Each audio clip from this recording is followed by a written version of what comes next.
So I'll start by, hello, good people. Hello, good people. Welcome, welcome, welcome. Welcome to our fourth Care Home Research Forum. You know what's amazing? It's just a coincidence that I came across last night. I was going through this. It's been a coincidence that the Care Home Research Forum for the 4 years has had an equivalent of one prime minister each year.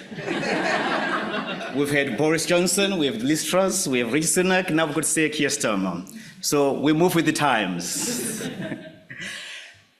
As much as we know, I think research has radically changed the world around us. Nothing is static. Things are evolving and changing. And as we are here today, we are here to hear a lot of what's happening, to stay ahead of the game. And just like in any other research, it starts with questioning. It starts with that questioning, the quest to have the best.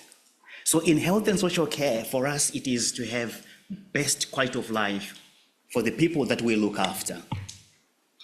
Whether it's someone to change someone's, to have a better sleep, someone on end of life, to be comfortable. But that is the aim for research. So today, we've got a team of speakers who are gonna share with us important things. I will start, I'm not presenting, so I will just give you the housekeeping bit.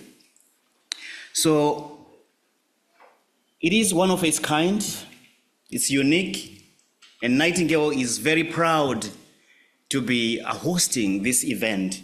And for the past 4 years, we feel each time the room is filled up, we've got audience from abroad.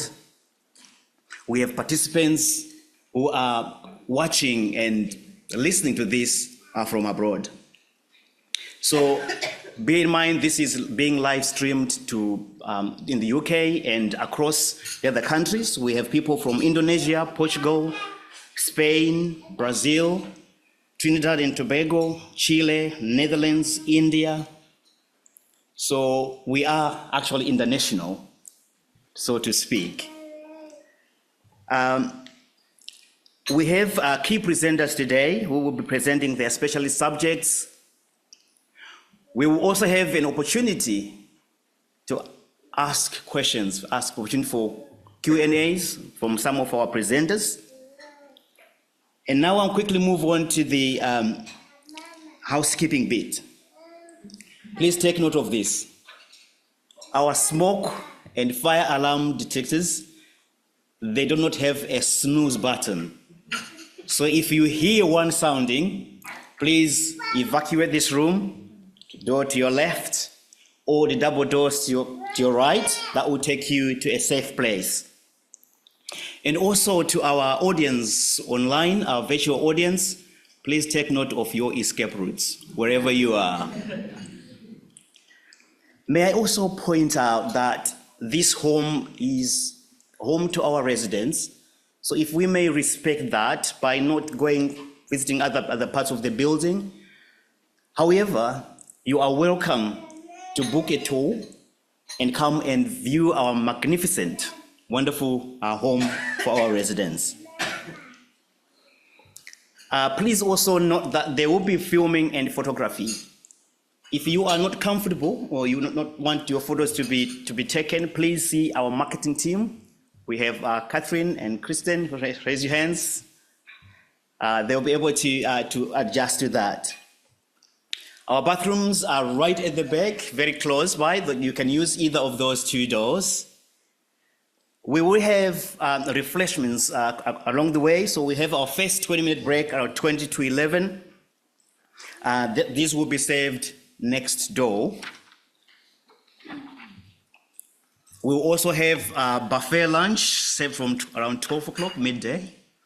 And please, as I always say in these forums, feel free to indulge yourself.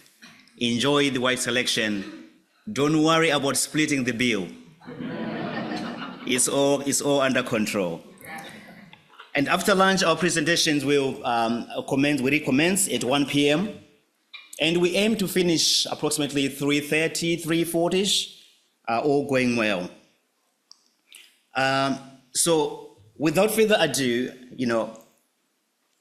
to have someone who is fully supportive of research, to have a leader who is passionate about supporting research, who understands the need for research and why it matters in health and social care.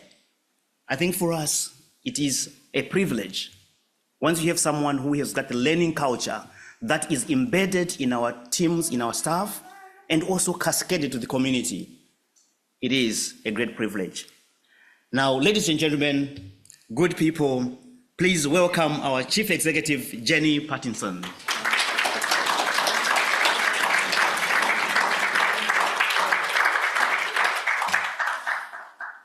Good morning. Thank you, Clemence. And a warm welcome to Hammerson House War Campus. It is both a pleasure and a privilege for Nightingale Hammerson to host such an incredible event again this year. This is the third time I've stood here at this event and introduced the incredible panel of expert speakers who will showcase the importance of research and innovation across the whole social care sector. This year, I am just as excited to hear their presentations and to listen to their expertise and learn from their wisdom. However, compared to last year, I'm feeling just a tinge of sadness about the external environment in which we, a charitable care provider, are operating at this time. We all know that social care has been the poor relation to the NHS for many, many years. And I, along with many of my peers, were hopeful for a better future with a change of government. We were looking for the promised reform of social care funding, or at least a commitment to delivering a better future for the sector. The recently delivered autumn budget is at best ill thought through, and at worst a cruel blow to an already stretched sector. There's no new funding for the exceptional services that we deliver on behalf of the NHS, and a huge and unaffordable increase to national insurance payments, which has effectively added a significant increase to our operating costs for all social care providers across the UK. For this organisation, we'll need to find an additional £500,000 to cover this cost, at a time when we've only just recovered from a crippling pandemic, exhausted efficiency savings, and when the cost of care is continuing to rise at a rate which far exceeds the rates paid for the care we deliver. Leading a social care provider at this time has become an increasingly difficult task. We will hear today from Dr. Stephen Allan, who will discuss the issue of staff pay on the quality of care. I'm really looking forward to hearing the outcomes of this important research. However, it won't change my view that the incredible, caring, compassionate, loving teams that work across our homes deserve to be rewarded fairly for the life-changing care they deliver to the most vulnerable. It's an emotionally and physically demanding role. There appears to be little acknowledgement or understanding of that by the ministers responsible for this budget, which will undoubtedly affect pay, services, and therefore quality of care. So how do we respond in times of crisis? I'm determined that we will respond positively, with the passion and energy to fight what is considered to be another funding crisis in social care. And whilst we lobby in the background, we will put that energy and passion into ensuring that we can continue to provide the exceptional quality of life to the incredible older people that live in this building. We will continue to invest our time and resources into ensuring best practice by engaging in programmes of research, some of which you'll hear about later today. And we will certainly not give up on our mission to deliver the best care possible in our homes by pursuing innovation that will benefit residents, staff teams, who are all affected by a loved one needing care. We also won't stop sharing best practice with our peers, the professionals and our wider community, and spread the message that outstanding care changes lives. It improves the quality of life of many and is a critical service, not only to residents, but their families and friends and those who love them. I could not be prouder to work in social care right now. The resilience of the sector and the passion of those working within it when faced with a crisis after crisis demonstrates the importance of care in our society. I know the incredible speakers who are here today share my love for the sector and are all here because they know the life-changing impact that comes with knowing your loved one is experiencing exceptional care. I hope you enjoy the day today, and in spite of the challenges the sector is experiencing, living and working in this incredible home is a joy. I'm really proud of the team I work alongside. And some of the people in the audience here I can see quite a few of my team members here in the audience. I'm really proud of you. You are delivering exceptional care under incredibly difficult circumstances, and I couldn't ask for a better team to work alongside. I am sure you will all leave here today feeling motivated and inspired to ensure that the social care sector that we all love goes from strength to strength. I know I will. Thank you.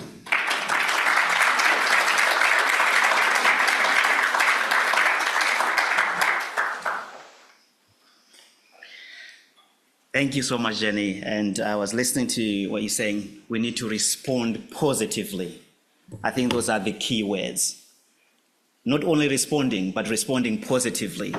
And also your pride. You mentioned the pride of working in the sector. Because I feel like social care somehow is like a second cousin to, Yes, so I think that's incredible. Thank you so much. Now, our first presenter is an academic, a professor, an educator, a researcher whose influence is well recognized, not only in this country, but abroad as well, through lots of published research papers with an experience spanning over 2 decades. Please allow me to introduce Dr. Gill Livingston.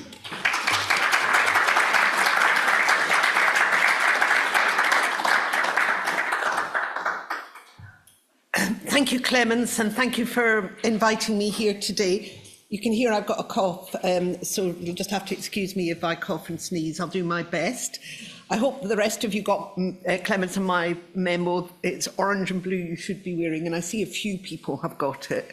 So I'm going to talk about how we can prevent dementia, and I'm going to talk mainly about a study that we published at the end of July, which we launched in Philadelphia, the Lancet Commission on Dementia, which I hope many of you saw in the press.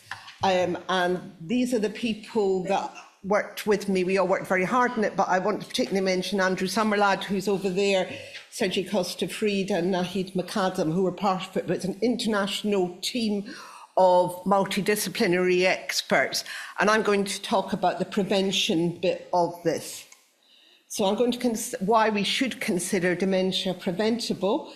A life course model, I'll try and explain it. I haven't got long, so I'm going to try and explain things relatively rapidly and simply, but there will be time to ask questions if it's not clear. I'm going to talk about the risks for dementia, what it means, a bit about the cost and economic benefit, because as Jenny says, economy is all at the moment, and what you can do individually to prevent dementia. So I think probably we all know that we are in an ageing society, as fortunately fewer people die at a young age. And that means as people get older, they're more likely to get dementia. There are more people with dementia. However, and that's expected to reach 132 million by 2050. However, over the past 2 decades or so, in many countries in UK, Europe, America, there has been a 25% decrease in age-related prevalence. So if we look at what that means is, or age-related incidence, if we look at people between 70 and 75, there are 25% fewer per 100,000, or 75 and 80, 25% fewer per 100,000 developing dementias. That's an enormous thing. If we had drugs that could do that, we'd all be taking them. However, it's not true in all countries. So in East Asia, South America, basically East Asia and South America and South Asia, there is no decrease, and if anything, there is an increase. So that means that much of dementia is potentially, but not inevitably, preventable. We have to know what to do and do it to make a difference. And the mechanisms of prevention, how it happens, are thought to be an increase in cognitive reserve, which I will explain in a second, and a reduction in damage. And the improvements, even in high-income countries, you'll be unsurprised to know, are in higher income, more educated people, and in men more than women. So there are still large numbers of the population who have potential for improvements, even in high-income countries like here. So cognitive or brain reserve is the ability for people to withstand damage to their brain. So if you get abnormal proteins or a lack of blood flow to your brain, then you are less likely to develop dementia, or develop dementia later than you would if you did not have cognitive reserve. And that leads to what we call a compaction of morbidity, that people spend, those people who do develop dementia, develop it at an older age and spend fewer years with it. And I think that's what we all want. I think, and I think most people think, that it's inevitable that we all die, but we want to have a long, healthy life and a short, unhealthy life. So I think that's what we're all looking for. And this is a paper which shows it. So if you look at the bottom left-hand column, it shows the amount of neuropathology, things like plaques and tangles in your brain. And you can see that on average, the more of that, the more likely you are to have dementia. And the less of that, the more likely you are to have a high cognitive function, which is what we'd expect. But if we look at the individual graphs, if you look at the one on the top left, compared to this one here, you will see these are just individuals and how much abnormal pathology they have in their brain. You can see a huge overlap. So there are people who are able to withstand the same amount of pathology and be highly cognitively well, who have actually more pathology than some people who do not, who have severe dementia. So that's really important to know. So cognitive reserve is the name of the game, and that's what we all want. So we worked in the Lancet Commission. As I said, we were experts in different disciplines. We looked at existing evidence and we put it all together. And when it didn't, when people had not done that to be together, had not done systematic reviews and meta-analysis is what we called them. When they had not done that, we did some more. We did new ones ourselves. For things to be included as a risk factor, we had to have high quality, consistent evidence that if you changed it, it would make a difference, and evidence that preceded the development of dementia by more than 10 years, because it takes time to develop dementia, and we wanted to be sure that what we were talking about was not a symptom, but a risk factor. We have quite high thresholds, and we know that there are other risk factors. But we had, we came through with 14 risk factors. And what we did is we put them together in what we call a population attributable fraction. You don't need to remember that, but I'm just trying to explain what we did is that people are just not like lab rats and mice. You can give them one thing and see what happens.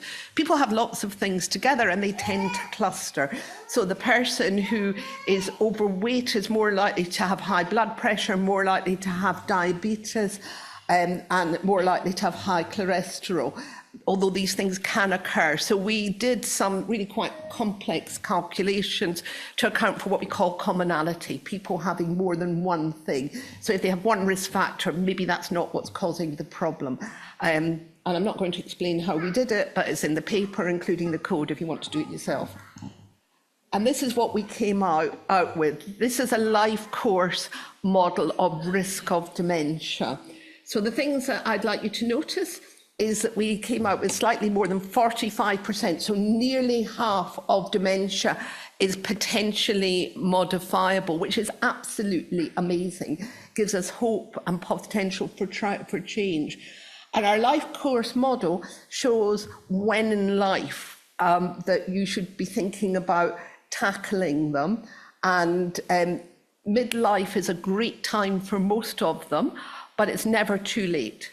You can keep tackling them later on and it still makes a difference. But now I'm going to talk about some of the individual ones. The numbers in circles are the percentage of all dementias in the population that we think is attributable to that risk factor by itself. This is a change from the last one that we did in 2020, as fortunately worldwide education is increased. It's gone from one of the highest, the second highest, and now the two highest are hearing and cholesterol. I'm going to talk through individual ones. Educational attainment and cognitive activity are really important in giving you cognitive reserve and making you able to resist neuropathology. And globally, educational attainment has increased. It's still low in some countries.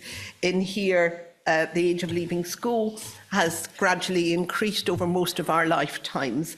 And for a long time, we weren't able to tell whether education in midlife really made, or cognitive stimulation in midlife really made a difference, because people who have education are those who seek out education in late life. But my colleague Mika Kivamaki, with a group of us, including myself, have done a massive analysis of populations from a variety of different countries, and was able to actually find a lot of people who didn't have education and did have cognitive stimulation. So if we look at this, there's a sort of graph there, but I'm going to explain it. If you think the risk is one for people who who didn't have education and don't have cognitively stimulating jobs, then for people who didn't have education but have cognitively stimulating jobs, it goes down to about 80% of that. For people who had education but don't have cognitively stimulating jobs, it goes down to 70%. And for those of us who have both, it goes down to 60%. So education is important. It's never too late. And I just want to say that doing Sudoku makes you good at Sudoku, but it's not a global cognitive stimulation. I do it, but not to help my brain. Hearing loss is the second. It's the highest overall, but the second one I went to, because it's in midlife. When we first started to do this, I was really surprised to find that hearing loss was such a big risk factor for dementia. But when I think about it now, and you know, surprise changes to explanation, it makes it is really makes absolute sense, because the easiest way to get cognitive stimulation is to hear. And I see our colleagues in the Jewish Deaf Association over there sitting and listening. Well, the good news is that long-term studies show that people who have corrected hearing loss, who use hearing aids, lose the excess risk. And also that there's been last year from the States, they had a big randomized controlled trial that came out where they had people who used hearing aids for 3 years compared to those who didn't. What happened is, it was really quite interesting. They had two groups of people and they had a pre-specified way of looking at it. So one group of people were people who had been in a very long-term study and they knew all about them, and they were older and had quite a lot of risk factors. And one was the ones they got from newspaper adverts. The people who they got from newspaper adverts, it didn't make any difference at all. And that was because they didn't deteriorate. They were the super healthy people, and quite a large portion of them went out and bought hearing aids, even although they weren't in that group. For the people who were older and with more and with more risk factors, it made a massive difference using hearing aids compared to those who didn't. So it's really important to think that we've got to target people who are at risk, at least in the short term and in the longer term. But think about getting your hearing tested and using hearing aids, because it's such a common problem as people get older. Cholesterol. So high LDL cholesterol, what is measured when you go to your GP and get it, is a risk factor. It's the second biggest account in the population after hearing, and there's clear evidence that people who in midlife get that treated and use statins, they lose their excess risk. Depression. Depression is a big risk factor for dementia. However, and this is, so for a long time we weren't sure whether dementia caused depression or depression caused dementia, and the answer is both. So if we look at people in midlife with untreated depression, they're at much higher likelihood of developing dementia 15, 20 years later. But people who were treated with either antidepressants or psychotherapy or got better by themselves no longer had an increased risk. I'm speeding up because it's solid. Traumatic brain injury. It's probably never been a surprise to us that traumatic brain injury might cause you to have problems with thinking. But what is a surprise, what's different from when I was in medical school, is that people who get better remain at increased risk. So over the next 20 years, so in the States, there's a high number of people who've been in military incidents and have had brain injury, got better, and then developed dementia in their 40s or 30s. In high-income countries, the biggest risk of head injury is from falls or violence, and these are somewhat related to alcohol as well. So there is some overlap, and in low-income countries, it's much more related to road traffic accidents. We know much more now about sports-related injuries, and certainly I sort of see in the media all the time about rugby and football. So big messages, they're not all the same. Rugby tends to be worse than others. Protecting your head is really important, and I'm really pleased to hear that now in primary schools that children are not allowed to head footballs anymore, and that if they do, it stops the game, and there's some sort of, I don't really understand football, there's some sort of penalty for it. That means there's no point in them practicing, and there's no point in them keeping doing it, which should be massively helpful. Physical inactivity, exercise and fitness. It is unsurprising to all of us that physical inactivity is a risk factor for dementia, because physical activity really seems to help everything. Good news is the thing that makes the most difference is going from sedentary to a bit of exercise. You do not need to do ultra marathons to make a difference. So people who are sedentary, maybe start walking, start doing whatever you like. There's no evidence that anything is better than anything else, but do some exercise that you like. If you like it, you're likely to keep doing it. Randomized controlled trials don't seem to make any difference. They tend to last for about a year. That's probably not long enough. So we need to, this needs to be something that you keep doing over time.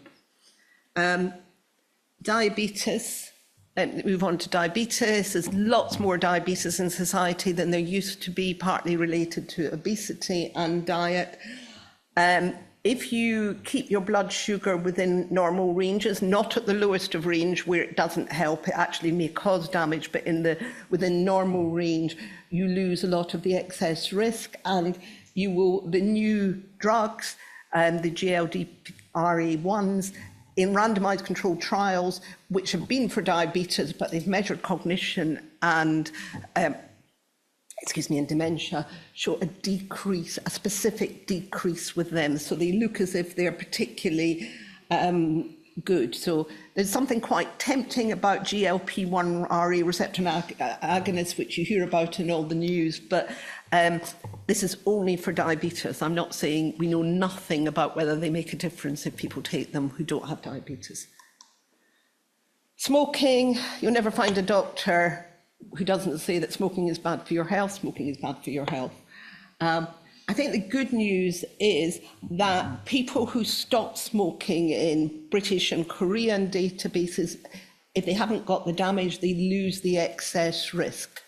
So it's not too late to stop smoking. Within a couple of years, you no longer have any excess risk. High blood pressure, that also means that if you treat that, you lose the excess risk. Untreated visual loss, cataracts and such, if you treat that, you lose the excess risk.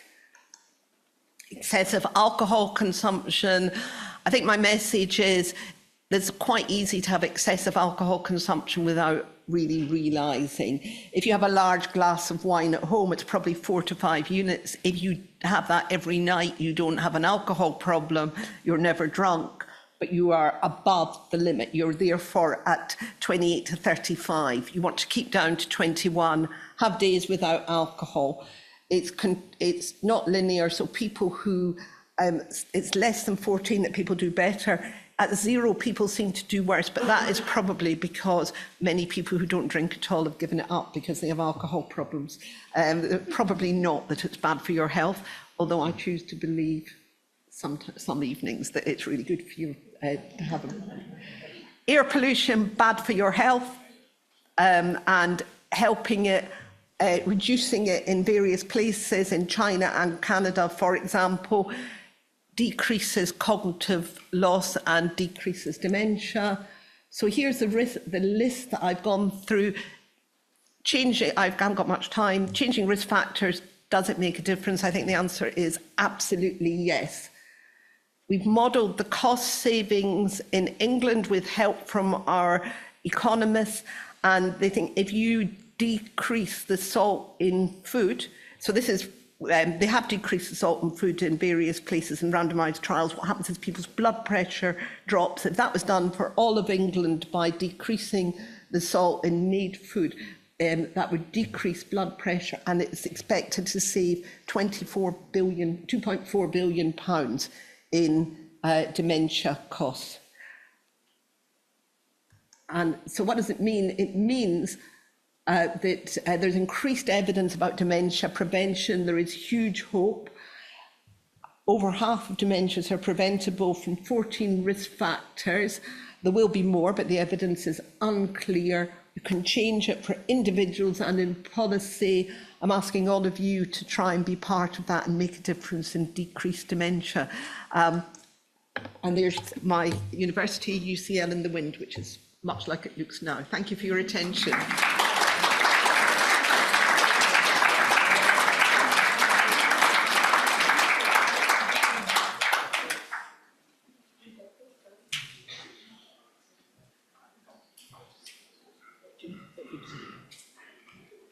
Jill, if you could just introduce the Q&A. Yeah, of course. So what do we do? Then we've got any questions. Are you doing this, Clemence? I think this time is, I think we've had a lot to hear. I'll come after you, but this is time for you to put down questions for Dr. Livingston. So if you stay here. I'll stay here. Yeah, and with the microphones. Shall I just say? You just answer, yes. Oh, you're doing it. Good morning. My name is Wendy Goodkind. I'm the administrator here at Hammerson House. At last year's research forum, somebody asked the question to the professor who was presenting himself about dementia, is it genetic? And the answer came back, no, it's not genetic, it's just very unlucky. How do you feel about the answer to that question? I don't quite remember that, but the answer is a bit genetic. If you have, which is extremely rare, a dominant gene which makes you develop it in midlife, that runs in families, and about 50% of people by definition develop it. It's extremely rare. If there's a lot of Alzheimer's in your family, then you are probably a bit more likely to get it than average. But even if you have, there's a gene called ApoE4, and even if you have that, more people don't develop it than do develop it. So there is a genetic risk. And even people with the highest genetic risk, if they tackle risk factors, get it later and have more years of healthy life.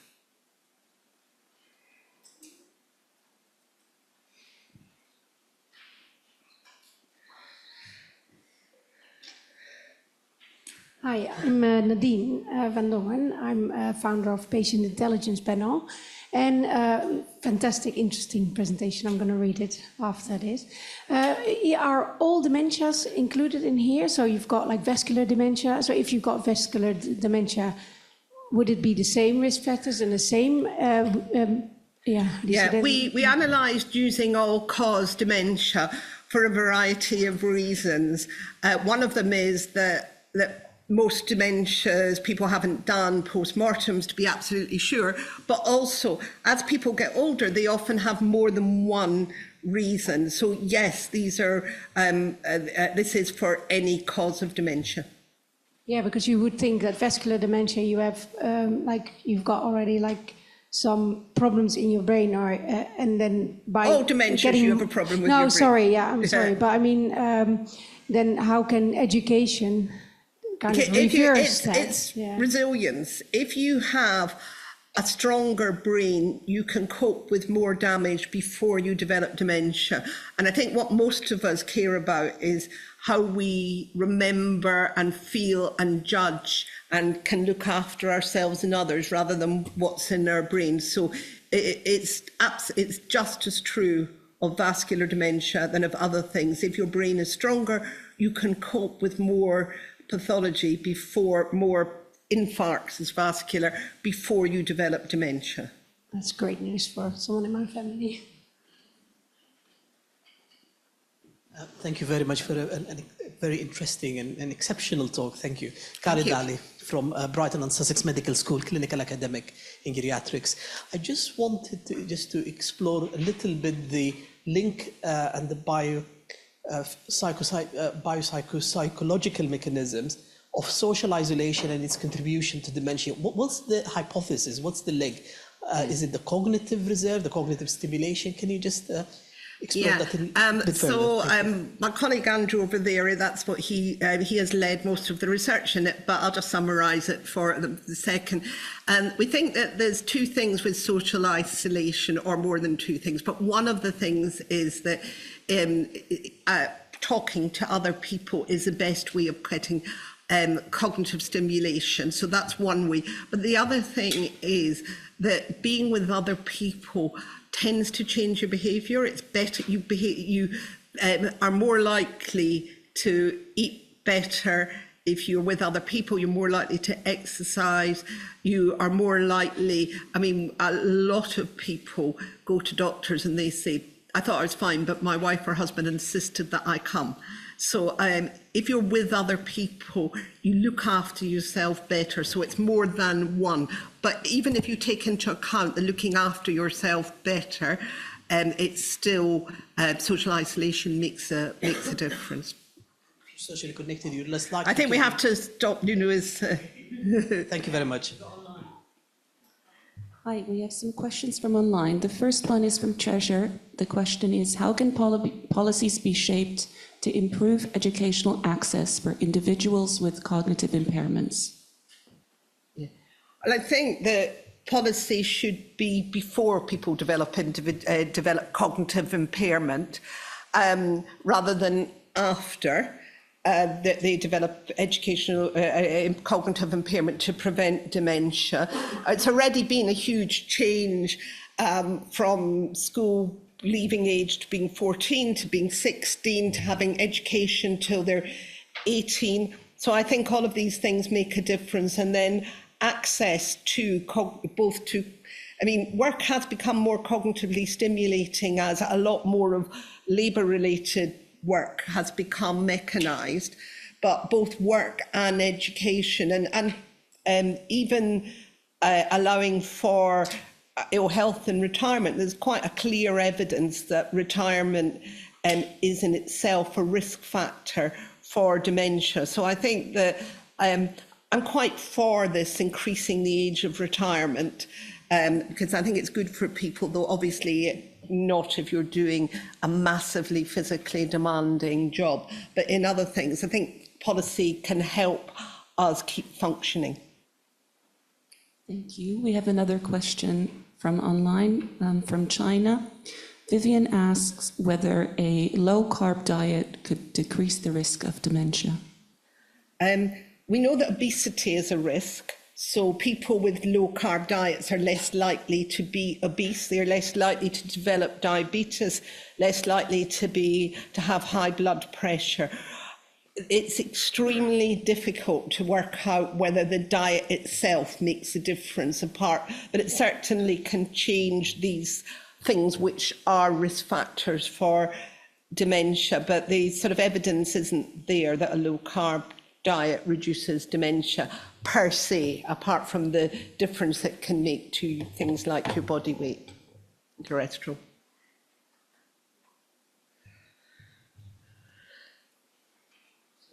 Susan Grant, Vice President Nightingale Hammerson. The question, you talked about middle age. Can you give us an idea of what age that is? Yeah. I think I talked about midlife rather than middle age. But midlife is till 65, and after that you fall off a cliff in a road on the evening of your birthday. That's it. But there's young, old and old, Susan, so don't worry about it too much.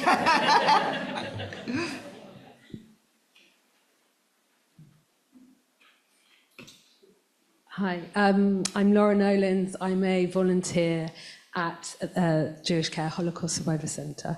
I just wanted to know, what do you think the relationship with smartphones and screens are going to do for dementia in the future? I think it's hard to know what it's going to do, because it's, like most things, pretty complex. It might decrease social isolation or increase it, depending on what people do. It might decrease movement. So I think it probably depends how you use it. I think, but there is no evidence to this, but we're looking into it, that a variety of tech and robots and things may be very helpful when people have dementia. It won't take away, it will be in addition to rather than other things, but I think it may be a great help in many things. But I don't think we know about smartphones. And I think that smartphones and things are probably a tool that, you know, so like other tools, it depends how you use them.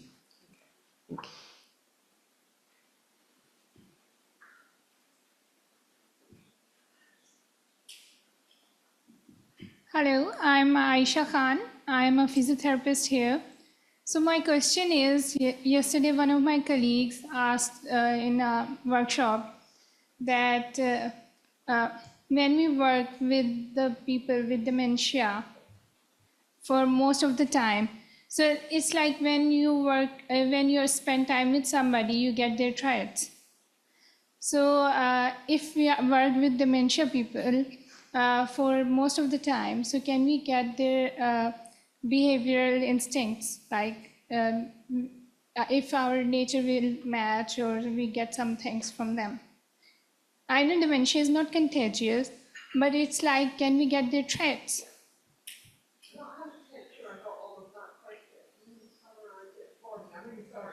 That's why I came up here, because I did some of it. She said if you're working with dementia patients, yeah, is it more likely to get their behavior patterns in us later in the age, when we are at the same age as they are right now? Let me just, so that I can use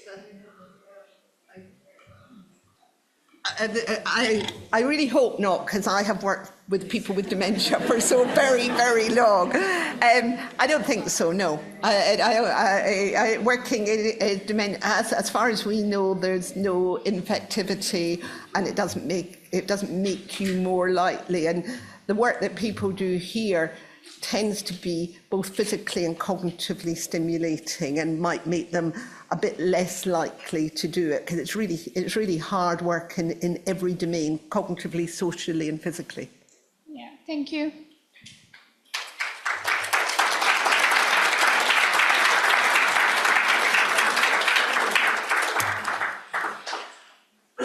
What an eye-opener. Wow, that's food for thought. That was enlightening and essential to digest. I think we've heard a lot. I think there's quite a lot. I think I would encourage you to read the article. And as we've heard, one point that I caught here is that, I mean, it's never too late to tackle the risk factors, but also there's this possibility of preventing dementia. But for me now is that we've heard also another cliche there about excessive alcohol consumption. And I'm just thinking now, maybe to all aspiring researchers out there, I've got a research topic for you. We tend to go to the phlebotomist to get our bloods taken. But if you have too much alcohol than your blood, where do you go? Who will take the blood out, the alcohol out of your blood? Now, we apologies to if you look in your brochure, you would have seen that our speaker who was listed there is had to pull out on a last-minute emergency. But we have our second presenter, who is an acclaimed speaker with an unquenchable passion for intergenerational care. And probably before I mention the name, I think you already kind of rehearsed in your head. It's no other than our Judith Ish-Horowicz. Welcome.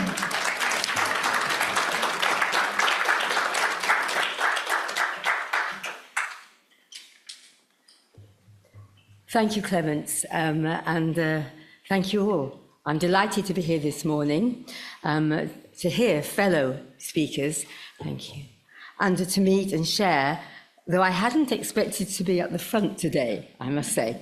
Thank you, Ariel, for setting up my stall and taking care of it. So here's my opportunity to give it a plug. If any of the break you'd like to come and see me over there, I'll give you more details. Mine's the one with the new banner.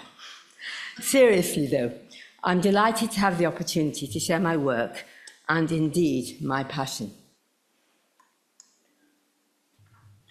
I'd like to share a quotation with you, a quotation that describes the feeling I have every day as I experience the wonder of intergenerational relationships. Rabbi Abraham Joshua Heschel said, "Our goal should be to live life in radical amazement, get up in the morning and look at the world in a way that takes nothing for granted. Everything is phenomenal. Everything is incredible. Never treat life casually. To be spiritual is to be amazed." Each day, not only are the children having new experiences, and that spontaneous, radical amazement of a new discovery, a new skill achieved, a new friendship made.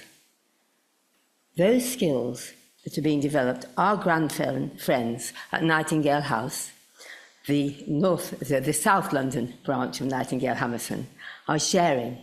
They're sharing that wonder. They're being revitalized whilst they're accompanying the children on their voyage of discovery. And they themselves are sharing their wisdom.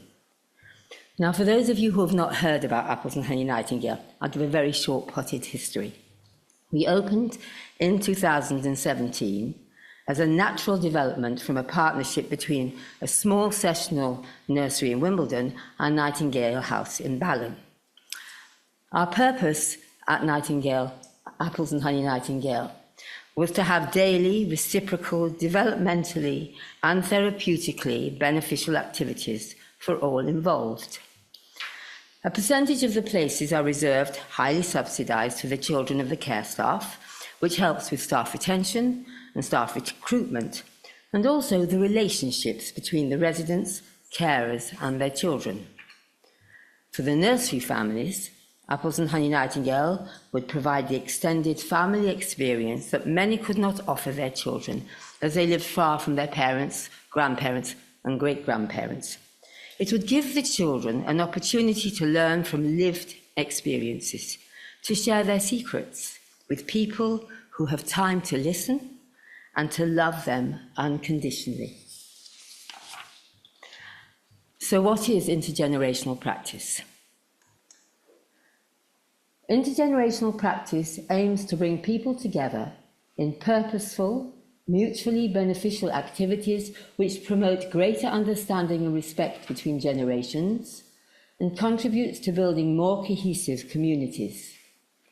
Intergenerational practice is inclusive, building on the positive resources that the young and old have to offer each other and those around them.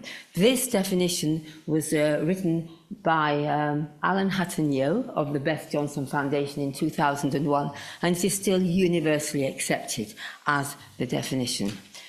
So how is this practice mutually beneficial? If you look here, you'll see that for the children at an early years setting, we have statutory guidance that we have to follow, and we have to ensure that the children are going to learn in these areas of learning from the early years foundation stage.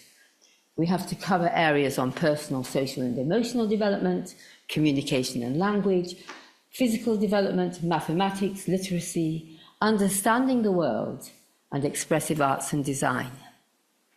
And how is this kind of curriculum beneficial for our grandfriends at Nightingale House? Well, they want physical stimulation, cognitive stimulation, sensory stimulation, emotional stimulation. They want us to actually deal with issues of loneliness and isolation. They need purpose and value. And at Nightingale Hammerson, they have that person and relationship-centred care, which is so valuable. And they need, our grandfriends need community. But it's not just beneficial for the children and the grandfriends. You see here, the parents, many of whom actually, the children are going to benefit, our residents, our grandfriends will benefit, but also the residents' families and their loved ones. It's amazing how many of the relatives of residents come and choose a day when they know that their loved one is going to have intergenerational programs. They have something to talk about. They have something to enjoy together. It creates a different kind of relationship. And we have people who come every week to a specific activity knowing that that is one that their loved ones really enjoy. It also removes that kind of feeling that, you know, of discomfort about having, in quotes, put your loved one into a care home. Actually, what you have done is you've given that loved one an opportunity for more stimulation, for more community, for more variety, for a better quality of life. So we also, the care home staff, we have subsidised places. A percentage of the places, as I mentioned, are reserved for the care staff.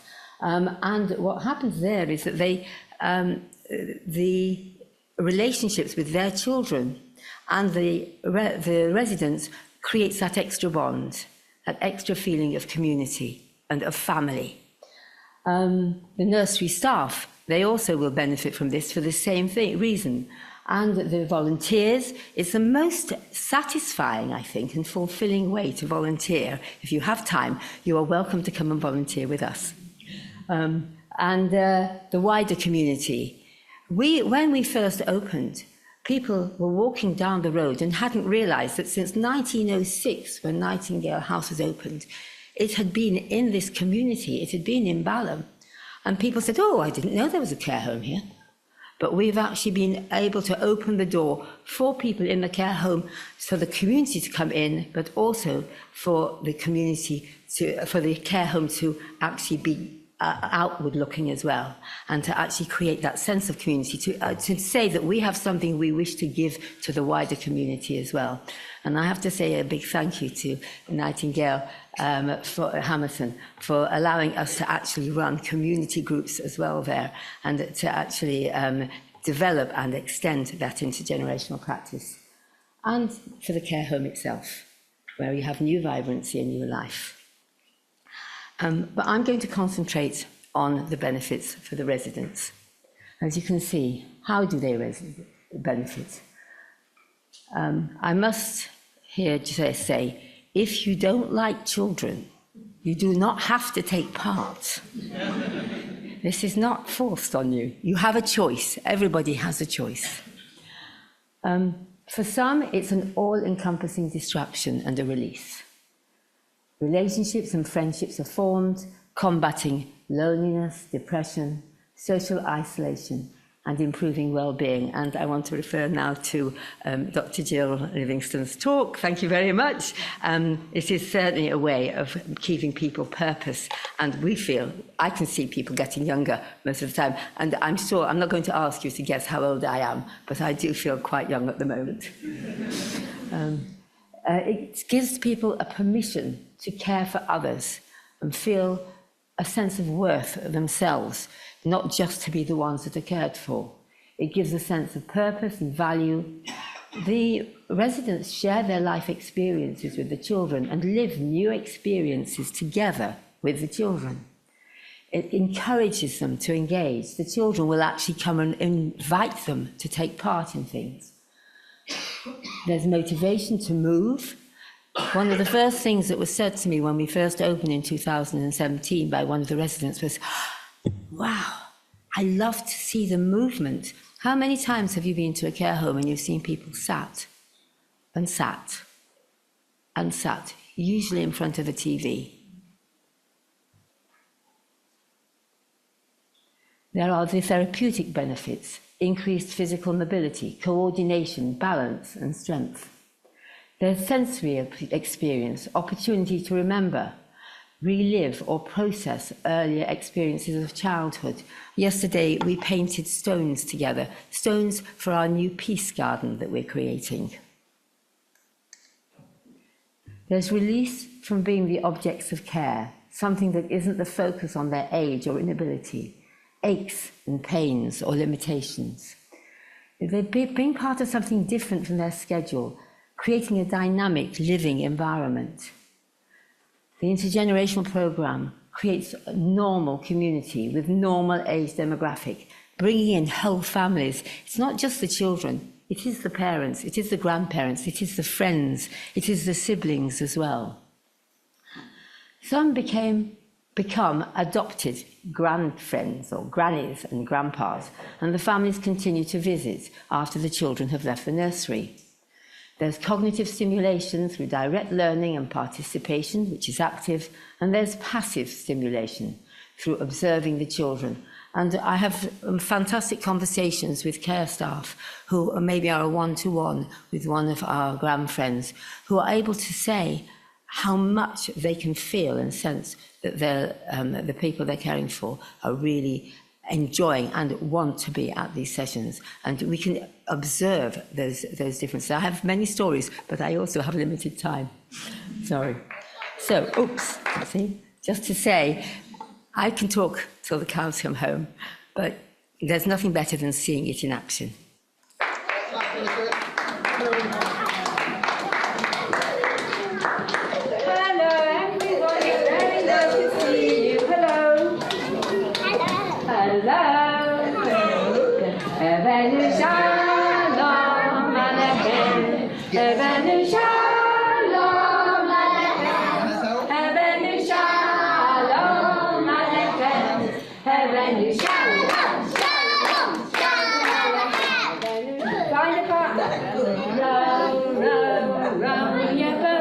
Gently down the street, merrily, merrily, merrily, life is but a dream. Everybody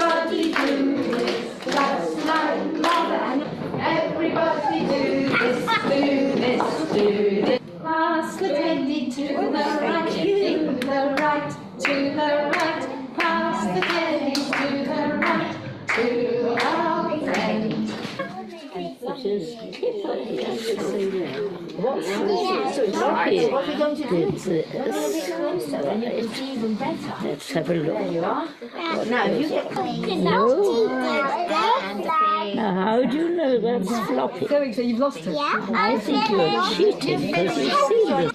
Round her and a scarf. And it's very... Now... No peaching. Just... I'm telling. I thought I was going to do it. Well, I'm the next one then. I don't know what this is. I don't know. I don't even know what the colour is.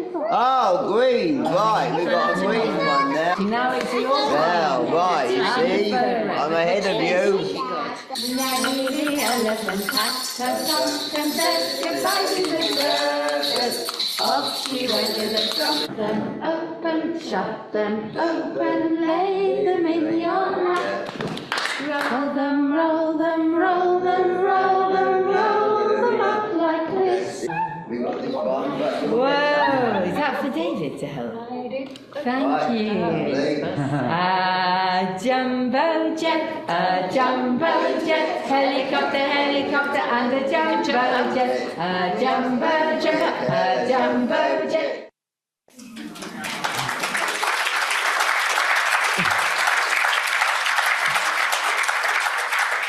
Thank you. Of course, there are challenges. You can see logistics, scheduling, infection control, safeguarding, health and safety, people power, having enough people to help and support, ageism, preconceptions, stereotyping, judgments that people will make when they don't understand, when they don't know, and enabling environments. But they are not insurmountable. And the benefits vastly outweigh the difficulties. And we at Apples and Honey Nightingale wanted to use our learning and our experience to empower and enable others to develop impactful intergenerational programs. So we opened our own education and training centre. Here we are. And we have the first customised accredited level 3 qualifications in intergenerational practice. So these are NCFE cash accredited. We realise that not everybody can actually commit to a whole year of part-time study to get that diploma. And even just doing the award and the certificate, it's a nested qualification you can build on. There are some people who just want to understand the basics. So we've also have CPD accredited one-day introductory courses and also those one-day course on observation and evaluating intergenerational programs where you can actually come and see it in practice. And this last summer, we had our first immersive summer school, and we were delighted to have students, well, I should say students, in fact, she was an academic who's very well respected from Singapore, who came to take part in that programme. And we continue to work and to support these, and you can find out more at the stand later. But we also are looking at the research that we can do. An early stage project is working with University College London, the Department of Psychology, to develop an area of student-led and practitioner-supported research, identifying psychological impact of intergenerational care on the different stakeholders. And this research would identify psychological outcomes of intergenerational engagement. Our goal is to support and mentor students on placement in the clinical psychology programme, working to doctorate level.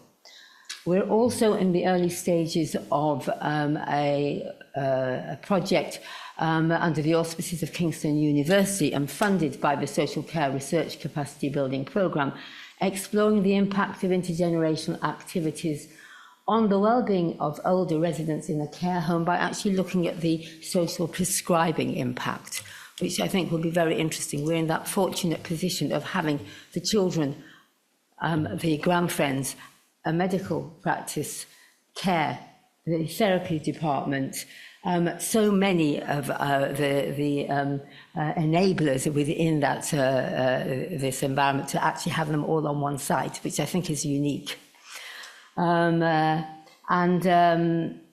We want to, as you can see, I know I'm going to run out of time soon, so I'm going to hurry through, but there are various other research projects that are also ongoing. We have an evaluation impact report on the new intergenerational training initiatives at Nightingale, and that is due in the spring.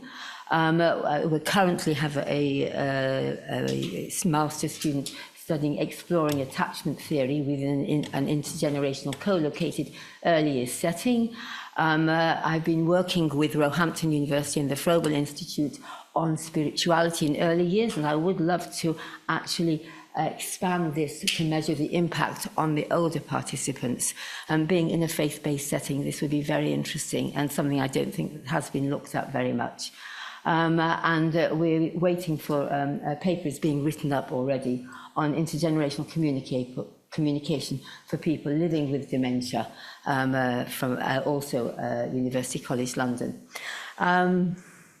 We work closely with partnerships as well. We were very fortunate to get National Lottery community funded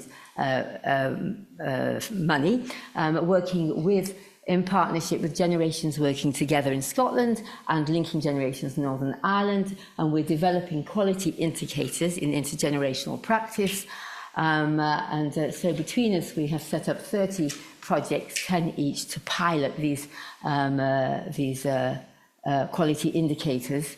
And we also have a social return on investment project running to be able to show just how the value, if you can financially count the value of intergenerational practice, how would we be able to do that? And we have an SROI project, which we hope will be sharing its findings next spring. So I'm hoping I'll be able to share them with you next year.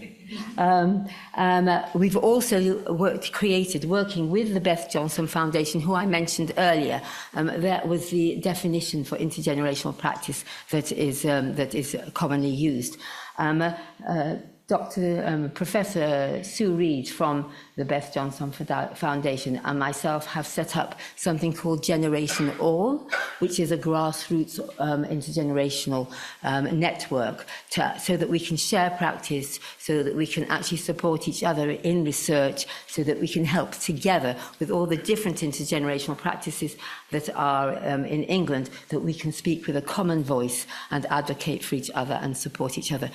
Intergenerational practice is relationship, it is cooperation, and we want to model that by having an organisation that can speak for all of us with one voice.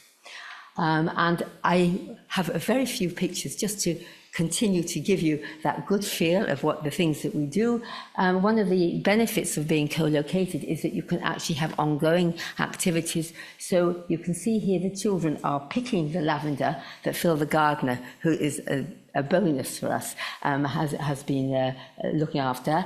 They then are filling they're waiting for it to dry. They're filling little smell bags, lavender bags, and here handing those bags over to help one of our grandfriends to smell during the ceremony of Havdalah that says goodbye to Shabbat.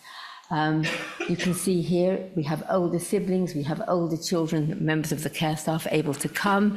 I have to stop, so I shall very quickly nip through some pictures because I do want to end with this, because finally, our hope is that these relationships will last. We have a graduates reunion periodically. We want those children who have left us to keep coming back, to keep those friendships. We also partner with a primary school, and they like to come back. And I wanted to share this because I watch in radical amazement as I see the relationship between Faye and Sasha.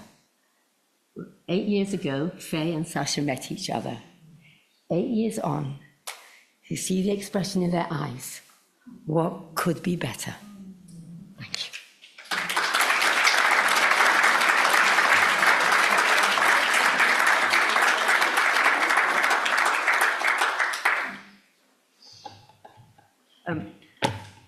Does anybody have any questions for Judith?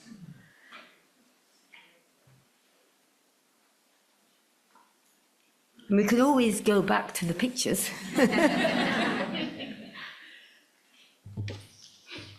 Hi, I'm Laura Brown from University of Manchester. Thank you so much, Judith. That was a fantastic talk and a really great initiative.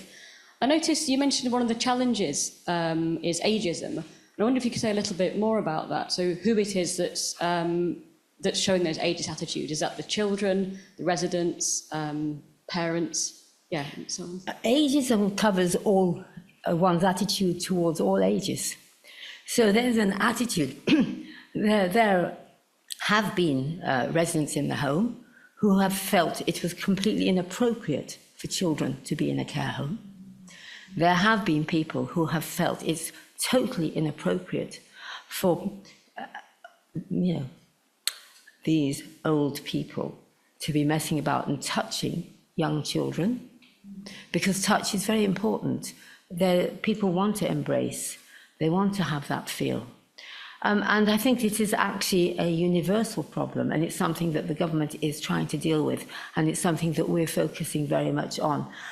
Through the toolkit, one of our areas is, and we have actually worked with this and done some evaluations with the primary school with which we're partners for our Grand Friends Club, as they call it, actually looking at stereotypes through poetry, and coming together and sharing one's preconceptions with each other and seeing if there are different ways of actually combating something that actually is very much in people's minds.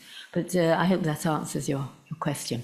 Thank you. Oh, and one thing I did forget to say is if anybody else wishes to do more research, please do get in touch, because we're always happy to have evidence of the benefits and the challenges of what we're doing.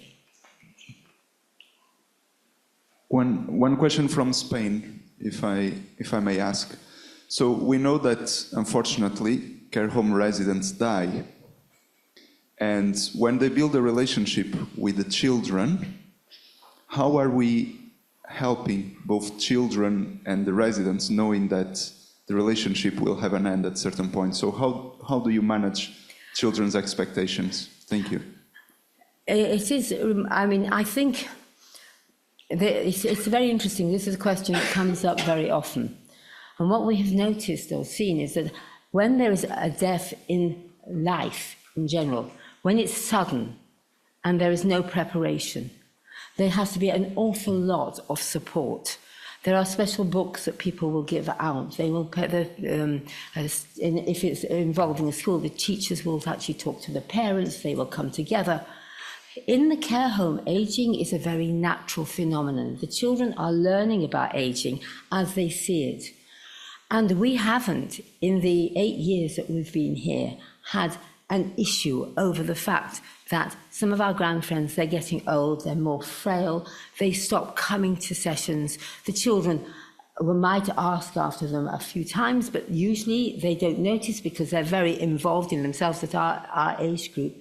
The children are very much egocentric, and they create new relationships. They'll still talk about their friends, but they don't actually ask where are they. So we haven't had to deal with that kind of issue. But it is, I think, because we're actually living in reality.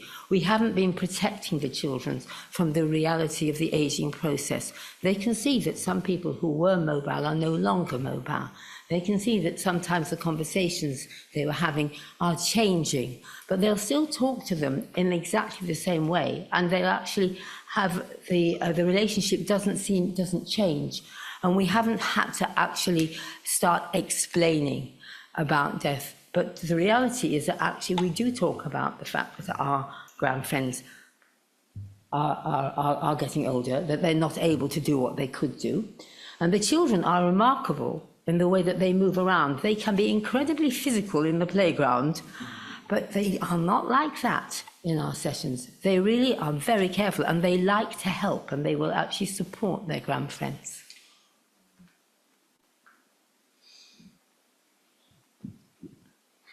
Hi, my name is Daisy. I'm one of the nurses in Nightingale House. Actually, this is not a question, but I just want to say thank you as a nurse working in a dementia household. Our residents that spend time with the children, they may remember it or not, but what's important is that moment, the moment that their face light up, they have engagement with them. And then to those that residents that remember it, it would be a moment, a conversation for the day, and also as their songs will be the song for the day. So we're very grateful for the time that you are spending with us. Oh, thank you. Thank you.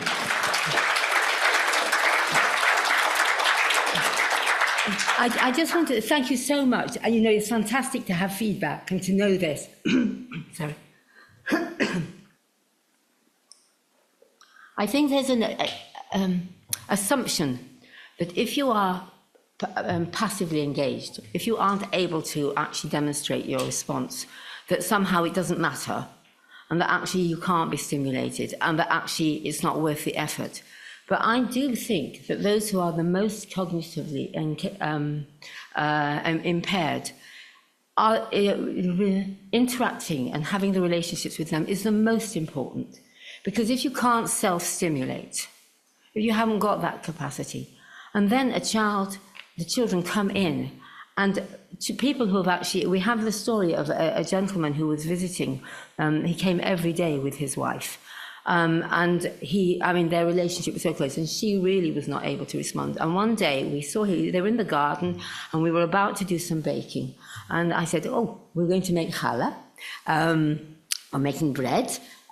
Would you like to join us? And so they joined us, and I put a piece of the challah dough, of the bread dough, in her hand, and we sat at the table, and she opened her eyes, and he just was quite tearful. He said, it's the first time she's responded in the past 2 weeks, and just being with the children, having something sensory, made such an impact on her, but also on him.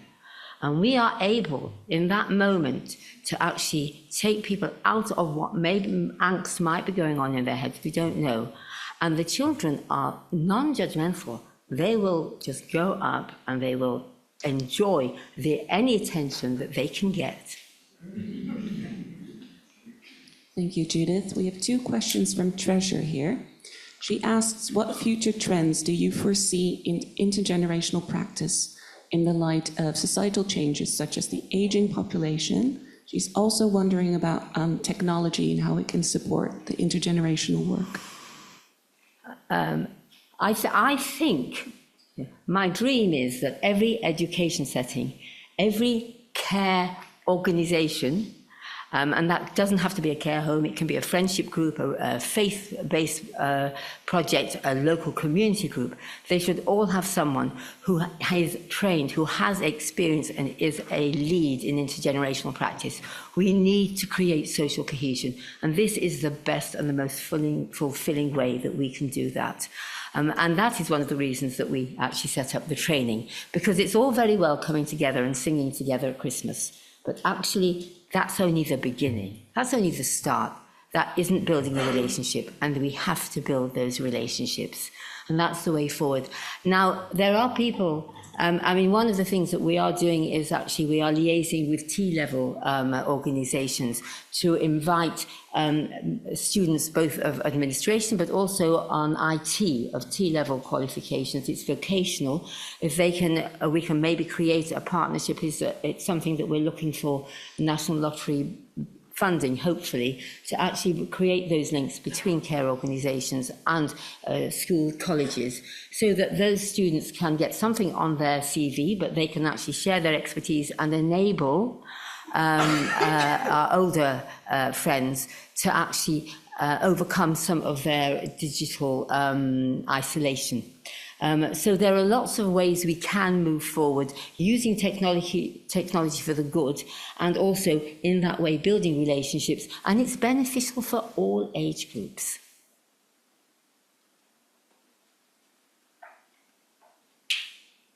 Might need a microphone.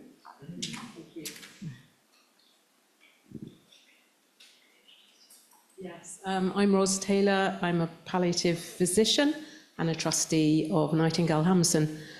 Linking Professor Livingston's presentation and what our nurse just said, I'm just wondering, can we show that intergenerational work will slow the progression of advanced dementia in some of the people who are working with, Judith? I would hope so. I don't know whether we were looking at the research with Kingston University is looking at the impact of the intergenerational and actually looking at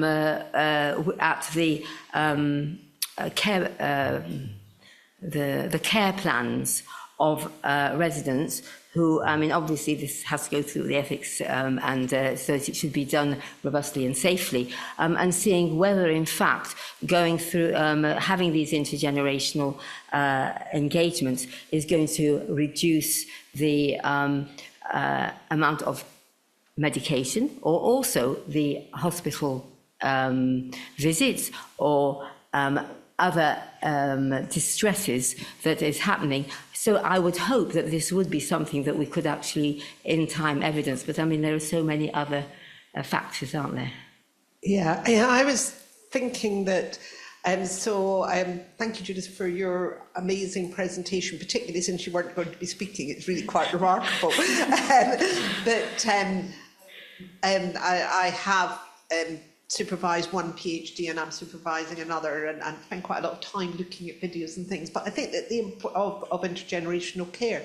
But I think the important thing about intergenerational care is not whether it slows progression in advanced dementia, is that it gives people social connection who are not going to find it by themselves mainly, some might, but mainly not. It gives them joy and acceptance. And I think meaningful activity and relationships. And I think that these things are the most important things in life. I actually doubt that it's going to slow cognitive deterioration. But I think when you have advanced dementia, that's not the important thing. The important thing is the quality rather than the quantity of life. And for that, I think it's the most remarkable initiative. Thank you. Thank you.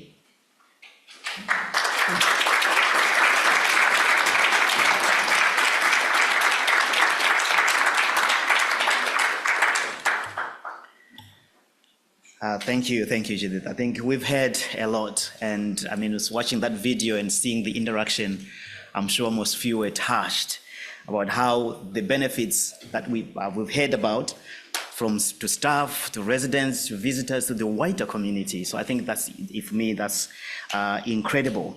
And probably you would remember that we've had promises from governments about big society, and that kind of just fizzles down.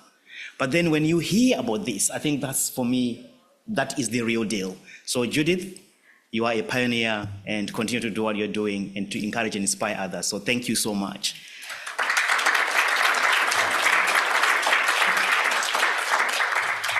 So now I know we need to feed ourselves as well.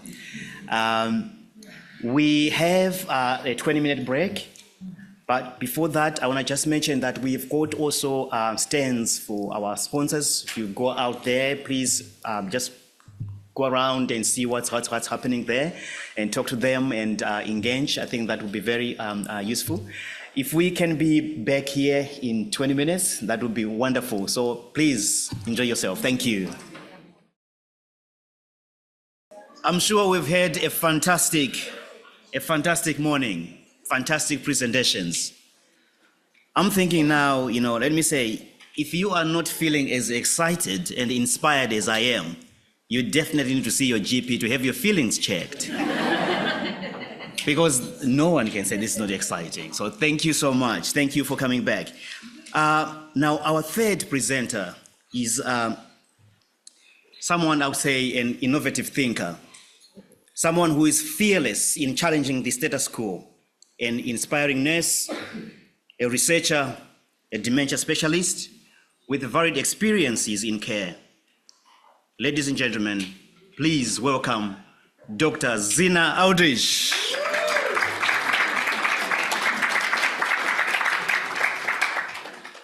Clemence, you really must stop doing that because I keep looking over my shoulder to think who's going to walk in when I think I'm going to be presenting.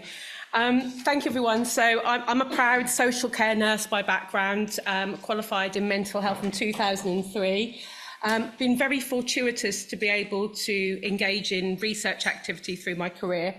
And whilst this session's about translating research into practice, it's also about closing the loop and getting practice into research and getting those research or those practice questions that we want answered on the desks of the researchers so that we can improve practice. So what is research? It's such a broad church. We start with research with a small r to research with a huge R when we look at big data in academic institutions. But ultimately in social care, we're conducting research every single day. Person-centred and relationship-centred care is about solving problems. It's about addressing the needs of individuals on a personal level. It's not about an algorithm. It's about understanding what that person needs at that time. So I really like this definition because I think it's a little bit more all-encompassing. So it's the creation of new knowledge and the use of existing knowledge in new and creative ways so as to generate new concepts, methodologies and understanding. As a nurse, that's really important to me because most of the information is sat in here, in a big library, whether that be a virtual library or a physical library. Some fantastic research that's been conducted, but it doesn't get to us on the shop floor, not in a way that's meaningful or translatable into practice. And it's really, really difficult because we want to engage in evidence-based practice, but if the evidence doesn't speak to us, how can we enable that to be facilitated in our practice? So this session's about my journey with incontinence, not personally, but professionally, may I add. That's another story for another day. But ultimately, it's about how my practice has really made me think differently and go to the evidence base to see how I can change my practice. And it was very much stimulated by Jack and Doreen, who were a couple that I worked with several years ago now. Now, Jack had been caring for his wife for many years. She'd been living with young onset dementia. They were absolutely devoted to each other. He was the most wonderful spousal carer I've probably ever come across. She was out every day. She was, engaged. He did everything for her. And the love between them was absolutely beautiful. This is, of course, not them, but it's very, very much the way that they looked at each other, which was beautiful. Now, she developed incontinence, and it was becoming more and more frequent, and they were struggling to cope with it at home. And he had been seen by a continence specialist nurse who had prescribed pads and the netty knickers, as he referred them. And it wasn't working for them. They were alien to her. She would stick them down the toilet. They would be secreted around the house. She couldn't identify what these were. And it was making it really difficult for him to manage personal care, but to the hygiene needs around the house. And he said, I just want them to give her the pull-up pants, Zena, because she'll know what they're for. They're familiar. And we struggled with the local continence services to get them prescribed. And they said, you can have 2 of those a day. And he said, but she needs some change more regularly. I'm going to have to top up the funding. And this is not an unusual story. So we actually set about gathering some of the evidence, driven by his experience, to change the way that our continence team were prescribing. So we went about it because ultimately, continence, poorly managed continence, is so detrimental to our dignity and well-being and our personhood. But also, sadly, people living with dementia are very unlikely to get the right support and guidance. Continence services will often think that incontinence is inevitable in dementia. Dementia specialist nurses may not feel comfortable talking about continence. And so these things go under the radar because they're stigmatised and people are embarrassed to discuss them. Not only that, for this couple, it was also impacting on their ability to be intimate. They couldn't share a bed any longer because this lady was being incontinent at night. So that ability to have a hug and share that space and be together was being prohibited by it. There was less opportunity to have conversations about how to reduce incontinence and promote continence. We have a pad culture, and there's lots of research that's now been, Katie Featherstone's research particularly talks about the pad culture in acute care, but I have to say we have a pad culture where containment tends to be the priority, and we really need to change that. It's actually detrimental to people's well-being in terms of their physical health. It's more likely that they will get UTIs, moisture lesions, things like that, leading to pressure damage. But also it's the negative emotional and psychological impact of poorly managed continence. I don't think any one of us in this room here would be happy if someone said, just wear a pad and get on with it. I certainly wouldn't. And so not only does it then lead to that, but we have the financial impact. For family carers looking after someone with continence issues, there's the extra laundry. There's the extra cost of provision of some of the products because they're not being supplied by the NHS or not being recommended. Often families will go to the chemist and try 101 different products, not knowing which is the right one. It might have poor efficacy, but because no one's told them anything better, they continue to buy things that don't work effectively. It leads to carer fatigue. Incontinence was certainly one of the biggest things that I saw as a trigger for people going into long-term care, when the family carers were struggling to manage continence at home. And there have been so many missed opportunities often to be able to enable them to reduce that impact. They're more likely to have falls and fractures if they have incontinence, or they're fearful of being incontinent. You know, if you've got mobility issues and you're trying to dash to the toilet because you're worried about being incontinent, that's always very challenging. And often it leads to people socially isolating. They don't want to go out in public. They don't want to sit in a car, all of those things that really, really impact on their mental health and well-being. And these were some of the things that were happening to this couple. So we decided, let's have a little light bulb moment. Let's actually challenge with the evidence. Let's not just challenge with the rhetoric. Let's actually go to the books. Let's go to the literature and see what we can do. But what we found was it's really complex. We knew it was, but we actually were able to find out lots of information about dementia and actually being able to challenge that dementia was inevitable. Incontinence was inevitable in dementia.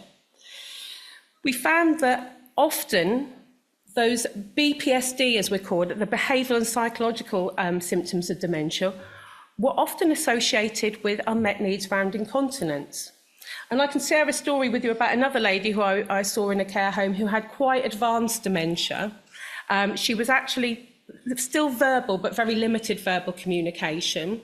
She had 24-hour one-to-one care because she was deemed as being aggressive and challenging. She'd actually been living independently, had some falls at home, she got delirium in the acute hospital, as we see so often, and went into care with the one-to-one from hospital. And when I went in to assess her, she said, I want to wee, I want to wee. And the carer said, we can't actually help you, you've got a pad on. And I asked why. And they said it was because she would bite and scratch them. This lady was on huge doses of psychotropic medication and anxiolytics and PRN pain relief, Oromorph, which she'd not had regularly for some time. The care staff had been told that her behaviour was a symptom of dementia, and it kind of was a bit like Chinese whispers. But of course, this lady was actually really quite challenging when they moved her because she was in pain, because she'd not been having her pain relief. They thought she was incontinent because she had dementia and thought if she asked to go to the toilet, she won't go, so it's fine. Anyway, I managed to get some pain relief into this lady and we got her out of bed, and she had urosepsis. She had very concentrated urine and was very unwell. So we managed to get her a pain patch. We treated her with oral antibiotics. She no longer needed a one-to-one, and all the antipsychotic and anxiolytic medication was stopped. But this diagnostic overshadowing is very, very common in dementia, and this is where we kind of need to get the evidence out there. There's also a lot of issues around physical needs as you get older, and sometimes, again, these aren't addressed because it's attributed to dementia as opposed to looking at any other underlying health and medical conditions. We don't like to talk about toilet habits. I talk about death, dementia and incontinence all the time. I don't go to many dinner parties. But we have to talk about these things because ultimately these are things that are going to affect us all potentially. And there is a real lack of knowledge about what are the right products and how do we get them to the right people. So we actually had to start spelling out to our continence services some of the issues that the families faced and talk about the brain changes that happen as we age, not just with dementia, but actually through other issues addressed to our health and ageing. The bladder changes that are affected as we grow older. Muscle changes. These are all quite complex issues that are not necessarily attributed to dementia. We need to think more broadly about them. Often people with dementia, well, the majority of people with dementia have multiple comorbid conditions. And again, the polypharmacy and the symptoms related to those conditions can have an effect. So these all had to be factored in. So we had to think about how we could use that evidence to then challenge this algorithm that the continence service had. So we asked them to actually go back and think about, do they go back and do a proper assessment of the individual's needs? So thinking about their regular bladder and bowel habits, thinking about their communication and sensory issues, because some of these issues might be functional incontinence because of the impaired cognition and communication, and how can we override those situations? So thinking about all the things here, mobility issues, issues with dexterity, all of those things, because we can resolve some of those issues. And certainly these were some of the conversations we were having. But what the key issues we wanted them to address was, how is the spouse, the carer, coping with incontinence? Because the continence assessment should be about them in totality, not about the individual. Because if you look at that relationship-centred care and person-centred care, if we can support the carer to support the person better, then it's likely they'll retain independence for longer, and should they want to stay at home for longer, that may be something that is feasible. But equally, that issue around the ability to reduce the workload and be able to retain that intimate relationship was also part of this challenge. So these were the kind of the themes that were coming out of the evidence base. So these were the things that we actually kept feeding back. But what was really clear was, as we were talking to professionals, many professionals were really quite naive about the connection, and I was quite surprised. So we thought, actually, there's a lot of training that needs to go on, as well as actually changing the practice, because we can change an algorithm, but if the clinical staff doing the assessment don't ask these questions, then the algorithm is meaningless. But what we really wanted to do was enable them to have permission to prescribe appropriately based on what they found from this situation. So as a result of this, we did manage to successfully change the algorithm, and we were very fortuitous that the head of nursing at that point was someone who had personal experience of dementia. Her parents had both lived with dementia, so she got it. It's sad to think that that should have to be the lever that we used, but she did get it. So we were able to change the algorithm so continence nurses could prescribe pull-up continence aids as required for those people that they thought it was pertinent for, particularly if it was helpful to the family carers. But what it also meant was we could cascade some of this information to other health and care professionals, because while some of us had begun doing this in practice, we didn't really have anything to anchor onto it, because, again, a lot of this information was locked in a library somewhere and wasn't translating through.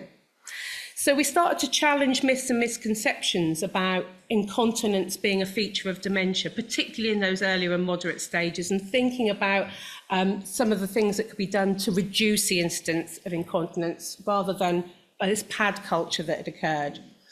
And one of the I can again give you another scenario where during COVID I had a lady who had moved in with her daughter because her daughter was worried about her being on her own, and they recognised that she was frequently going to the toilet. So it was getting to the point for about every 15 to 20 minutes this lady was going to the toilet.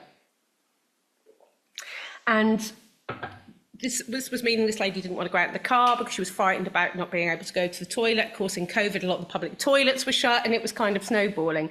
This lady was actually quite early stages of dementia, but they didn't kind of talk about it for a little while, and then the conversation was brokered, and her mum said, look, I just feel like I need to go to the toilet all the time. So I actually asked to review her medication. This lady was on 40 milligrams of frusemide that she'd been started on 4 years before for heart failure. So this poor lady was taking diuretic medication. She was actually a very slight lady by this time. She'd lost a lot of weight. So we actually got that reduced very significantly. And lo and behold, she was no longer having to rush to the toilet or having episodes of incontinence. But again, the assumption had been made because she got dementia, that was the cause. Sorry, I go and digress because I get a bit passionate about this.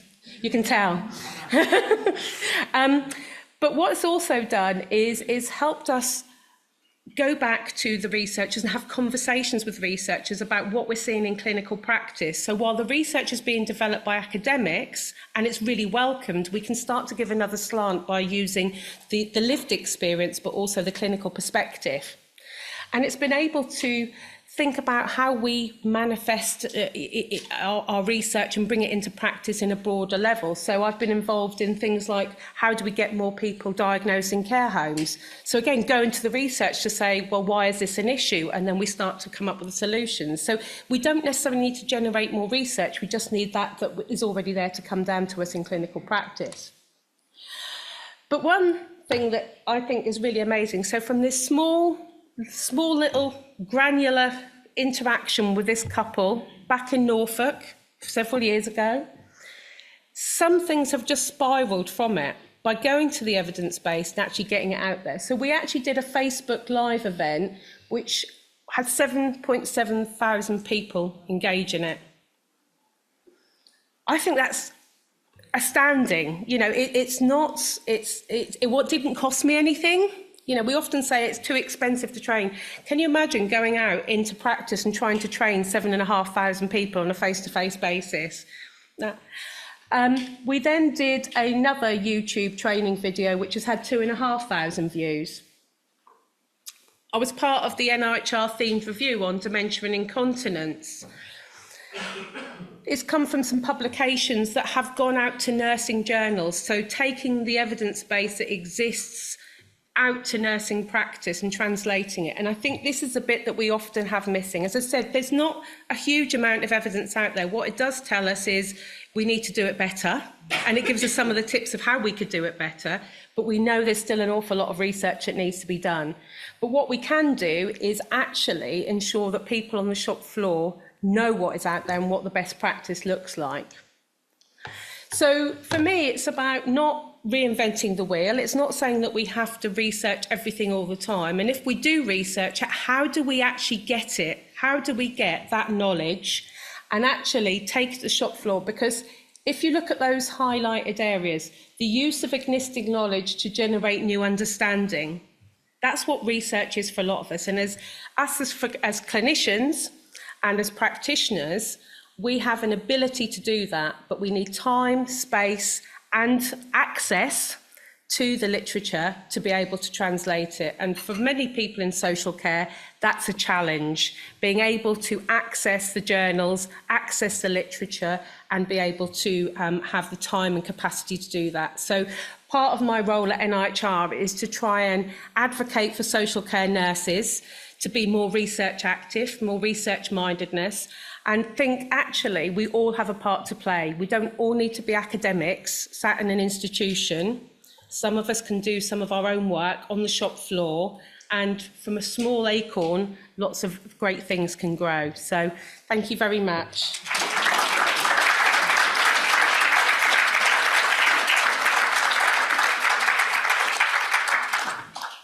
Thank you, Dr. Aldridge. Does anybody have any questions?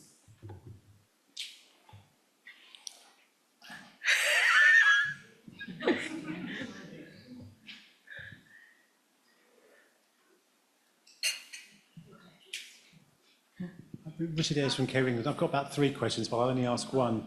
Go ahead. I work for a larger, Richard Ayres from Care England, and I used to work for one of the larger providers, and I spent 10 years trying to get my head around continence from a kind of procurement perspective and understanding why the NHS in 2017 put its own costs of continence product, the pad culture, at about £30–35 a week, yet they'll only give you an allowance of £6 something a week as a care provider to actually pay for those pads themselves.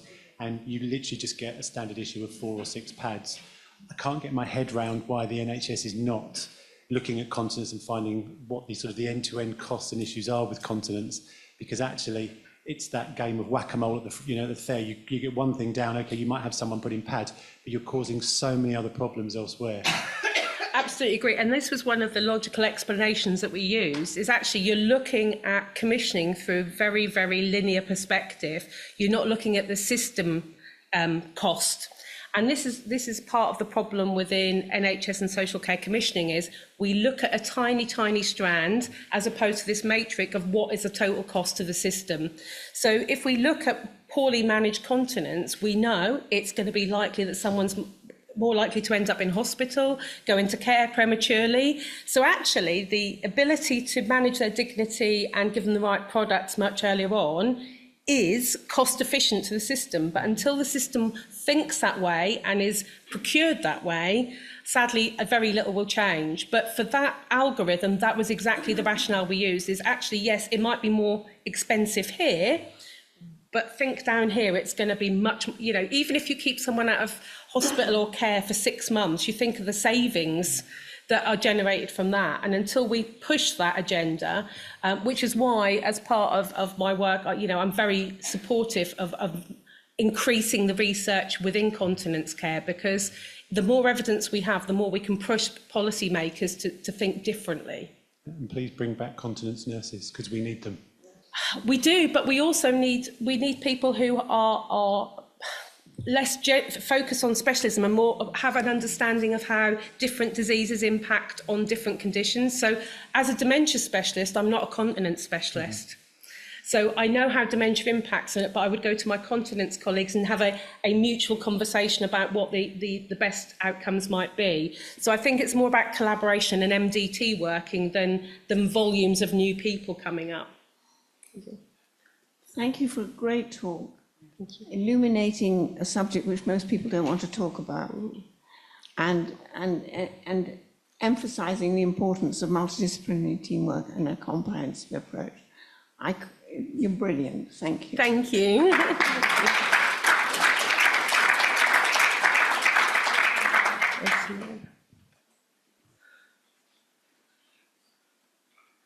You know what? Why you're all getting more brave with your questioning now? The caffeine from break is working its way through, and it's stimulating the conversation in the bladder. That's what it is. Hi, Zena. Firstly, it was a really inspiring talk. It's very effective. Just wanted to ask you, with the research that was conducted, how did you go about engaging the policymakers to kind of bring it to their notice and make it more visible? Well, I was very lucky. This was at ICB level, so it wasn't at national level. I was really fortuitous that I was the ICB clinical lead for frailty, dementia and older people at the time. So I had a foot in the door. Okay. And I had to say, and I guess I had trusting relationships with the people that were making the decisions. I would not say it's that easy. I've certainly had conversations with colleagues at Essity, for example, who are trying to push that agenda through procurement channels more nationally. And so we get kind of a less of a postcode lottery where individual decision makers can challenge and change. We need to make it so it's everybody's got that accessibility. But yeah, I have to say I did have a little bit of a foot in the door. So, well, it was the CCG at the time, not the ICB. But yeah. Hello, I'm Miriam Kennett from the Green Economics Institute, and I thought your talk was really important. And what's interesting, I think, is I run the world's leading green academic journal. I've been doing it for 20 years. But I also am on the board of one of the Oxford colleges, and I'm here today as a granny, and my mother's downstairs with serious heart and incontinence problems. And what's interesting is that everything's in silos, and so my journal's suddenly done really well, so I feel that I can say, this stuff. But the fact is, everything's in silos, and I'm an economist, and I remember recently asking if I could mentor some people at a university, and they said, well, no, not really, because you're not really an academic. And yet, my thing's in Scopus, and it's, really doing well, and we've had commendations. So the problem is, it's not just a problem of care, or incontinence, or dementia. It's actually how we're perceiving knowledge, how we're perceiving research, how we're seeing the world. And I've actually got a climate delegation out at the COP at the moment. I spent 3 hours in Azerbaijan on remote this morning with carbon budgets. And everything's in silos, and we don't see how it's linked. And the problem is the educational structures really at base are not fit for purpose. They're sort of a century out of date. And if we're going to solve all these problems, because most people probably get dementia, and it's not just older people, it's women, you know, who've had babies, all sorts of people. So, and I remember that the top, I hope I can say this, the world's, or the country's leading climate scientist helped in a campaign locally to open toilets in my village, which is Pangbourne. So actually, everybody's got a stake in this stuff, and yet we pretend that it's siloed. And I think one of the things that could happen from your talk is we've got to get a grip on the whole structure of what research is and reflect on that. And it's not just into practice, it's the whole way it sits in the world and how we do things. So I think education and knowledge has to be changed structurally. And I think you've really brought us into a specific example of how it's so clear. So thank you. Thank you. I have to say that's why I'm a social care nurse and I don't work in the NHS, because I take a biopsychosocial, holistic approach to individual needs. And unfortunately, our systems are not set up in that way. We look at singular disease or problems, and lo and behold, we never even talk to anyone else about how these things interact. So we've got lots of people on lots of medication, lots of unmet needs, because we only look at a singular problem rather than looking holistically. I'm a huge fan of comprehensive geriatric assessments because we start to think more broadly about how these things interact. But sadly, we're not there yet. But in social care, we do a good job trying, I have to say. Thank you. We have a question from online. Friederike is asking if there is any evidence that supports that assisting someone to the toilet regularly can help the maintenance of continence or reduce incontinence at all. There's lots of practical things we can do. So actually, yes, promoting regular toileting, going to the toilet is very helpful. Signage, so people recognise where the toilet is.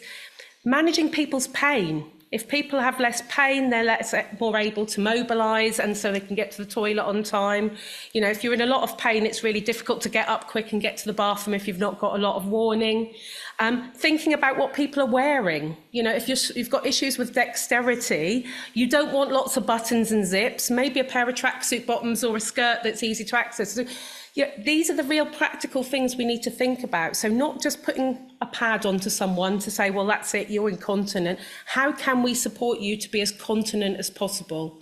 And I think that's really important. And there's, I won't go into it, but there's lots of synergy around the medication that we prescribe for overactive bladders and the medication that we prescribe in dementia, and how one can impact on cognition, the other can affect continence. So, you know, it's about that really holistic approach of thinking, how does dementia affect this individual, and how can we find solutions to help them navigate it and reduce the impact?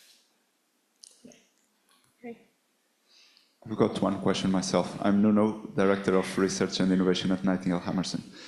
We have seen over time that different ICBs, different areas of the country, fund continence pads in a different manner.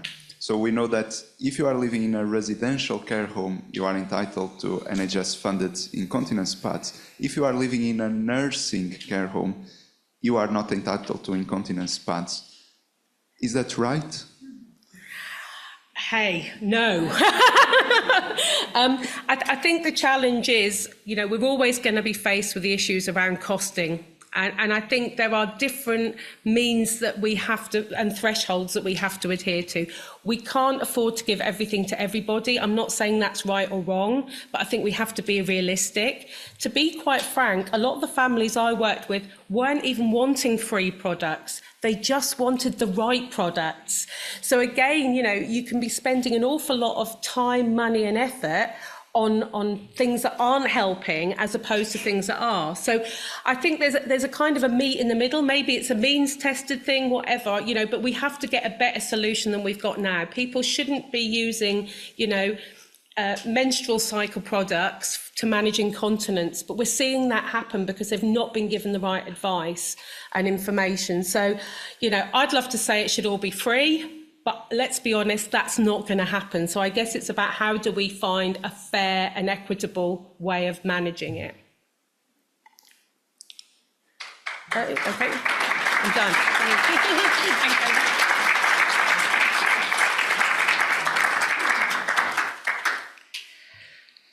Thank you so much. I mean, we've heard about how merging lived experiences and the clinical perspective, and hearing it from a social care nurse, I think it has an impact and authenticity in it.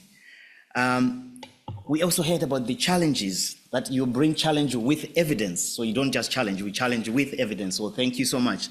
Dr. Aldridge, I think your reputation precedes you.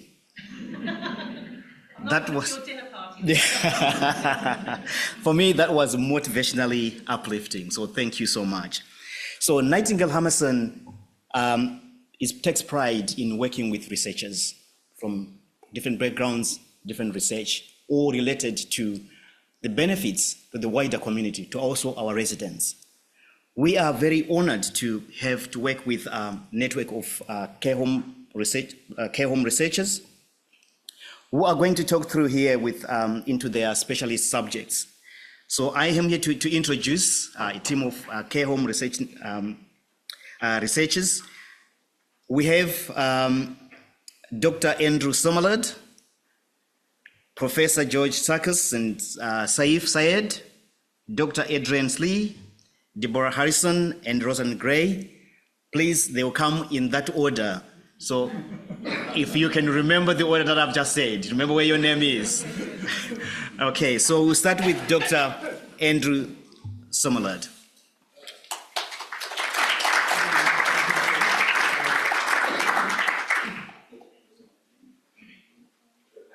Saif is coming to do an introduction. Yeah.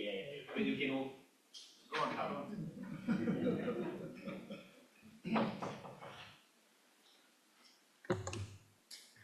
Hello everyone, I'm glad to be back again. Been here quite a few times now, so it feels like second home to me now.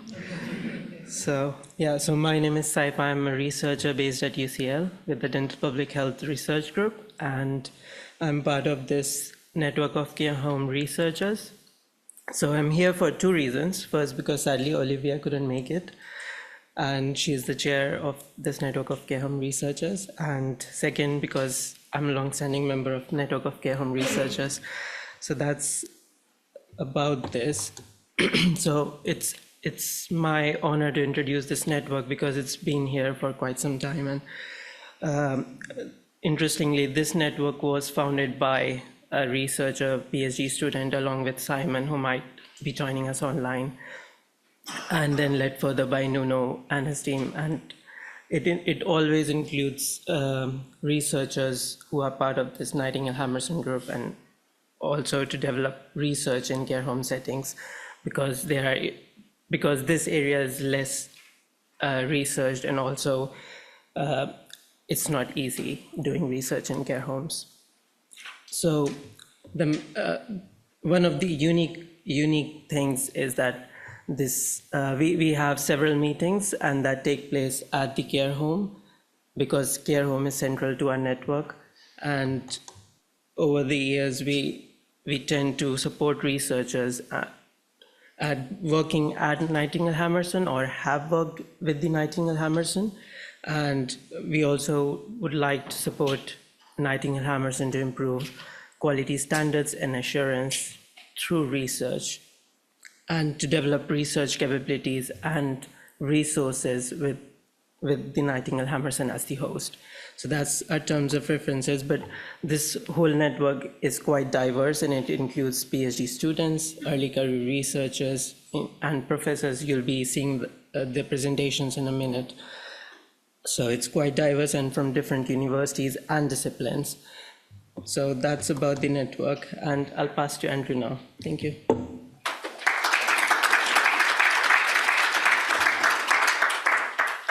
Thank you, Saif, and to the Nightingale Hammerson team for the invitation. I would echo what Saif has said already about the real benefit of this network in supporting lots of us who are doing research in care homes through advice, recommendations, and particularly the support of the research team led by Nuno and Ariel now. I work at UCL. I'm a psychiatrist and a researcher, and I'm going to talk briefly about our study, which was around social connection in care homes, And I see already this morning that this topic has been mentioned by, I think, all of the presenters, because clearly we're understanding how important social connection is for all of us, but particularly it's a basic human need, but particularly important for care home residents because it's essential to quality of life, associated with various mental and physical health outcomes, dementia, as we heard earlier on, as well as cognitive impairment, and really good quality social connection in care homes is a marker of good quality care and person-centred care. We know, though, that in the general community and in care homes, loneliness and social isolation is a problem, potentially an increasing problem. So these estimates are wide, but somewhere around a third to a half of people living in care homes describe loneliness.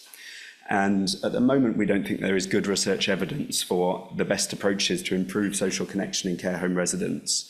And our study came in because we thought that this is partly because there aren't good measures to assess social connection. So in order to do the research, we need to be able to measure this area in an accurate way. So we, and I say we, this is a large team of researchers at UCL, a partner organisation in Canada, in Toronto, and other academics in Australia and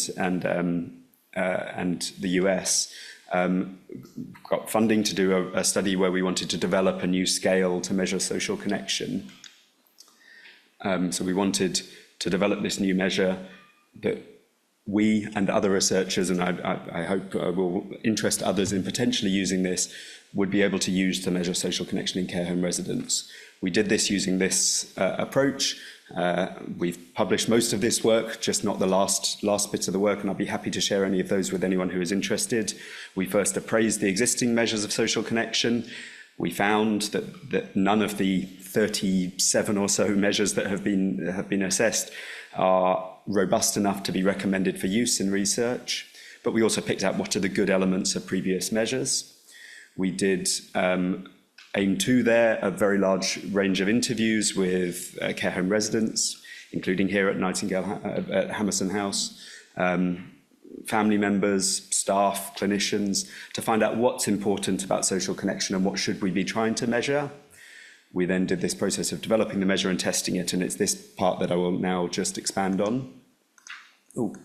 Okay, so we think that social connection is an umbrella term. It describes a variety of different experiences, including the amount of social contact you spend with other people, but also your perception of that experience. As I think the commonly used term, you can be lonely in a crowd, you can have lots of contact with other people, but still experience loneliness, and others may have much less contact, but actually be content with that amount.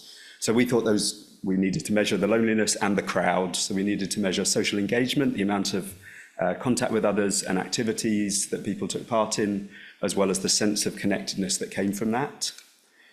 We wanted self-rated versions of the questionnaire and proxy-rated versions. Ideally, we would assess the resident's own experience, but some residents aren't able to provide that in a reliable way, and therefore we need a proxy, a staff member or a family member to report on this. And so we developed questions using the interviews that we did, what people told us we should be trying to measure, and also the acceptable level of borrowing from other scales about what are good approaches that other scales have used. And we did this through developing a very long list of 70 questions, which no one would want to answer in a research question, and then reducing that down through patient and public involvement and testing to a shorter version of the scale that is ultimately 12 questions. And one of them is listed here at the bottom. This is a question that you might ask of a resident: how often do you enjoy the company of other residents? And they would be able to give a response across a 4-point scale. Just to very briefly give the results of our study. So I was trying to work out, I think we spoke to nearly 400 people in total as part of this study, but the final version of the scale was tested in 52 care home residents and 52 corresponding staff members in the UK and Canada, on average age 85, the slight majority of women, and 2/3 of them had dementia, reflecting the care home population in general. Residents took 8 minutes to answer our questions and could answer, well, 92% of the questions, so the scale is answerable for most residents. Staff were a bit quicker and found almost all the questions answerable.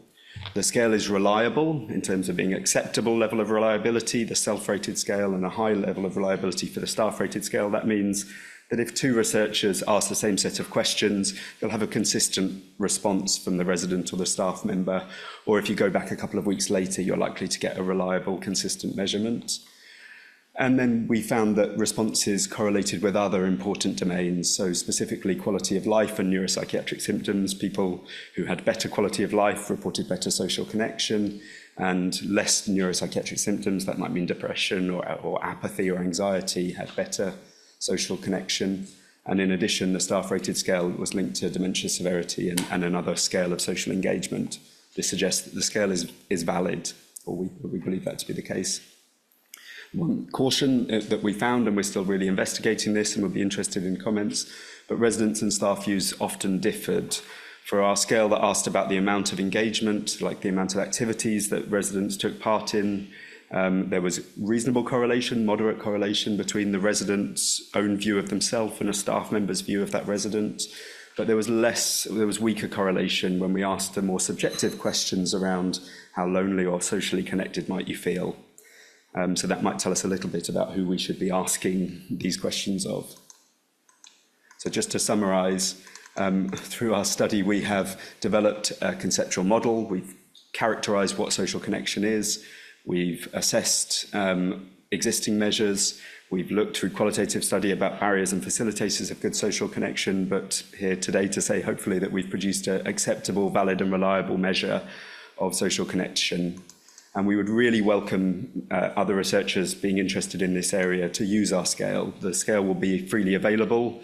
I can send it to anyone who would like it now for use as an outcome measure in trials, observational studies to consider what are the elements of social connection, and other next steps that we're interested in is whether this is something that care homes would like to use as a routine part of care to consider the quality or changes in the quality of social connection in their residents.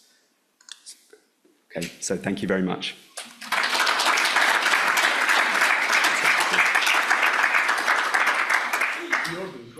Okay, the order is all turned around, but I think Adrian is the next speaker.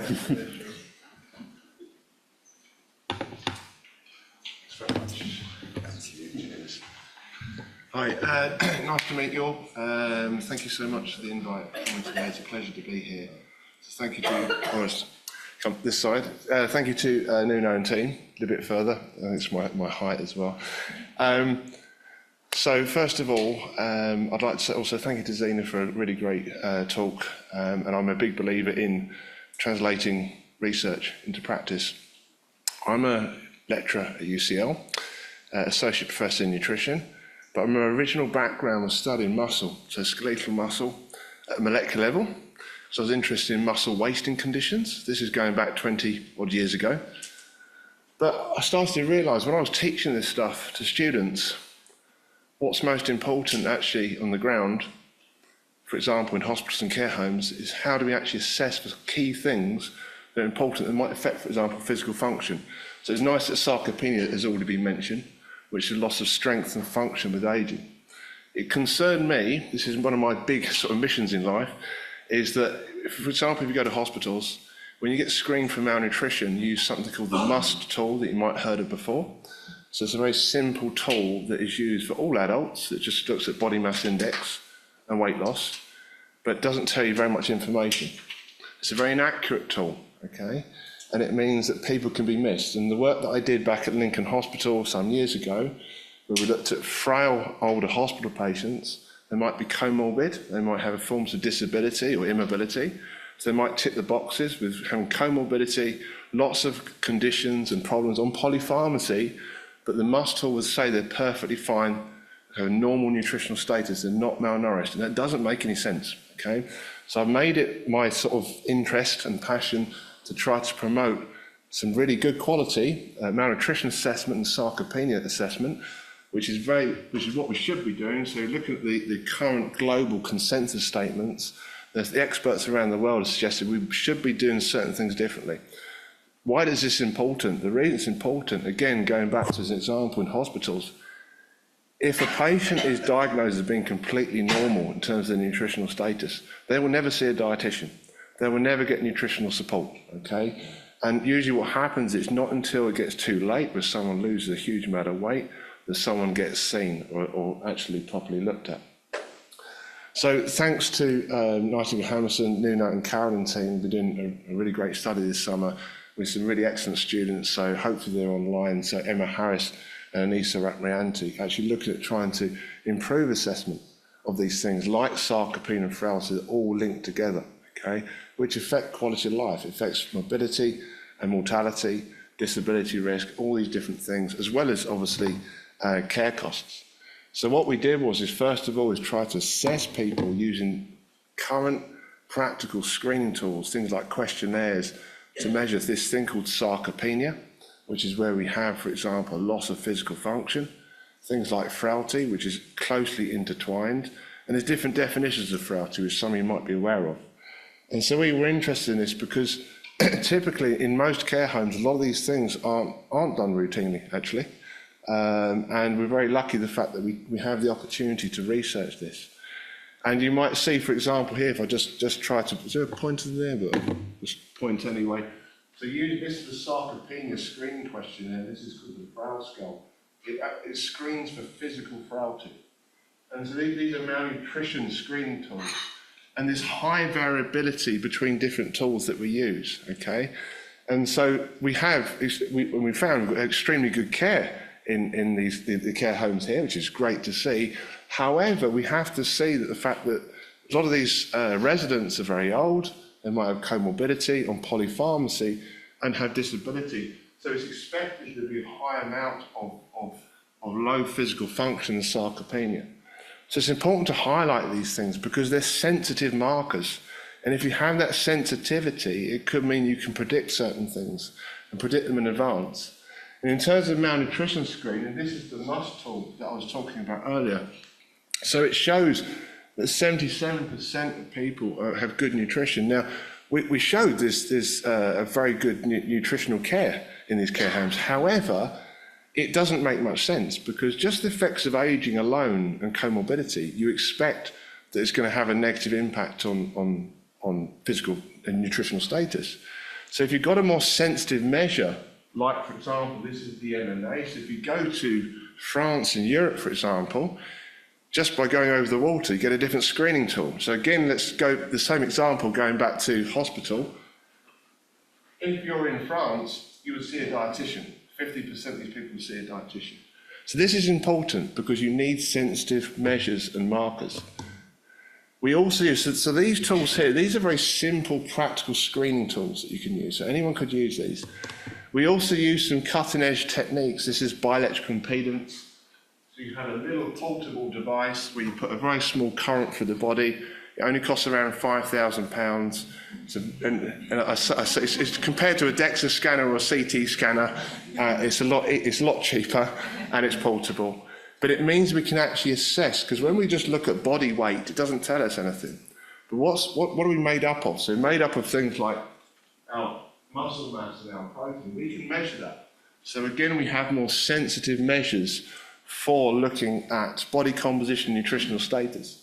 And we found, for example, that a lot of the residents actually had this as a low fat free mass index, so everything that isn't fat mass. Again, this is to be expected. If you have a resident that's 85 with comorbidity, it's to be expected, but at least we have a sensitive measure. So if we do something like some activity, some exercise or nutritional intervention, we might be able to see change and that can predict outcomes. And to finish off, we also did an education and focus group sessions. The students did these, they did a really great job. And it's about trying, because this is the whole thing, it's trying to improve awareness. So are we using, do we even know about these terms? So lots of carers are not even aware of the term sarcopenia. If you ask nurses in hospitals, most people aren't actually aware of what these things actually mean and how they affect people, okay? So trying to promote awareness is very important in the first place. And understanding that all these things are interlinked. Because when we think of malnutrition, we think it's just that we're not consuming enough food. It's far more complex than that. So we need education, and that's what we're trying to do. We need to promote use of more accurate, practical screening tools, and then think about different things that can be suggested for trying to improve status and help to improve quality of life. And I think I'm probably at time now. And so thank you very much. Cheers. Thanks.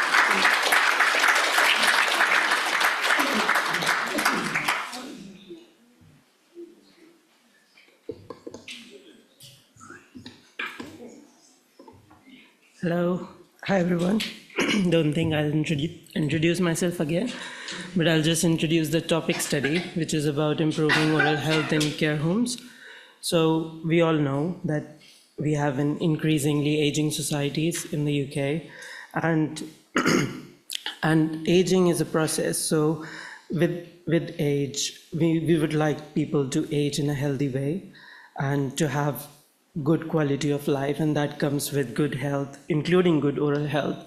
But with oral health in care homes, the situation is not too good, and that's why it comes to a point that NICE issued these NG48 guidelines, which is about promoting oral health in care homes. So, but what was the issue with these guidelines is that these are less pragmatic and these are guidelines.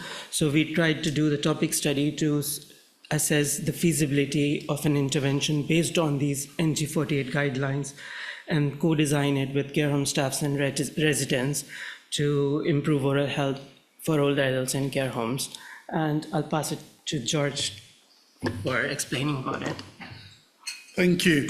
Hello, my name is George Tsakos. I'm the third, we are the third part of UCL presentations today. And in very, very short time, I would like to give you some idea of this. But before thanking Nightingale Hammerson houses for being not research ready, as we call it, researchers, but for being research active, and for giving us a chance to work through a number of studies in oral health, which was a neglected issue in care homes, and unnecessarily so, if I may so. I'm biased, but unnecessarily so.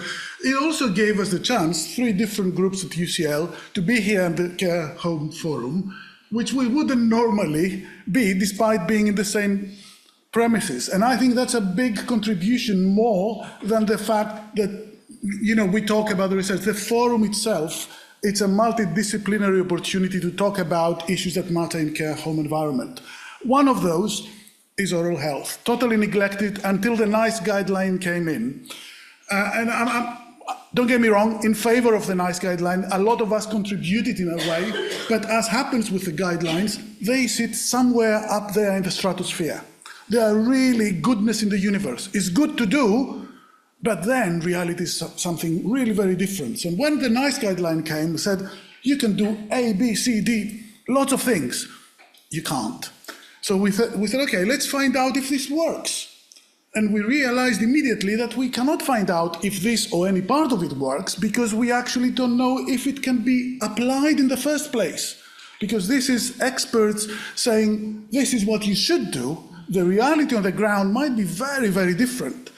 So we, instead of doing a full randomized controlled trial, we did a feasibility study. We just finished the feasibility study, took an element of the guideline, the more preventive public health aspect of it. So assessing the residents when they come in, helping them brushing the teeth, and training the care home staff, because who would do it? You don't expect a number of oral health workers coming suddenly. I mean, you heard what happens in the social care, and you know it every day. So you don't expect an army of oral health professionals coming in and saying, don't worry, we'll do it. So we realized that, yeah, that's the package we need. And immediately we found out that actually it's not going to happen. We really need to work with people in care homes to co-design, work together, and set the guidelines as they should be. So a part of it was, as Saif said, the refinement of the intervention, working with care homes, producing materials such as those you see there. Sorry, time is limited and I need to rush on a 5-minute presentation, but very happy to have discussion later on all these aspects, and the materials are available on the website. So we co-design materials like the assessment tool, but also how you can make a personal care plan, a hygiene record, a weekly hygiene record, and some tips and trick cards which care home staff could find more helpful. Why? Because if they are not embedded in the routine of the care, then it's a nice thing to do, but it never happens.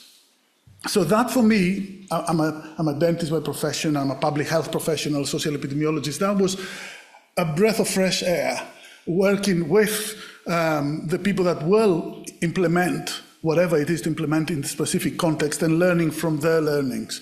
Because it's good for us, we trade our currency, our papers and grants as academics, but actually the pleasure is to see something changing. And you don't always see it in papers. So we try to see if we can recruit care homes, if we can recruit residents. I'm not going to go through this, that's a background. The sense of the matter is we could, surprisingly, which means there is a need. There's something there in the sector says we understand this is important, we want to work with. And that's not just as you see, 31 care homes agreed to take part. A big number of them stayed until the end. We also missed a few, and that's learning from there for the next steps.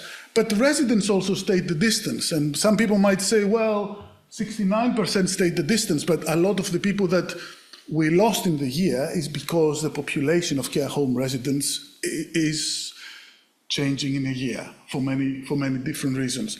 Actually, from those that stayed, they were alive in the care home, a big majority was followed up. And we could collect most of the data with the help of the care home staff. Where we could collect less of the data is when we took a back thing and we said, okay, you collect everything. They have a quite complicated life on a day-to-day basis to just barge on them and say, and get those questions from us. In parallel, we run a process evaluation, which means what have we learned from it, how can we learn? And we found out all the things you know, time poverty, staff turnover, the culture. Not everything is like the care home we're having our meeting today, but also we found a quite hierarchical lens. So all these systems of implementation assume that there are different players playing a role. They are, but there's hierarchies and buy-in from care homes matters. And not every care home is the same as the other one, which actually makes an important difference if you want to go ahead and design a study, because whatever you co-design with one set may not very well work with another. It's life, it's reality, and that's what we learned. So we learned that it is feasible to do an oral health intervention, and I hope we move ahead and do a more definitive trial now, and we come in a few years and talk more about this. It is challenging. Attrition is a big issue, but actually, we could do it. If we could do it, everyone can do it. And I think care homes are really ready for it because there's an interest to work on a topic that was otherwise unrecognizable, not given any attention. So thank you very much. We're getting ready for the subsequent study, and I hope we get your support as we go along.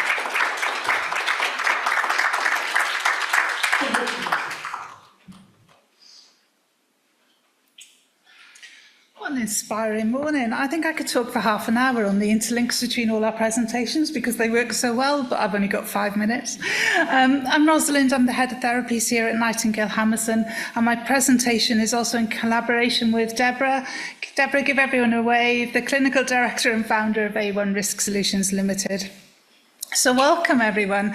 I think Dr. Aldridge is going to smile in a minute, but I'm going to ask you, I think you've probably been sitting a little longer than you might this morning. Yeah, I can see some nods. I think you're probably shifting around in your chairs a little bit more than you usually do. Hopefully you've made good use of the hospitality, the coffee, the tea, the drinks. We all need to hydrate, don't we? And maybe those bladders are beginning to sound that warning sign that you need to go to the bathroom. And if you need them, they're just at the back. I want you to imagine for a minute that bladder is beginning to say, I'm full. But just for the minute, you're not as mobile as you are now. So in order to get help, you need to press a call bell and a carer is going to come. So the carer comes and establishes what you need. And then the carer goes away again.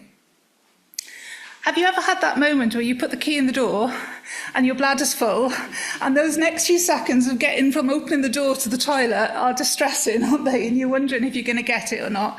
Imagine those seconds or minutes for a second carer to return to help you to go to the toilet. Why do I talk about this? Well, most care homes have a policy of 2 carers assisting with transfers, but it doesn't have to be this way. We're going to talk a little bit about single-handed care, and I'm going to use the term proportionate care interchangeably as meaning the same thing. And it's essentially the right number of carers, the right task at the right time for that resident. It could be 1 down to none, it could be 4 down to 2, 2 down to 1. This isn't something new. You can read about single-handed care in local authorities and NHS circles with really good results. But to our knowledge, it's not been done in a care home. So, like all good research, we know that environment is all important. So the question we asked ourselves really was, is single-handed care or proportionate care appropriate in a care home? We know that we actually get some of the most complex residents living in a care home, so that it maybe poses different challenges. So why did we want to look at this question? Well, this was a direct request from our residents. They wanted timely care. They wanted to get to the toilet in time. They didn't want the distress of that bladder actually feeling like they weren't going to make it. And it could be the difference if you think about us today in the room, for us enjoying the rest of our afternoon, our networking, our social engagement, what's going on, or actually not. If you don't get there in time, it could change your whole day. We also operate a palliative rehabilitation model here. We have therapists that try to optimise our residents' function, and it sat really well within that. We operate a relationship-centred care framework where communication and how we communicate with our residents is all important. Single-handed care really supports that. And Jenny talks a lot about our values and the values that we live to, and dignity is one of our key values.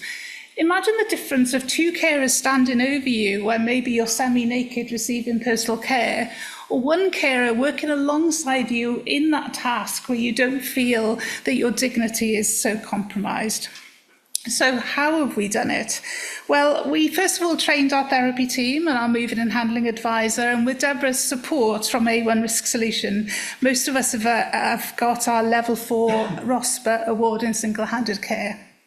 Then we did an audit of our residents at Nightingale House, and again Deborah came and lived in. Now I would encourage anyone who's doing research in a care home to come and live in. I think you get a far better experience of the whole thing.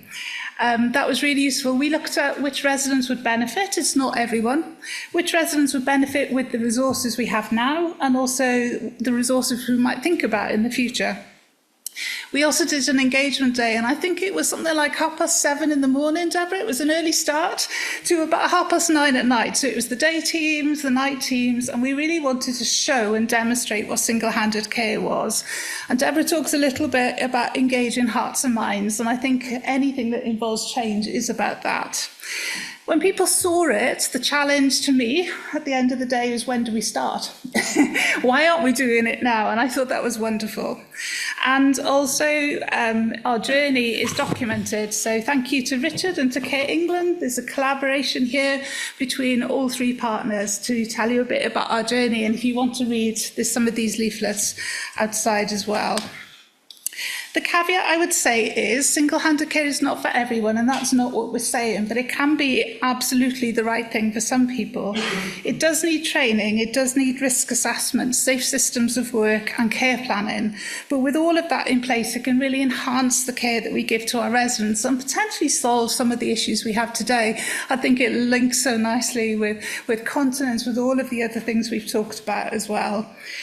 So just to finalise, really, I think there is a research opportunity here, and I'd like to throw that out. If any of the researchers would like to come on board with us, that's great. Today is a fantastic opportunity to bring researchers and clinicians together and talk about implementing that research into practice.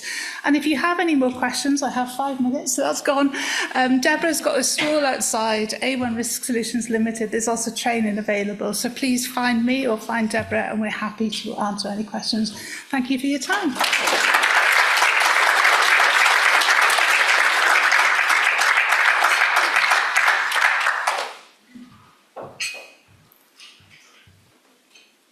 Thank you so much to the network of care home researchers and Rosalind and Deborah for the input. We've heard a lot. I think for me that's quite a lot to digest, but all relevant. We've heard about addressing loneliness in a crowd. We've just heard about proportionate care. We heard about the feasibility study and sarcopenia. Just say, Nightingale Hammerson, we are so proud to have a dietitian, and one of her catchphrase is sarcopenia. I don't know if she's around here somewhere. Yes, to bring that awareness, it's really important. So I want to thank the team for everything, for sharing with us. Now I'm the person between you and lunch, but I'm not going to abuse that. So what I'm going to do is I'm going to ask all the speakers and the rich team to come to the front and stay here, and everybody else, we're going to go and have our lunch. We will be back here at 1 p.m. So please remember what I said. We're not splitting the bill. It's already covered. Thank you, everybody.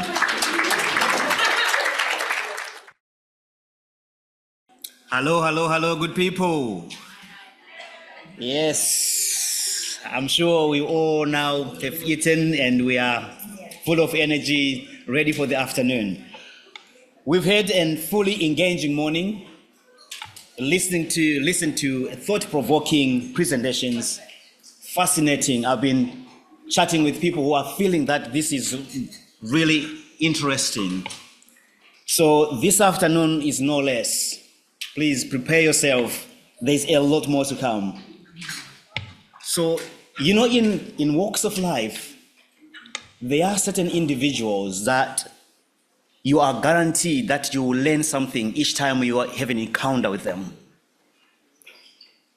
The next person who is going to come here, I got to realize how passionate they are in geriatrics. This person came to spend a day with me as a junior manager, spend a day just with me as a manager to see what I do. And that's when she introduced me to BBC. Yes, BBC. Bowel and Bladder Care. Ladies and gentlemen, please welcome Jackie Morris.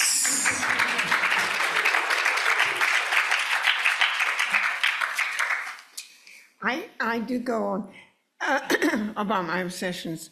It's lovely to be here. Little did I think that we'd be entertaining and inspiring people for so long. It's so exciting to see so many of you here. Nuno and I had this idea 4 years ago, and it was just after COVID was still rampant, and we just built Hammerson. I thought, what better way to use this wonderful facility but to have conferences. I'm here to introduce Professor Deborah Sturdy, the Chief Nurse for Adult Social Care, my dear friend and colleague of 30 years. This is multi-generational.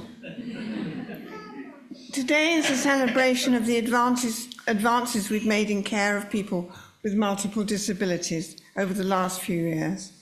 No one pursues and personifies the pursuit of excellence in this area more than Professor Deborah Sturdy. She's been a trailblazer since her early days as a student nurse in a care home to her current role as the chief nurse in adult social care.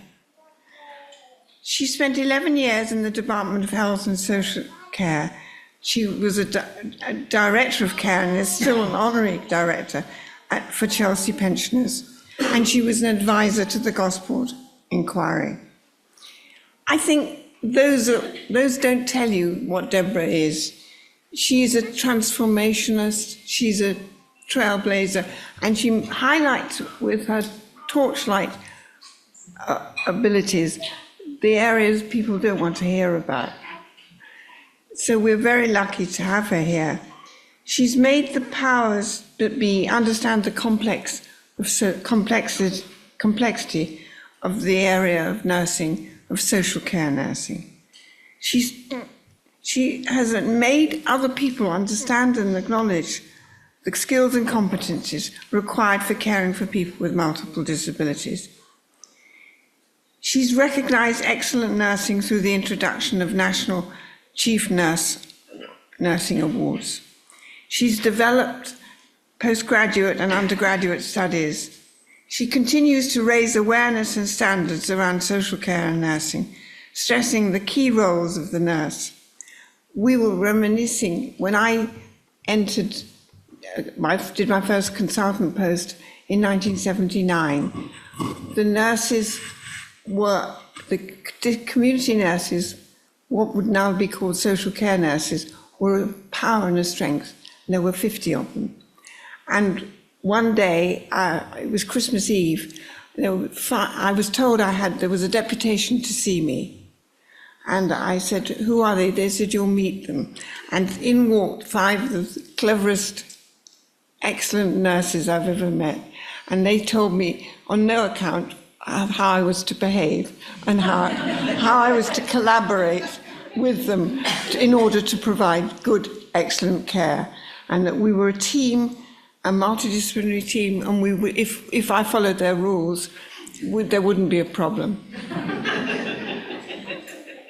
I was very sad when they introduced, 25 years ago, things started to change and people who had those skills were made redundant, and we'd forgotten the importance of the district nurse. And I suppose the district nurse was the equivalent of a social care nurse, and I think we're going to have to reinvent the wheel. And I think there's no one better to raise awareness and standards around social care and nursing than Deborah. She has and is providing leadership in social care nursing. She has supported research on nursing to provide an evidence base. She talks power to power. Last week she was with West Streeting, this week she's with us. And I think she's a champion of the need for excellence. So Deborah, it gives me great pleasure to sit down and listen to you, as always. Thank you.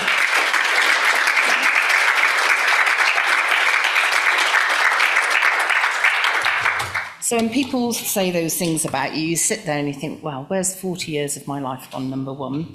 And I think other people might describe me as very irritating, and in person it goes on and won't that dog with a bone that won't let things go.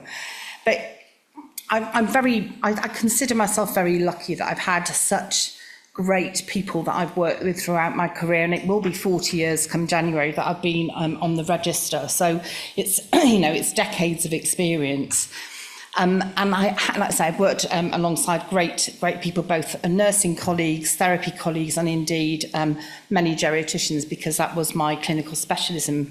Both looking after older people and also people living with dementia was something that really interests me. And Zena and I met on the tube this morning and just saying that I always wanted the jobs that nobody else wanted.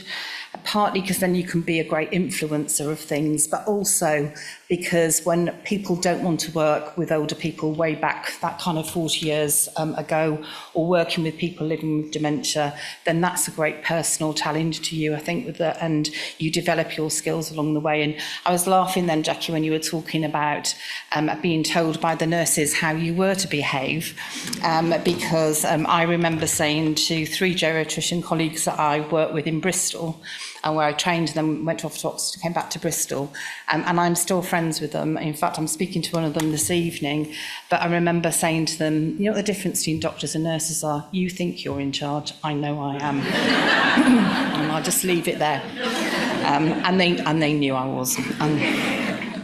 And they still do. In fact, Gordon Wilcock, who was a professor I work with, I realise is 80 next year, so we will definitely be catching up for lunch for that one. But really fantastic people who inspired me throughout my career. So And Jackie's right. Where would I rather be? Talking to Wes Streeting or be here today? Actually, being here today is great to be with you, although I did have a very interesting one-to-one conversation with him 2 weeks ago, and I said to him, when you started, you said you wanted people to tell you the truth, so I'm going to tell you the way it is, because I'm at the end game of my career, so you can sack me at the end of this meeting if you like, but I'm going to tell you how it is. And we came out great friends, and he did listen, or appeared to listen, but I think he did actually listen. And, you know, if we think of why we're here today, and it's been very inspiring listening to people, it's also a moment, I think, in events like this where you've got time to reflect and just think about everything that you're observing, absorbing and learning. But for me, the big question about any research is how do we take people who are online, people in this room who are being stimulated and you know, having kind of thoughts provoked, how do you make that happen for the masses? And I think that's one of our greatest challenges around the research agenda. How do we get this stuff out there, known and embedded into practice? Because the really practical things that we've heard this morning are just so important to improving practice. And for me, amongst the fiscal challenges that we face as a country at the moment, and nobody can deny that, evidence speaks with absolute power, and why it's, for me, why it's just so important. So, and I also think amongst all the challenges that we've got financially, that R&D agenda is absolutely pivotal and will actually, I hope, keep us steady throughout this. I think that will really help us meet the ambitions that the current government have around changing not only the kind of health service, which is getting a lot of the attention, but also their intent around a national care service as well, and what that will mean for us. And that evidence base is going to become more and more critical. So we can't kind of take our foot off the pedal of what we need to see happen, really. So not only has this been energising, it's also been kind of slightly reflective, like I say, for me personally, just thinking how do we actually make sure the impact is felt and is actually heard. So I want to just talk briefly, and it's going to be quite brief, about the things that I've done in my role, which is nearly 4 years now. So here, you know, the first part of the pandemic, and then able to sort of start focusing on what needed to happen. And then being the first to anything means that you can kind of set your own agenda, which is always a good thing. And particularly when you get this old, because you can't be doing with somebody telling you what to do anymore. So I just want to tell you about the things that I've been doing. So in terms of, I felt it was really important that when I came into post, there'd just been a publication of the broadest kind of NHS nursing and professional research plan, really, for nursing. So that was a bit of a backdrop for us. But social care nursing was really starting at a fairly low point in that. So there's a couple of opportunities I had when I walked through the door, and that was to commission some research. And the first one we commissioned was about the contribution of the registered nurse in social care, because bizarrely, despite there being 33,000 and a workforce of 1.7 million, or 34,000, a workforce of 1.7 million, bigger than the NHS, not a huge amount happening in absolute nursing research terms. Lots of things around the edges, but I really wanted to get a sense of that. And then there was another opportunity that came the following year, which is around looking at the role of the associate nurse in social care. So again, huge amount of money was going into the evidence base around the NHS, but what was happening about social care? So we kind of piggybacked onto that opportunity. And in fact, there's one that's not up there, another one through King's College London, where we've just looked at the recruitment and retention of nurses in social care. And that really rich narrative is really important that we learn, because when you look at the projections of what we're going to need in terms of workforce for social care, I think there's something like another half a million people. That's a lot of people to find over the next 15 years. So really important that we understand what we're doing. We had an initial round table bringing together critical partners very early on. And we've just repeated that to kind of as a temperature check, really, of where we're at. And we expanded the participants to go beyond nursing, but thinking of our colleagues in social research, and particularly the funders, like other colleagues other than Ruth Endicott, my colleague at NHR, and indeed Zena, and also the NHS nursing team. But just think about some of those other wider social researchers and people who've got hands on bits of money, and because, you know, that's kind of the name of the game here. How do we get the money out of people to see this as being a priority and being absolutely vital to the future of social care more broadly, and not just that research. Looking at how we can look at that capability, how do we develop our evidence base? Because like I say, evidence is power. And if you haven't got that, it's really difficult. So, for example, at the moment, there are two huge pieces of work going on at the Department of Health. One is the spending review for years 24-25, and then the 3-year spending review from 25 to 26 and 26 onwards. So actually, you know, and things that I'm arguing for, it's kind of, there isn't an evidence base. So that makes the argument even harder to make about why we need to invest in advanced nurse practice, nurse prescribing. How do we do that when there isn't evidence? So having to think quite creatively. And I think there was somebody once told me, and I'm not even sure this is true, but it sounded kind of right, is that something like 40% of medicine is based on evidence, and the rest is still kind of people are kind of looking for the evidence for it. So we haven't got purist. We don't live in a purist world, but actually, like I say, that evidence is important. So building that capacity, building just awareness that this is a sector, and how I describe social care nursing is these are essentially and predominantly, although not exclusively, nurse-led services in the main. So actually, with the support of other colleagues from that multidisciplinary team perspective, so actually nursing research in this sector is absolutely vital. Colleagues, again, and my NHS colleagues in particular, have been great about using their opportunities that they have that we don't have, using the ARC, so the applied research collaboratives. We've actually got the one in Wessex has been fantastic in supporting a programme that we launched about Cred Talk, so looking at how we look at that care research education debate. And I know some people who presented this morning have actually come and spoken at those events. So how do we make digestible, meaningful, purposeful research accessible to nurses who work in care homes across the country, and, you know, and for me, the devolved nations as well. It's an open access, open opportunity. So how do we make that really important clinical research available to people in a way that is actually meaningful, in a way that actually is digestible and actually can impact on essentially what everybody in this room is about, which is people and the people that we look after, and making lives better for them. So I think those have been hugely successful, that webinar series. We've just re-energised that. Zena's been leading on that, has taken over from a colleague who's just retired. So again, seeing that real energy taking place. And I think that the other thing that was really important, so Ruth Endicott, who's the Director of Nursing at NIHR, appointed Zena as the first Fellow for Social Care Nursing, and has kept her on, which is great. And Zena's been doing a huge amount of work scoping out what that can look like, because we all know in this room that social care is different. We don't have those mega infrastructures. I might sit here as a chief nurse for adult social care, but the only way that I can do things is really through influencing and informing and persuading and cajoling people into doing things. So it's not the same as a kind of NHS didactic approach, whereas thou shalt do. So we're in this different space. So actually understanding how you make research work in the context of nursing and social care has been hugely important. And not only that, I think, is also thinking about how can we develop, and I think the things that, Nightingale Hammerson have been fantastic about, and the fact we're actually here for, the third time at a conference like this, but to think about clinical academic careers. How does that work in what is essentially a private market in social care? How do you work with providers who have different, perhaps, priorities?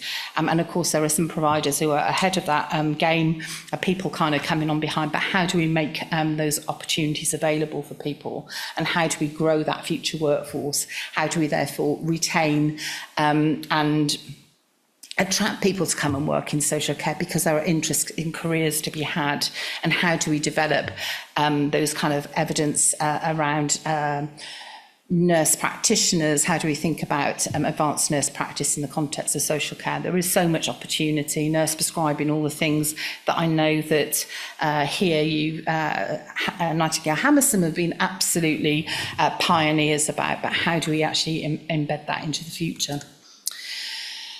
The other thing that I was able to do, and then this is about the persuading and cajoling and using the many networks I have, is that I went to the RCN Foundation, who were fantastic in finding £750,000 to fund the first ever UK Professor of Social Care Nursing, and it's been on my to-do list for about 20 years, because actually having that kind of figurehead, well, she's doing a lot of research, but that academic credibility, that one first person who can stand up there as the first ever social care Professor of Nursing has been incredibly important. There's lots of interest, an open competition for that funding. There's lots of interest. So I see Claire as the start of what I hope will behind her will become others, and that emergent kind of specialism. And again, actually creating that specialism is really important. And I had a meeting with Claire, could have been this week, could have been last week, and it all merges into one in my head often, is that, I think it was this week actually, just talking about some of the things that she wants to do, setting up that kind of support around us that we can help her become a real success. So she's got particular interest around nurse prescribing, and I think there's masses of potential of that within the context of social care. And we've got universities developing advanced practice, looking at the specialist practitioner qualification that's kind of recognised and registrable with the NMC. We've got universities seeing that there's a market, there's an opportunity here to how they can help develop that future. And I think when those advanced practitioners come into place, we'll see again opportunities for further research. And the other thing that came out of the meeting 2 weeks ago was actually then how we're going to develop this research, social care nursing research plan, so that we put it on a bit of paper at the end of the afternoon. It was a quite intense 3-hour meeting. At the end of that, we've got everybody to commit to what they're going to do. So that's going to not just be sitting in a room and everybody goes out and goes home, but actually putting that pen to paper so that we have got a kind of clear vision of what a nursing research in social care can look like going forward, and therefore hold people to account, because that's the important bit. Lots of talking, but it's actually how we hold people to account for the things that they're going to do. And one of the other things out of the massive challenge that COVID sort of threw at us all, everybody was affected by, was actually the Vivaldi, the study that emerged from with Professor Laura Shallcross from the University College London, looking at IPC across that whole period, that live research, despite the massive challenges people were facing, people were participating in that. As a result of that, we're now seeing more and more care homes want to continue with that work. And I know that Laura's kind of vision for the future is that she sees such potential about how that study can be expanded and developed and look at other aspects. So we could be, what we're seeing, I think, is a real opportunity to grow a massive data set for the future of information that can kind of touch way beyond IPC. And in doing that, we can, like I say, gather that data to put social care in a good place for the future. Thank you for that bit. However, I want to say something else. Jackie mentioned this. One of the things that has been a great opportunity for me during the course of me being in this post is to recognise nurses who make an exceptional contribution. And last year, I think it was Nuno I gave the chief nurse for adult social care award to, and I know Clemence is in the room, and he got one recently too. So it's a really important thing that we recognise people who do exceptional things, and I think particularly around that pioneering bit, the first of people. So this afternoon I'm going to take the opportunity to give another one out. And so I'd like to give this to you, Zena, for all that you've done.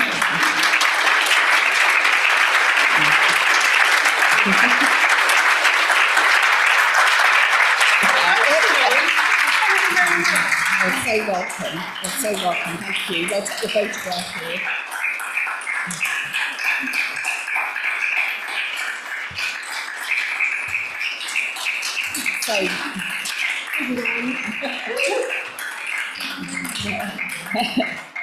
So, the one thing about the good part of my job is I make people cry, but for the good reasons. But Zena has been a pioneer in that role. And again, we were talking on the tube this morning about being an agitator and an irritant for people, and we need that. We need kind of a bit of provocation because that's how we kind of change things. So thank you very much for all you do, and thank you all very much for all of you all do.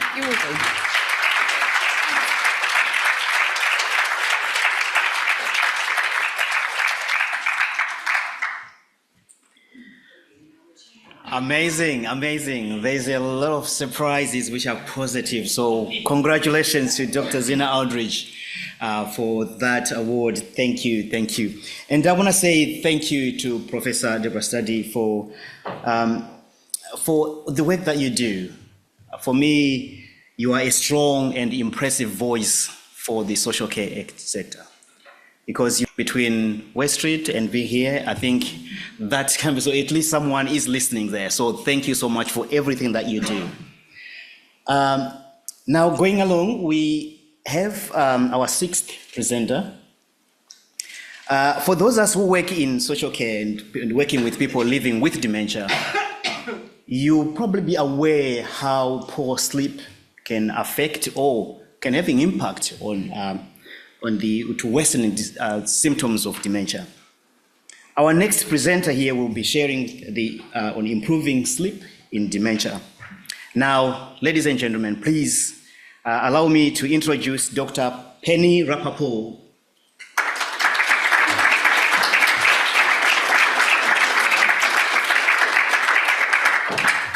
Right. Hello, I'm Penny. I am a professor at UCL. Also, I am also a clinical psychologist. So I come from a kind of clinical and an academic background, and I'm going to talk about a piece of work that we've been doing over the last, actually it's a long time, many years. I work with Gill. We've done this together. And recently we've had the results of our study. So I'll be talking about the work we've been doing, and a bit more broadly talking about sleep in dementia, which I think is probably a massive issue here. And just generally, I think we all know what it's like when we've not had a good night's sleep. So, right, so this is just to thank our funder. So I'm funded by the NIHR, and there's lots of people that have made the projects I'm talking about happen, and lots of different universities involved. So thank you to all of them. So why is this important? So what we know is that sleep problems are very common in people living with dementia, and that's any type of dementia. Okay, so 40% of people living with Alzheimer's disease will have sleep problems.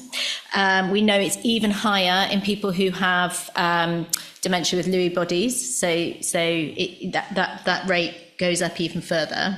And what we're talking about is lots of different things. So we're talking about waking up in the night, possibly waking up distressed or confused in the night. We're talking about difficulty getting to sleep, difficulty staying asleep, waking up very early in the morning, sleeping a lot during the day as well. So it's also about sleeping too much. And there's lots of behavioural changes that we can see when people wake up. We also know that it's really distressing for people when they're not sleeping, and it can make things worse for them during the day as well. We all know what it feels like when we've been awake in the night and then have to kind of carry on doing the things we're doing. So it can make you more confused, it can make you more grumpy, all of those things. And it's also distressing and difficult for people who are supporting them.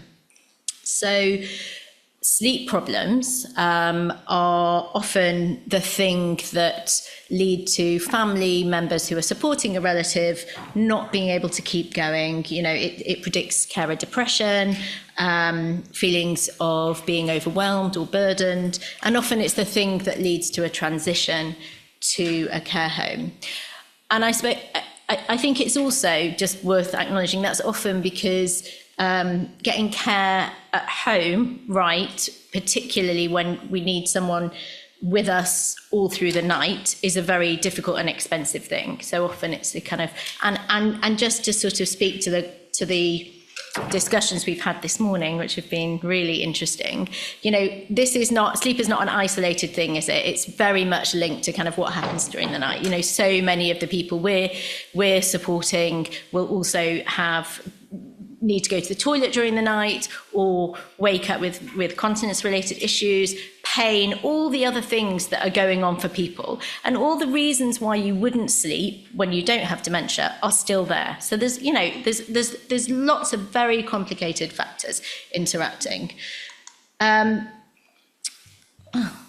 didn't realise I was about to go on and say this. Anyway, well, that's good. So, you know, pain, anxiety, medication, things about your environment. You know, there's lots going on there. I won't go too much into actually what's happening, but in dementia, there is particular neurodegeneration that happens in particular bits of your brain, which mean that your circadian rhythms, so the thing that kind of tell you that it's day or it's night, that can get disruptive. So that's why you often see, you know, that kind of day-night reversal, or people, you know, waking up in the middle of the night and thinking they need to get up and go to work. So there's a specific disruption to circadian rhythm. And then we also see the other thing that happens with sleep is that it's a bit like being hungry. Your pressure, your need to go to sleep increases during the day. So actually, if you are not moving very much, or you're napping a lot during the day, then you don't have that kind of sleep pressure at bedtime. So that's also something that we think happens a lot in people with dementia. It happens for all of us, but those are some of the things that kind of might be going on. In terms of what works, we also know that there is not a great evidence base around medication. Okay, so we know that things like antipsychotic medications, benzodiazepines, they're used a lot. I'm sure you know, used a lot in care homes as well. But actually, they have a lot of side effects. They're quite dangerous. They can increase mortality and lots of other problems for older people. And there isn't really any full good evidence that medication works, basically, in this context. And NICE guidelines are very clear around things like, you know, not prescribing melatonin. So even though it's often used, there isn't really a good evidence to suggest that it works for people with dementia. There's also not very much evidence that, until now, from some big randomized control trials, that the sort of non-pharmacological or more psychosocial interventions work. It doesn't mean they don't work, it's just that there hasn't been good evidence. And having really good evidence to kind of take to commissioners and argue for the need to use these things in resource-strapped environments is really, really important. So we need to have this kind of strong research to kind of go to people and be like, actually, we can save this amount of money, we need to be doing this. So there is promising evidence from multi-component interventions. So when I say that, I suppose what I mean is interventions which bring lots of different things together. So using natural light, because often people with dementia won't get outside at all. It's really good to increase light because that tells your brain when you should be asleep or awake. And we use artificial light as well, like those very bright light boxes that we give out to people. But it's combined with lots of other things. So it's really important to kind of have interventions that bring lots of things together. Okay, so I think I'm talking quite slowly, but actually, just to say, what we've done is tried to not reinvent the wheel. We've brought together people with lived experience, experts in sleep, experts in dementia, and all the available evidence, and thought, okay, let's come up with something that we can actually use in the NHS or in different community settings. And we developed something called Dream Start, which stands for Dementia-Related Manual for Sleep Strategies for Relative. And initially we did a little test. We did a feasibility trial with a small number of people just to see, can it be done and do people like it? And yes, it can be done. So we did our initial trial. I won't go into that. That was in we finished in like 2017 before the pandemic. And people liked it. We were able to do it, and we were able to kind of test it as well. So we went on to do this kind of full study. And this is just a slide showing you what Dream Start involves. So what different parts of the component there are. So it's a manualised intervention, which is important because it means it can be replicated. So we have a manual that people can follow when they're delivered it.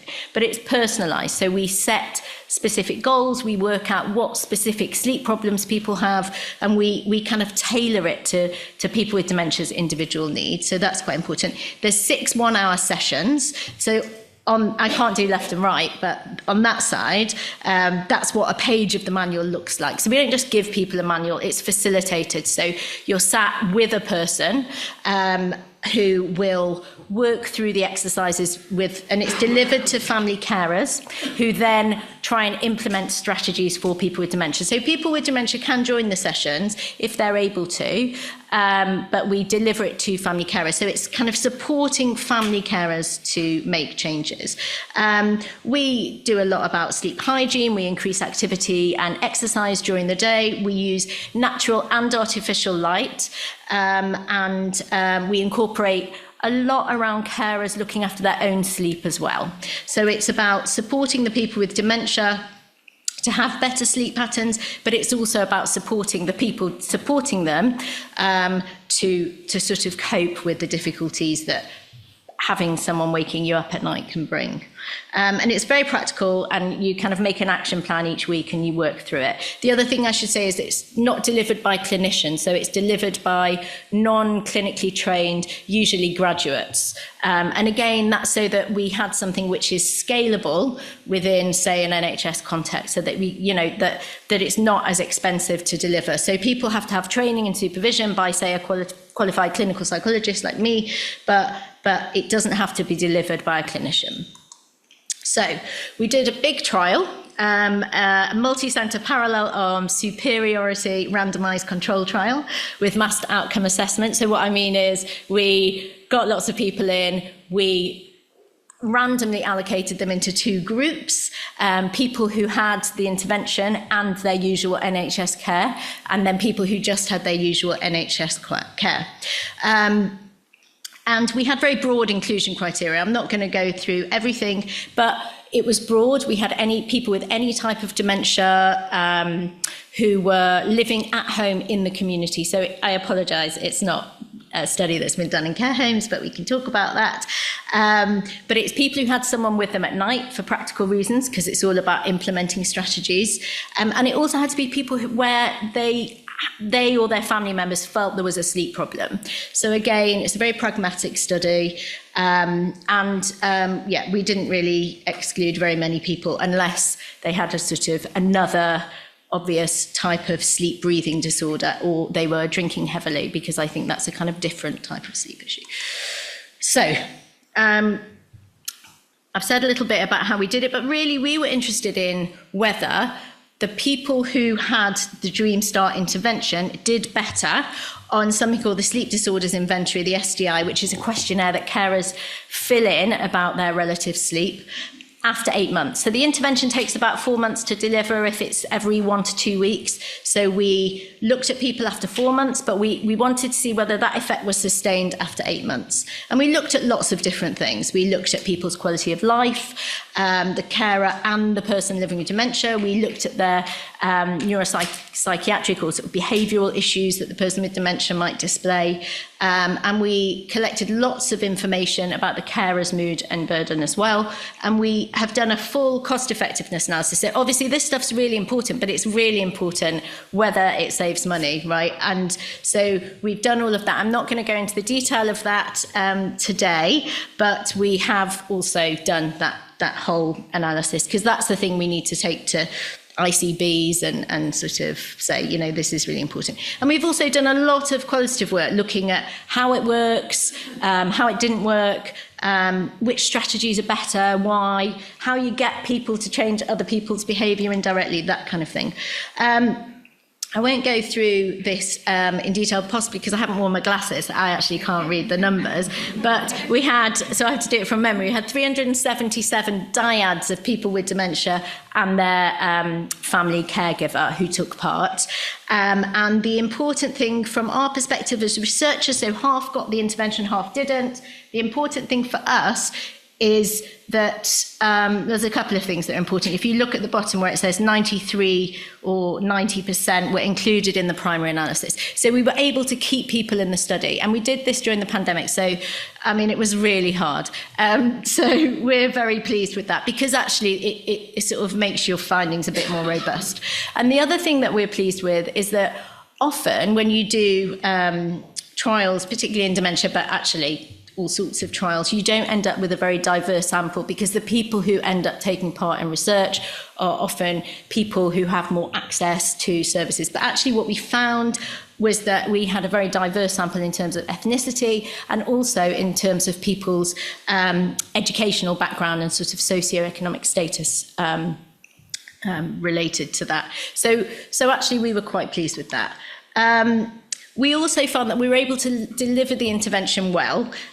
So 83% of people had 4 or more of the 6 sessions. And it wasn't easy, because actually, for lots of reasons, because we were doing this in the NHS across 12 different sites across England, we had to train loads of people. Me and Gill had to train loads of people. We trained 75 people to deliver the intervention, 49 of whom went on to do it. So you can imagine, I'm quite controlling. We didn't have that much control over how they were actually doing it, but we recorded the sessions so that we could listen to them. And actually what we found is that they stuck to the manual and they delivered it well. So that is a relief.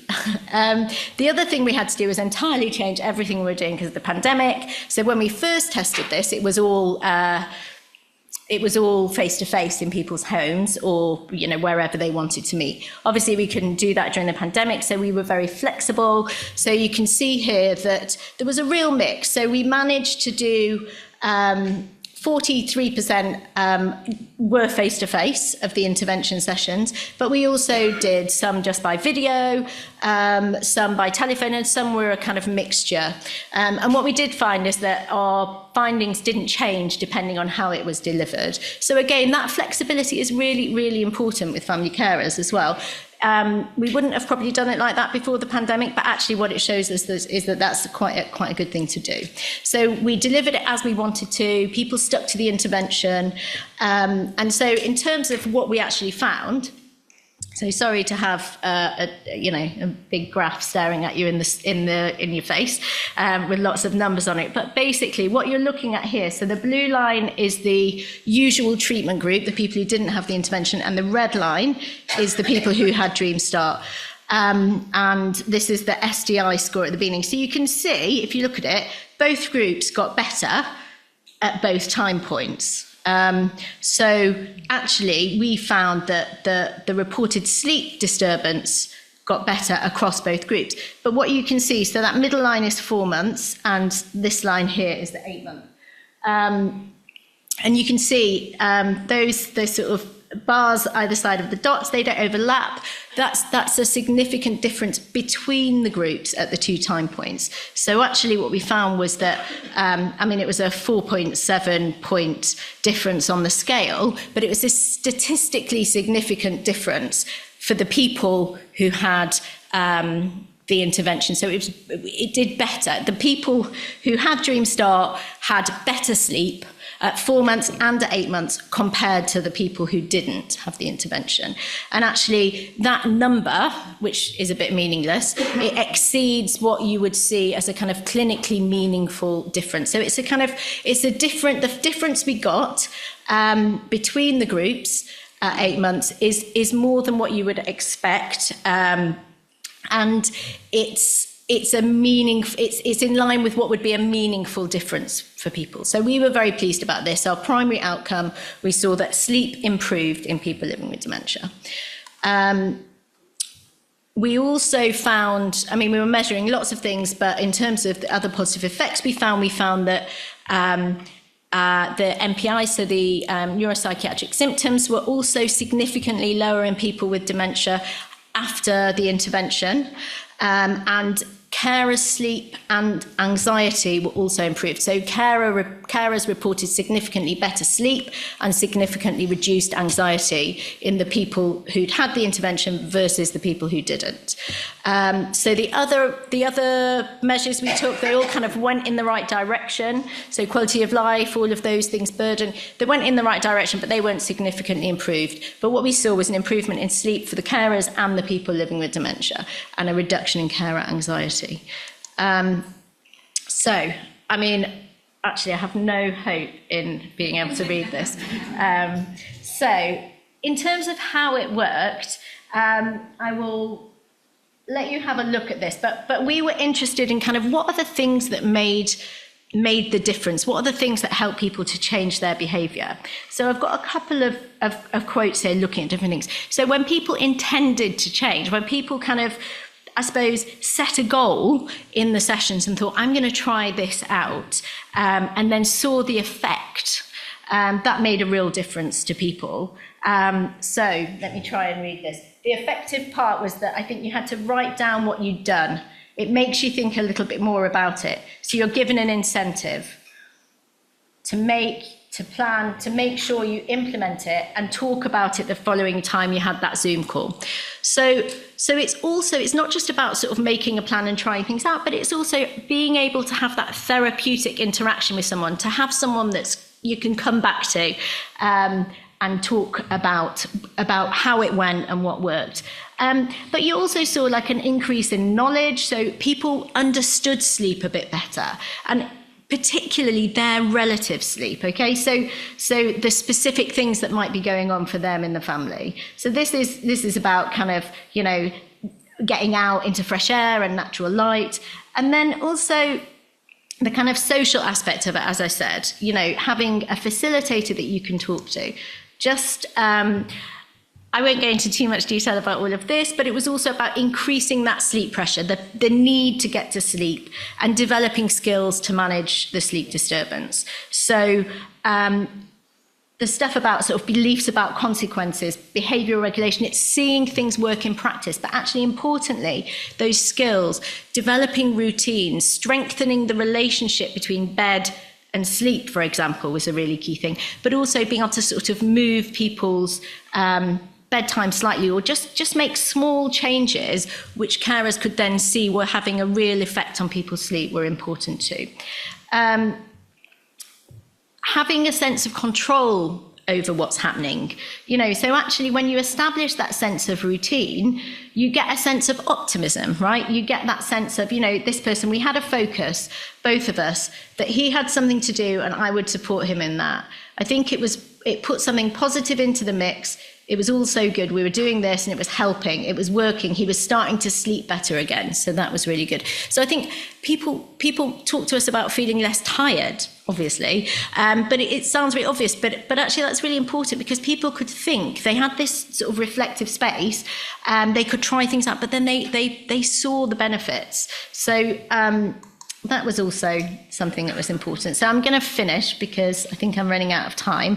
But basically, these are the things, you know, we're really pleased with how this went. It was successfully delivered as we'd intended. We saw this sustained effect. And actually, there's nothing else like this. What I was trying to say at the beginning, I don't know if I actually said it, is that there is no full randomized control trial evidence of an intervention like this up until now. So this is really important. Although Gill just showed me someone had written a blog about how it basically doesn't work for some students, but they don't realise that Gill is actually leading their seminar later this afternoon, and she'll be like, oh, well, that's really interesting that you concluded that. But anyway. So good luck to them. So it works. It's you know, it doesn't solve everything. You know, those are not massive changes, but it makes a small difference to people's lives and to carers' lives. It is cost saving and moderately cost effective, but not going to talk about that today. And it has been published, and this QR code should work, but I set it up, so I apologise if it takes you somewhere bad.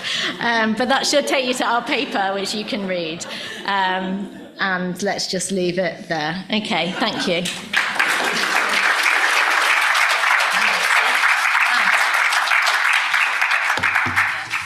Thank you, Professor Rapaport. Does anybody have any questions?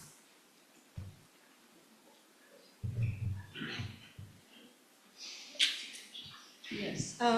My name's Judith Silver, and my mother was in Nightingale House for 4 years and died recently in August of this year. I've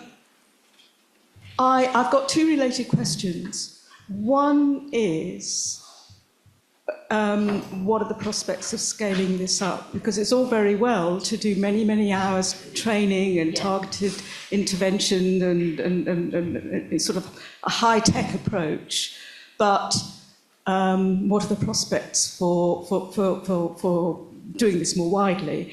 And the second thing is, old people tend to have difficulty in sleeping, even if they haven't been diagnosed with dementia. And I mean, have you any comments to make about that? And you know, is it generalisable to elderly people? Could you use it with other elderly people who don't have a dementia diagnosis? Yeah. Thank you. Thank you for both those questions. I mean, this question about whether we can scale up our research is the thing that kind of keeps me, Gill, keeps us up at night, because actually you have to start by testing something in quite a kind of controlled, rigorous way, don't you? We are quite hopeful that this is scalable for a number of reasons. Firstly, it's quite cheap, relatively cheap to deliver. Now that, obviously it all depends on kind of whether there's any resource available, doesn't it? But actually we've got something where we can deliver the training remotely to the facilitators quite easily. We don't need fully qualified clinical staff to do it. And actually we've got other interventions that we've done where we have a sort of successful model for sort of training and scaling up. The really important thing is that we've got the data on the cost as well and the potential. So what we found was that people who were in the intervention group use less services. So actually being able to go to the people with a bit of money and say, this is really important. So we've got the package, we've got, we make all our materials freely available. I mean, I think whether things ever get used, unfortunately, it's really difficult, because actually what you do see is resource going into things that don't work as well, because they're cheaper. So all we can do is really try and make packages. That's why we do all this qualitative work as well, because we really want to be able to say to people, look, try this. And we're doing more stuff. I missed my last slide, but we're sort of trying to kind of already do implementation studies to sort of scale it up, to look about how it can be used in different contexts for different populations. So we're working on it, and we think that it is scalable, because actually just giving someone a manual and saying, work through this on your own just doesn't work. So what you find is it's great to do that because it's easy, but it doesn't work. In terms of just other populations, I think with older people, this intervention is kind of built on what we knew already worked with older people. So yes, I mean, I think there's lots out there, lots of the stuff that's available through NHS services to treat insomnia or sleep problems will also work for older people. So yes, I mean, it would apply, but there's a lot in there that's kind of quite dementia specific as well. So, but yeah, there's no reason why. When my 10-year-old, a long time ago when we were developing it, was having problems sleeping, I gave him the manual and he kind of went through it. It was like, it's great, but there's a lot of pictures of old people in it. I was like, yeah, I know. But yeah, so yes, I think there's a lot in there which can be applied. Hi, Finn Turner-Berry from the National Care Forum. I just wanted to ask, in terms of ethics and kind of squaring off personal choice and autonomy with kind of the requirements for the intervention. Yeah. How does that really factor into things? So like keeping up people after meals, for example, I guess in the learning disability and autism space, you'd say, go to bed when you want, wake up when you want, it's your choice, it's your life. How do you kind of square those things when developing an RCT and an intervention? Yeah, I mean, it's really challenging, isn't it, when you're doing any research with people living with dementia, that, obviously we went through a whole ethical process, and we've worked with people with dementia all the way through. And anyone who takes part either gives informed consent or a consultee will do that on their behalf. So from a sort of research ethics perspective, I think we're kind of okay. I mean, I think that the sort of more complicated thing is that what we're doing is asking family members to sort of implement changes, and that's quite hard. And I think that's where the kind of facilitator comes in. So it's having someone to work with you to think about, like, well, how could you do that in a way which fits with what they would want? You know, we're not saying if someone's always, you know, gone to bed really late. Like, we had someone in the trial who I think was watching 3 movies through the night. You know, that was what gave them quite a lot of pleasure, but equally it was really disruptive for them. So it was working with the family members to try and change that. And obviously if the person with dementia can join the sessions, we would invite them, but what we don't do is have them there if it's going to cause them distress or it's going to be confusing for them. So I think, you know, there are ethical dilemmas related, but I think it would, you know, those conversations would always be based on, you know, what would this person have wanted? And actually, is it going to reduce things like the risk of falls or other things happening because they're kind of getting up in the night and it's quite dangerous? So I suppose it's slightly different as well from, say, an autism or intellectual disabilities setting. But yeah. Oh, Gill, did you want to? Yeah, I wanted to add something if I could, and then give it back to you. Yeah, sorry, she's Thank loud. you. Yeah, because somebody asked me, I was talking about this a couple of weeks ago at the Royal College of Psychiatrists, what if you could only do one thing, what would it be? And I thought it was people falling asleep during the day, but you don't wake them up. What we tried to do was to identify when they fell asleep and give them something more interesting to do. And I think that was really helpful. Most of them, but not all of them, fell asleep after lunch. So what would happen is they'd have lunch, and the person who, their family member, would get up to clear up lunch and stuff, and they would fall asleep, and the person, their family member, would think, well, at least I get to clear up, and I'm so exhausted, so they would just leave it. But when we started and got people to say, so immediately after lunch, they would often go for a walk, and they liked it, or they would do a jigsaw. I mean, lots of people can't walk, or they would do something, but that was sort of transformative for many people, because often people fall asleep, they're a bit tired, but they've got nothing better to do. So, I mean, I think it isn't, I mean, I don't like people waking me up, so I don't see why people with dementia should like people waking them up. So I don't think that's a great way to go about it, just go and bother them whenever they fall asleep. But I think if we can prevent them falling asleep, because I don't think people are making an informed decision. They're not thinking, I'll sleep now and not be able to sleep at night. They're just sleeping now because they are. Thank you. That was really impactful, I think, and quite a lot sort of affecting quality of life of the residents. I saw you said you were not going to talk about it, but you've done the economic modelling and it works. Can I get my head around it? It works despite the fact that your treatment as usual group also improved. Didn't improve as much as your intervention group.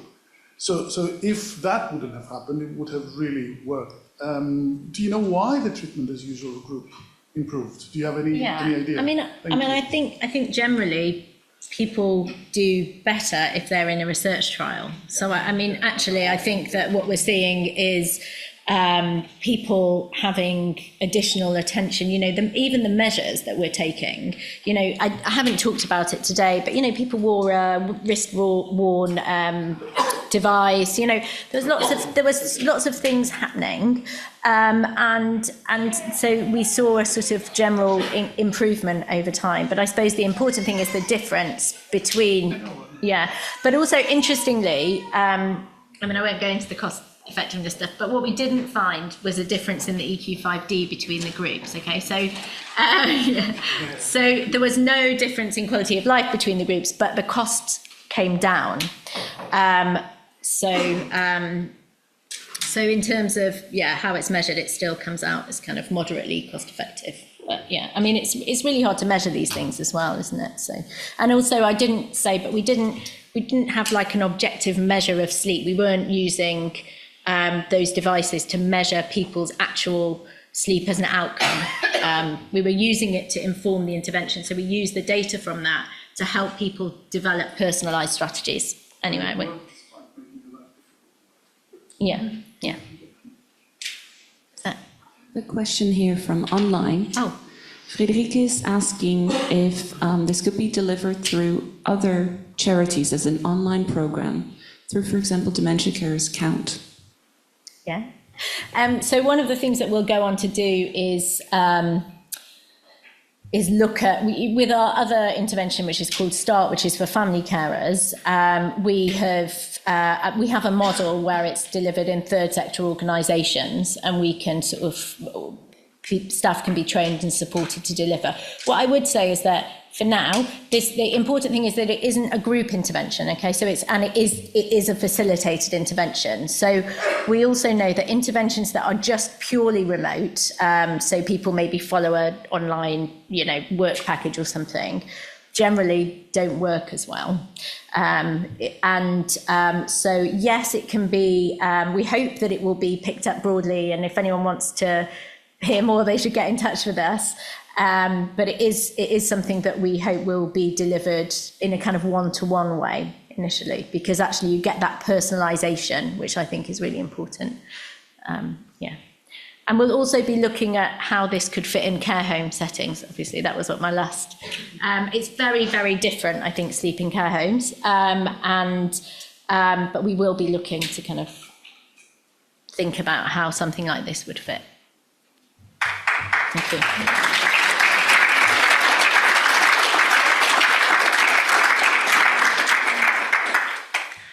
Yes, another fascinating presentation. Thank you so much, Professor Rapaport.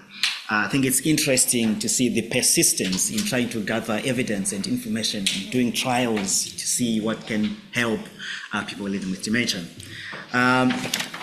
So our next presenter now, I see this as a mentor, an influential medical educator who has lectured widely in this country, abroad, different countries. Her role involves driving national strategic agenda for supporting excellence, which is part of what we are doing now when we are trying to drive it. But if we have someone at that center, I think it's important. Now, ladies and gentlemen, please allow me to introduce Dr. Ros Taylor.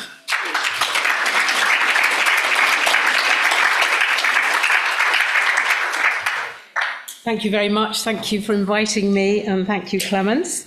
I was just thinking, listening to you, Penny, that I use any opportunity to talk about my new 4-month grandson.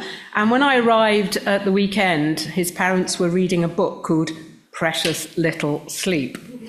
Anyway, so I'm here today to talk. I do, like Deborah, make people cry often. But usually for different reasons, not about awards, but because I talk about sad things. So I hope I won't make too many of you cry today. But there may be some triggers in what I'm going to say. So let's see. It's nice to have some audience of all ages, whoever you are. Thank you for feedback. So I think wherever you end your life, it's got to be a good ending, whether that is a care home, at home, hospital.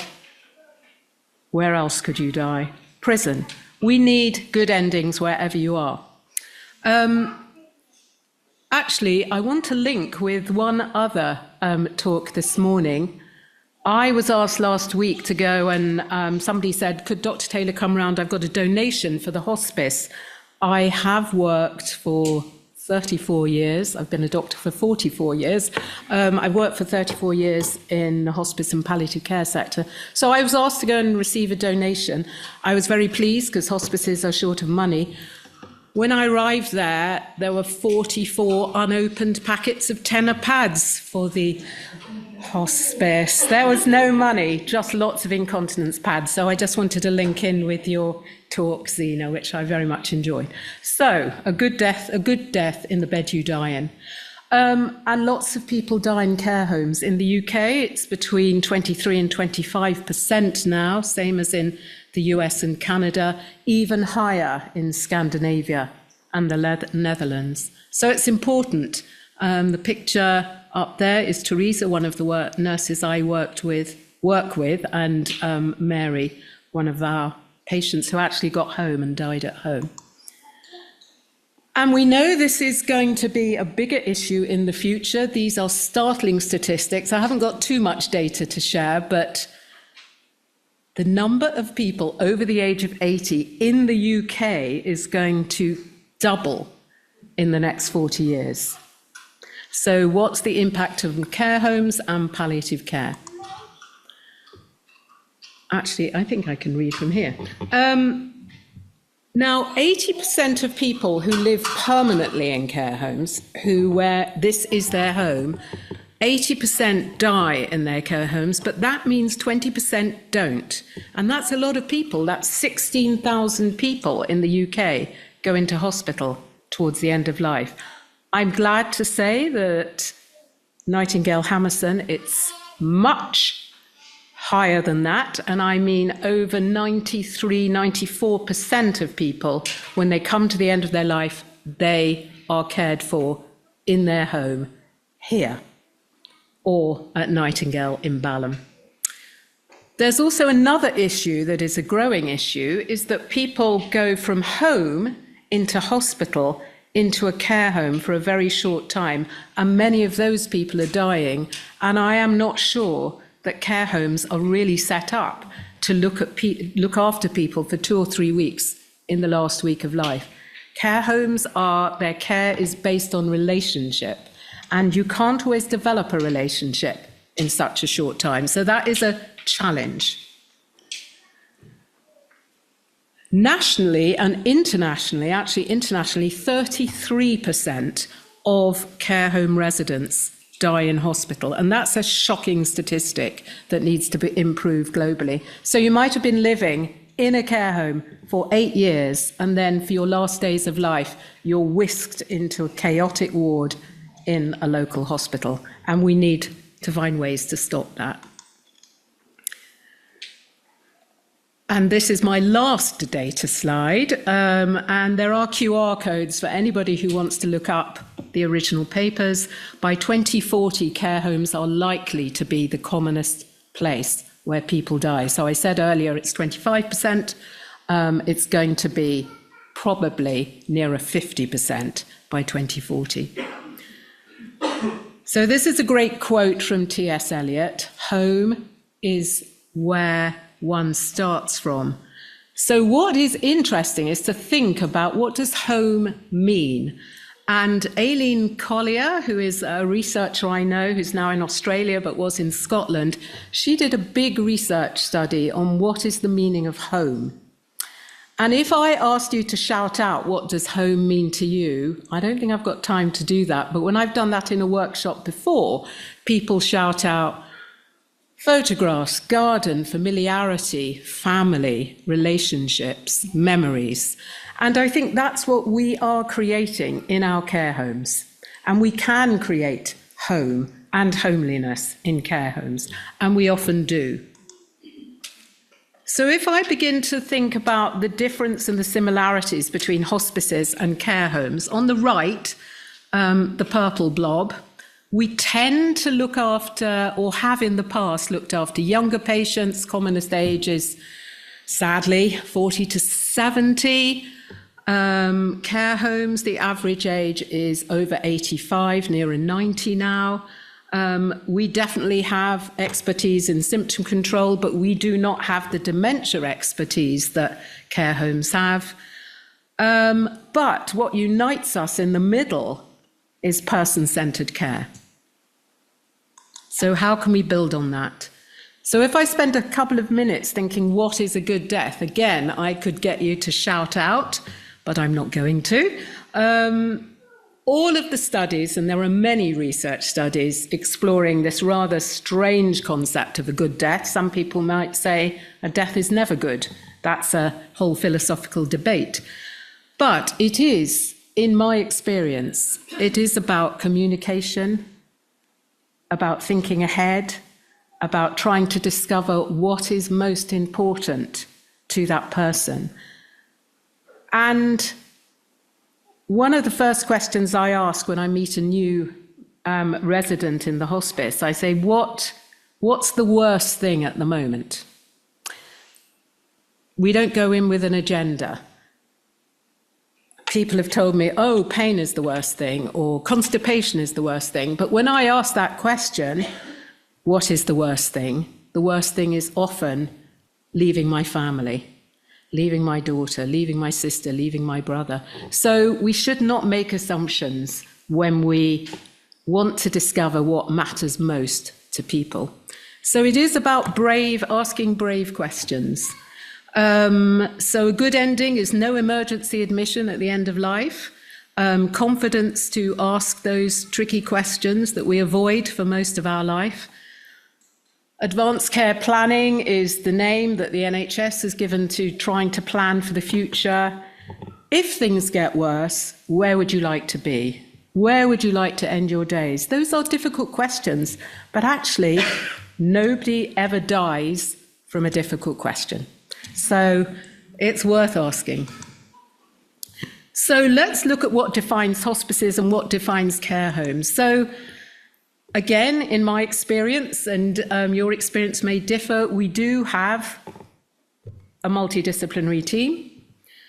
And that means doctors, nurses. Nurses are absolutely at the heart of hospice care.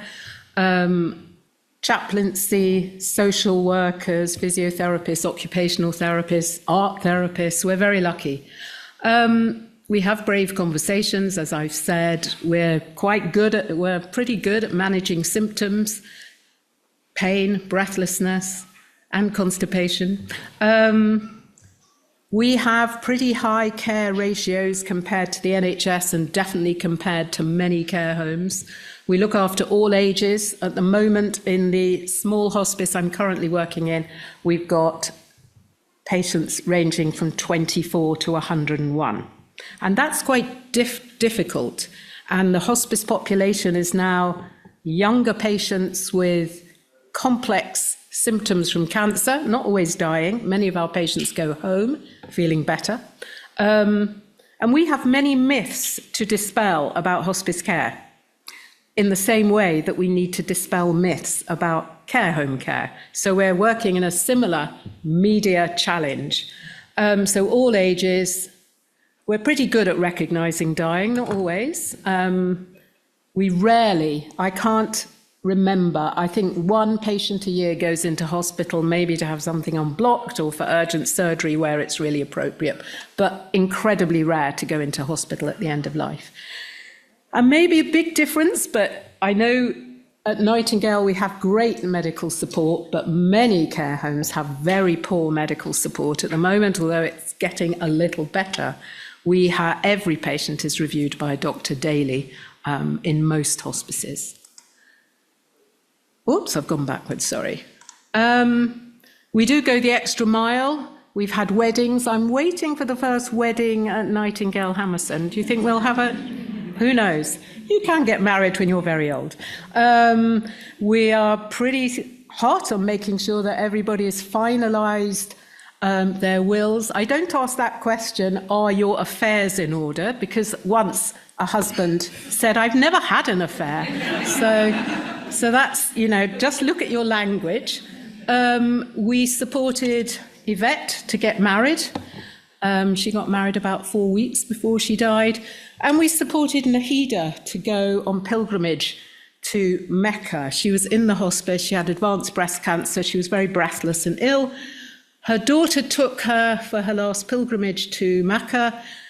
We supported her the whole journey through WhatsApp. She got back safely. She came to the hospice. She was discharged home. She died at home about a week later. So going the extra mile. And again, I know many care homes go the extra mile, but how can we work together to go the extra few miles? Better talk quickly. So what defines a care home? There are many of you here who work in a care home, and you're probably better at defining a care home. I think you do have brave conversations. You attend to what matters to people, possibly less expertise in symptoms, as I've said, but more expertise in dementia. You do have lower care ratios than hospices. and there is a higher risk of hospital admission, and you definitely have less input. When I say you, I'm not talking about Nightingale, I'm talking about care homes in general. But you can provide, and you are providing care at scale, which hospices are not. So the differences are about funding, staffing, ages, and focus. Now, I haven't got time to talk about the assisted dying debate, which I know is in the media a lot this week and will be for the next 3 weeks. I'm more interested in assisted living. We know that if assisted dying becomes law, and it may well, and I'm not going to share any personal views on that, it will only be relevant to 5 or 6% of the population. So I'm more interested in better care towards the end of life for the other 94%. And I think that's where our energy should lie.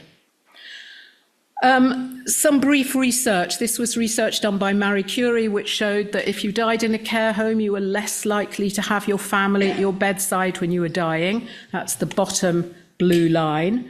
And that's possibly that the end of life phase wasn't recognised early enough, so families weren't called in. You're less likely to have any expertise from the local palliative care team. That's the middle bar, less palliative care. The other big difference, and I think this is an opportunity for Nightingale particularly, and probably many care homes, is to continue the bonds with families after somebody dies, and to think about not just signposting to bereavement care, but actually developing some sort of bereavement service yourself. And I think that's about the health of the community. We know that bereavement is a huge mental health risk, and many families where somebody has died in a care home never hear from the care home again. And I think that relationship could be expanded on. So the similarities are definitely, we share stories, we focus on relationships, both in hospices and in care homes. So just a few papers which pick out some of the challenges of working in care homes right at the end of life. We know that dignity is challenged by long waiting times when a call bell is rung. We've heard from Rosalind how single-handed care could really reduce that waiting time.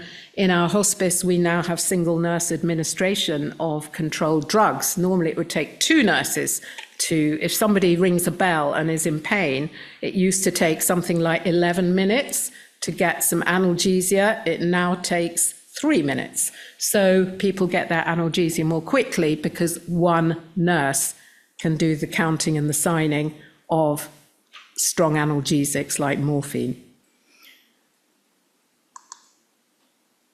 More research. We need more nursing input, probably, in our care homes. We need more social care nurses as well as our amazing healthcare assistants. And this was an amazing study, I think, from Scandinavia, which was based on focus group discussions with nurses to find out how they approached the end of life and how they struggled to recognise the end of life. And the outcome was, or the evaluation was, we need more trained nurses. So this is a quote from one of my heroes, who is sadly no longer alive. Professor David Roy was a Canadian ethicist, and he talked, there's another quote from him later on. He said, we need, or most of us would want to die without a frantic technical fuss. That means no drips, no tubes, to squeeze out a few more moments of biological life. And I remember my mother, who died 14 years ago now, age 92, my sister's a doctor, and we had a conversation with Mum about how she wanted to be cared for as her health was deteriorating. And her advanced care plan was only 2 words. She just said, no, actually it was 3 words. She said, no tubes, please, which meant no drips, no dialysis, no ventilation, no artificial feeding, no peg tubes, so no tubes. That was very easy. And that guided us in our care towards the end of her life. And I think this quote, if you read it to many people, they don't want life prolonged at any cost. And I know there is challenges about that. There's religious challenges, but not extending life is different from shortening life. We're not into shortening life. We're interested in supporting natural endings. Okay, I'm going to pass over this slide. But just to say, there's an enormous amount of work going on all around the world in supporting a palliative approach in long-term care. These are 3 leaflets. I was lucky enough recently to go to Montreal to a big congress, palliative care congress, and there was a big focus on long-term care. And these are 3 leaflets from an organisation supporting palliative care in care homes in Montreal. Yes, we can count how many people die in a care home, but I'm not just interested in activity and how many people die where they want to die. I'm interested in the experience of care. And how do we measure experience? Some of it is about 0 admissions at the end of life, but it's about the family satisfaction of care. It's about less agitation, better sleep, less pain, continuity. And we're not always seeing that in the NHS. And many care homes are struggling with staff. So do the staff who are looking after you really know you and know what matters to you? I didn't know you were going to be here, Judith. So there we are. I really didn't. But this is such a wonderful example of person-centered care and understanding how different generations, whether it's teenagers, I know at Nightingale you've got an amazing group of Austrian volunteers contributing, young student volunteers contributing to care and support. So how can we mix generations in all care homes? Oh, 2 minutes, right. Okay. Amazing things go on here. You've heard about many of them today. We have a very high percentage of people dying here when their time comes. Loads of awards for end-of-life care to Clemence, to Nuno, and to Daisy. And I think here are some photos receiving the Gold Standards Framework Award. Right, I've only got 2 minutes. I might speak for 3 minutes, though. So, mortality. Does everybody here accept that one day you might die? So I was at a conference in Canada, and there was a guy from New York looking at this poster, and he said, "Thank goodness I live in New York." Anyway, we have to think about the future. We all think we're going to live forever. The Daily Mail, I hope none of you read it, will persuade us that we're going to live forever.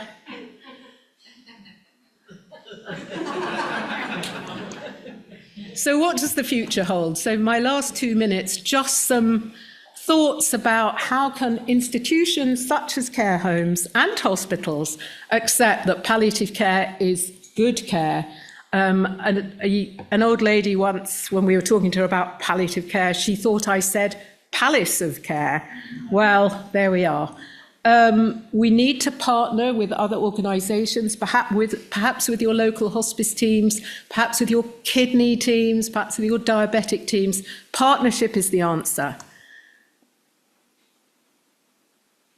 I will pass on quickly. There are some great tools. We've heard about some of them this morning. The shadow tool, which helps nurses to recognise when end-of-life care might be, when end-of-life might be coming on. And this is enhanced health in care homes. It's a huge NHS initiative. I haven't yet seen the benefits, but this is about local doctors, GPs, spending more time in care homes. And I think it's happening slowly. Deborah, it'd be interesting to hear your view on this programme. So, fixing the broken image of care home. Well, we are starting to do that today, I think. But sadly, there is still a taboo about going into a care home. And we need to use all of our media power to change these messages. So I think I'm going to move on to I was going to talk a bit about digital innovation, but I'm sure we'll hear more about that next year. I think I learnt from Jenny from your recent visit to Norway the concept of welfare tech. There is a lot of technology that could help, that could free up time for care workers and nurses to have more care. So I better mention Reach though. Amazing website now on the Nightingale, part of Nightingale's innovation to develop ways to support care at home and indeed in care homes. So have a look at the website.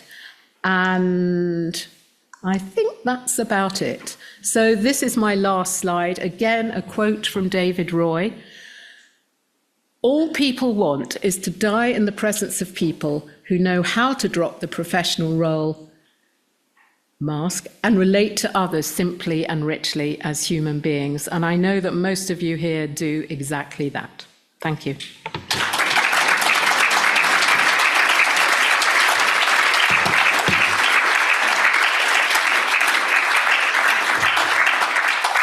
Thank you, Dr. Taylor. Does anybody have any questions?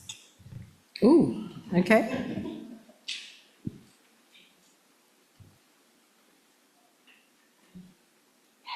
Hi, it's Zena again, sorry.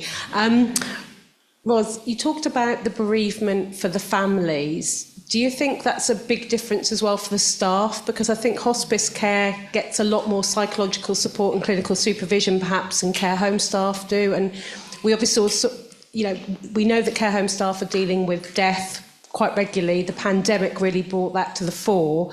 So I guess is that another part of the system that we need to fix to ensure that people in care homes feel that they can grieve for those Yes, residents? you're absolutely right. And because of the scale of care homes, most care homes have as many deaths as small hospices.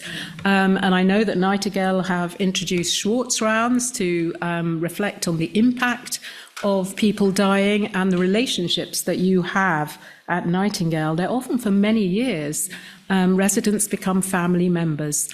And yes, I think supporting families but also supporting staff is key, and there are many ways to do that. Nurses are very good at reflection. We should do more reflection.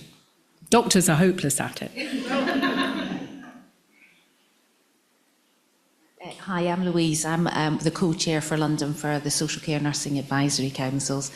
Just a quick question. It's quite similar to Zena's, but I'm seeing a lot of ICBs block booking beds within nursing homes for fast-tracking people out of hospital. And what I'm seeing is that the crashing and burning of the staff, because you talked about that relationship, which is so important, both while someone is dying and afterwards, and that's lost for those families and indeed for those individuals that are coming in. And I just wondered if we're doing anything about that, because I'm struggling with this, about what I'm seeing, because people, I'm told, are arriving and sadly dying within days, 24 hours. That must have a huge impact. That does have a huge impact on the staff, but also on the families as well. And at one of our care meetings last week at Nightingale, we talked about there's more and more requests for beds from St George's Hospital and from the Royal Free for people to come for their last days to Nightingale Hammerson. And it is difficult because you don't have time to get to know the family. You can get things very wrong, especially as I don't know how many hospital colleagues are here, but the information that's given from the hospital to the care home is appalling. Often not enough clinical information, basic information about moving and handling and nutrition and issues with the family. So certainly at the hospice, we absolutely insist on that information, and I'm going to think about how we can insist to get that information from hospitals. But I think it's going to continue to happen, so we need to think about how care homes are going to adjust to that sort of rapid fast-track ending, because it's a very different type of care. And I'm sure some of the nurses here could say something about that.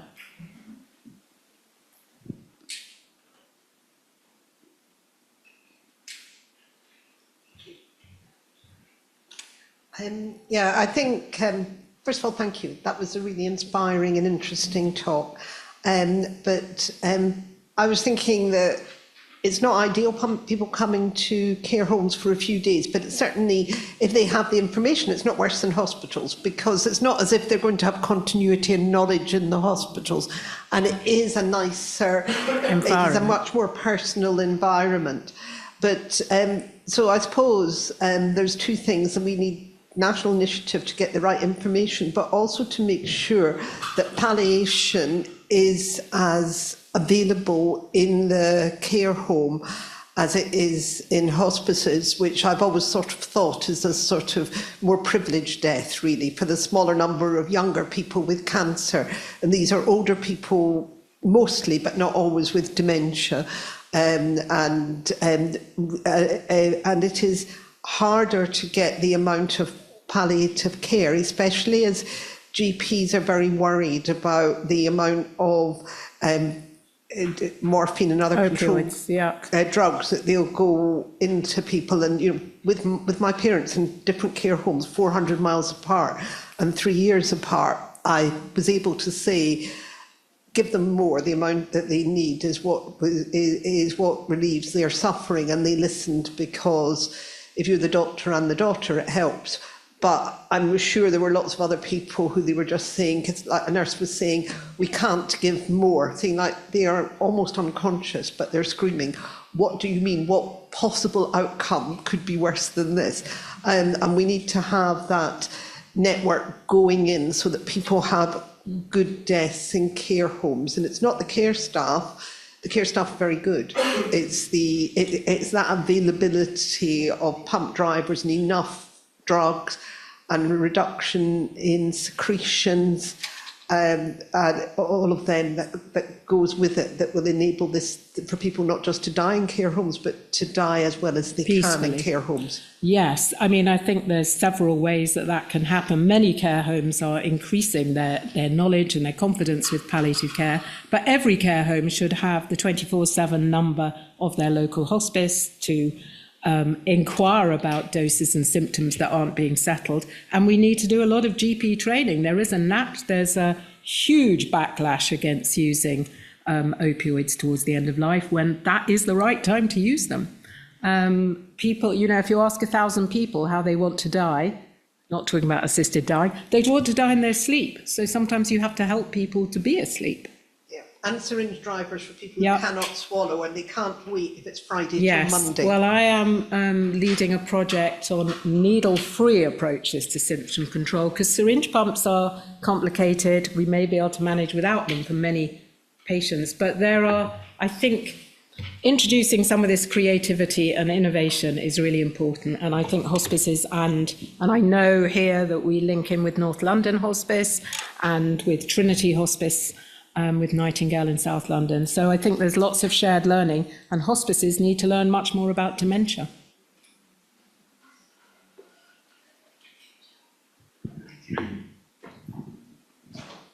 One question from me. I'm Nuno.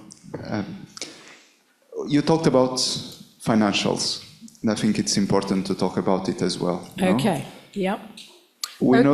carry on. We know that dying in a hospice is much more expensive than dying in a care home in general.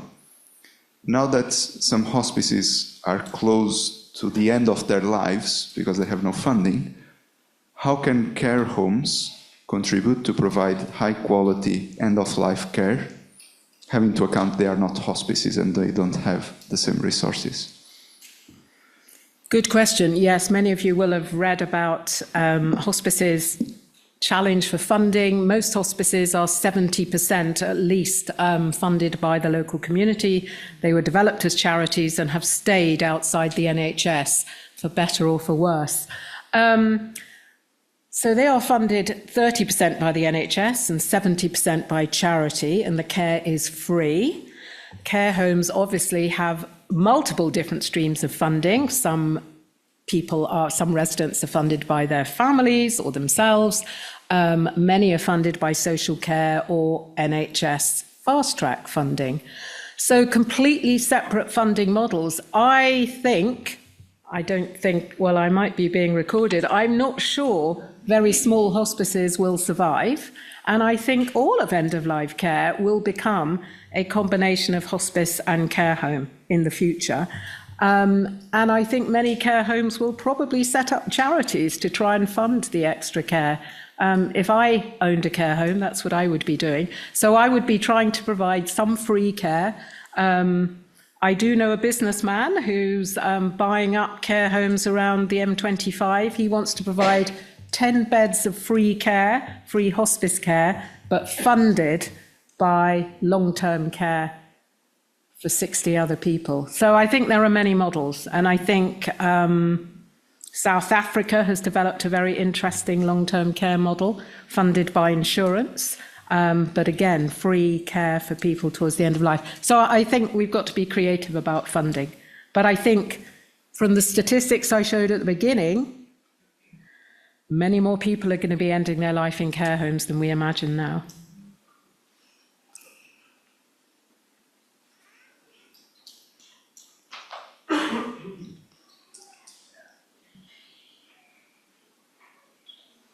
Hi, mine's more of a statement, but I'm interested in your comment.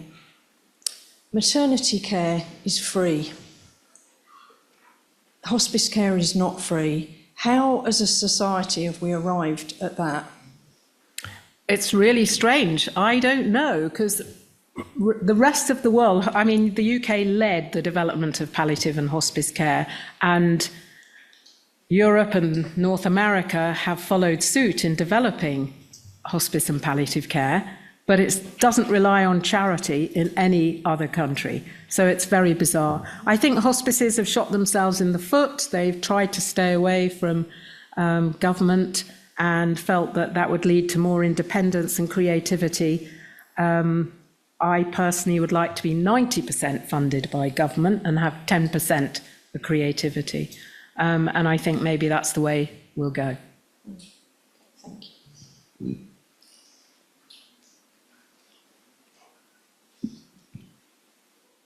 And I think to say that how people die does live on in the memory of those who survive. And I see many distressed people in bereavement where there has been a pretty awful ending, and it tarnishes the survivors for a very long time. I don't want to finish on that sad note, though.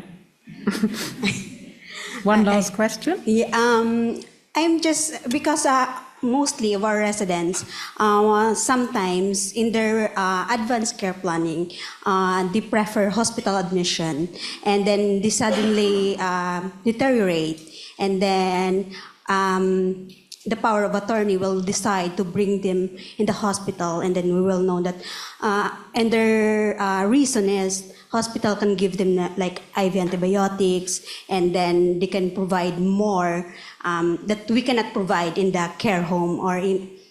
So my question is, moving forward, is it possible for the care homes to give IV antibiotics as well, or any intervention that, you know, the power of attorney or our residents will be, oh yeah, we can stay at care home. And then because as part of the care team, knowing a resident died in the hospital without their family, it's really sometimes it's emotionally very difficult, distressing. So that's why, that's my question. Okay, is it possible? 2 quick answers.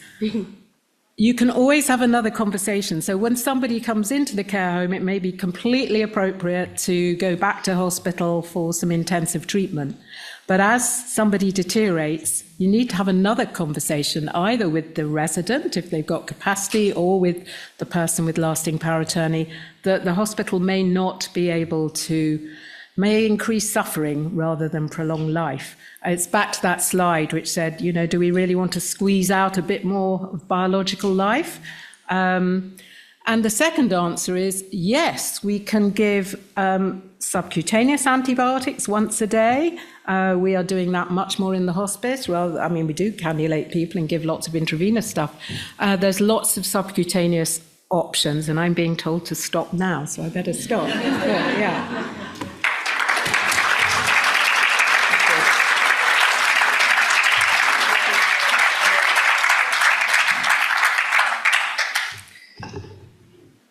you always feel like we need another day of this. This is so interesting. This is so fascinating. A staggering 33% of people dying in hospital as we speak nationally. That's need to come down, where people can feel they die where they wish to die. Yeah, that was, I think, a lot to learn. Thank you so much, Dr. Ros Taylor. So, you know that there is, no doubt in health and social care that workforce is the most valuable resource that we have. My next presenter now is a social care and a social and healthcare economist with over.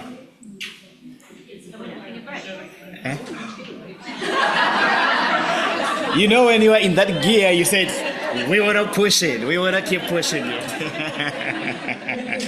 Okay. Forgive me for that. I was such in that, when you are eager to keep going. So I blame that Dr. Ros Taylor. We're going to have a 20-minute break. And by public vote, we will come back here in 20 minutes. Please enjoy your refreshments.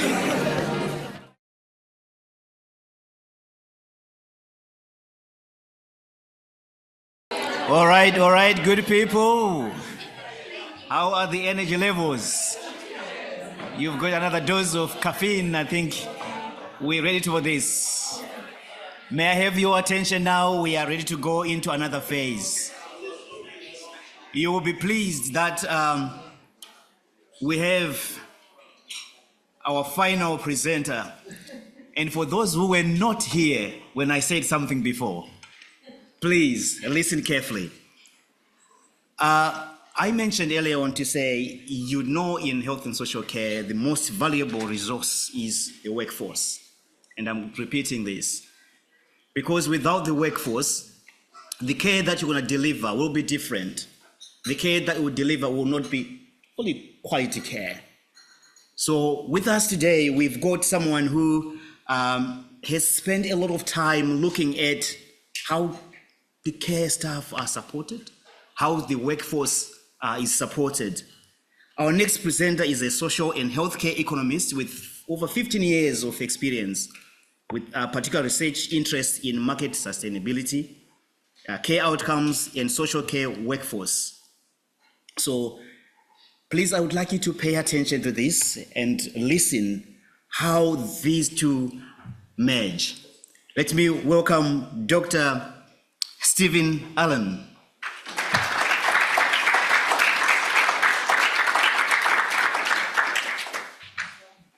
Thank you. Thanks, Clemence. Thanks for the invitation, kind invitation to speak to you today.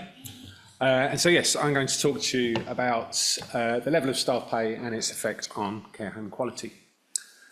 So, by way of an outline to this presentation, I will present some motivation and background, introduce briefly the overall research project that this work was part of, and then discuss the data we used for this. So this was a statistical analysis using secondary data, so not actually going into care homes, but using the data that's available nationally, and then discuss the findings, and then, as with most analyses of this type, there are always limitations, so I want to make clear those limitations to you before you kind of take those findings with that appropriate grain of salt, and then go on to discuss the implications of the findings, which I think are important for policy and for everyone involved in adult social care. Okay, quick disclaimer, just to say that the views that we talk about today are the views of mine and my co-author, Florin Verdame. Okay, so by way of an introduction, employment in social care, where it's generally low paid, there's high turnover, and there's the use of 0 hours contracts, so non-guaranteed hours. And I use this carefully in this room, they would be perceived economically as low qualified.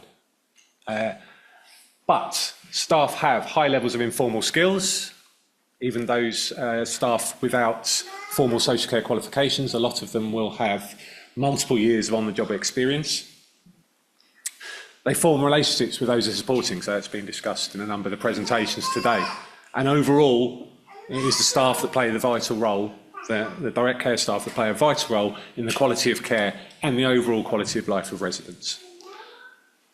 So, given its low pay and high turnover, does that low pay and potentially poor employment conditions, if you're thinking of 0 hours contracts and other factors going into employment conditions, does that affect the quality of care? Or conversely, if we're going to increase, if we're thinking about policy that's coming up, if we're going to increase pay and improve employment conditions, will that improve the quality of care? So our aim, one of the aims of our overall project was to assess the effect of staffing on English care home quality. Previous research, there is quite a lot of previous research in the US. From the US, it's often examining the effect of staffing on clinical markers of quality, so looking at more kind of process, so prevalence of pressure sores, readmissions into hospital.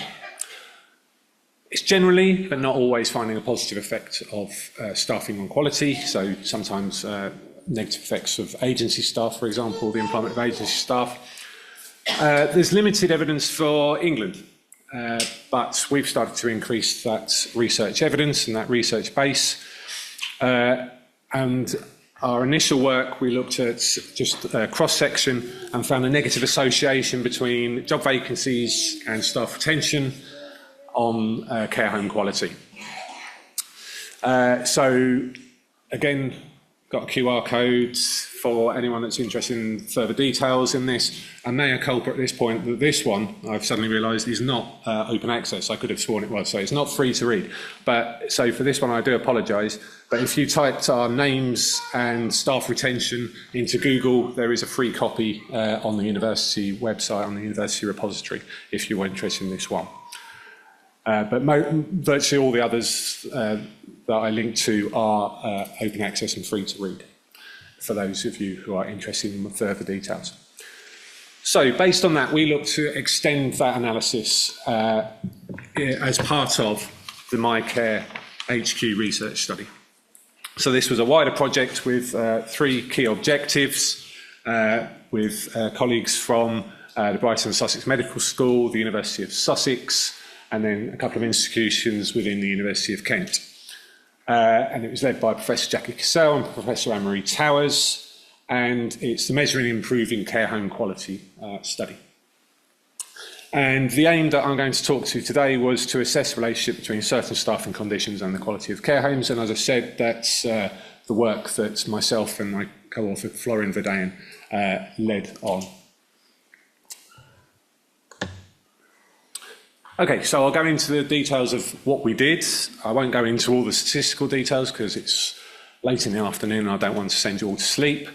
But I will talk over the data we used and then the findings. The data, in terms of being able to look at a national level analysis, the easiest available data in terms of quality is CQC quality ratings. So it's I'm sure most of you, or virtually all of you, will be aware of what it's based on, constructed in 5 key questions, asking if the care home is safe, effective, responsive, caring and well led.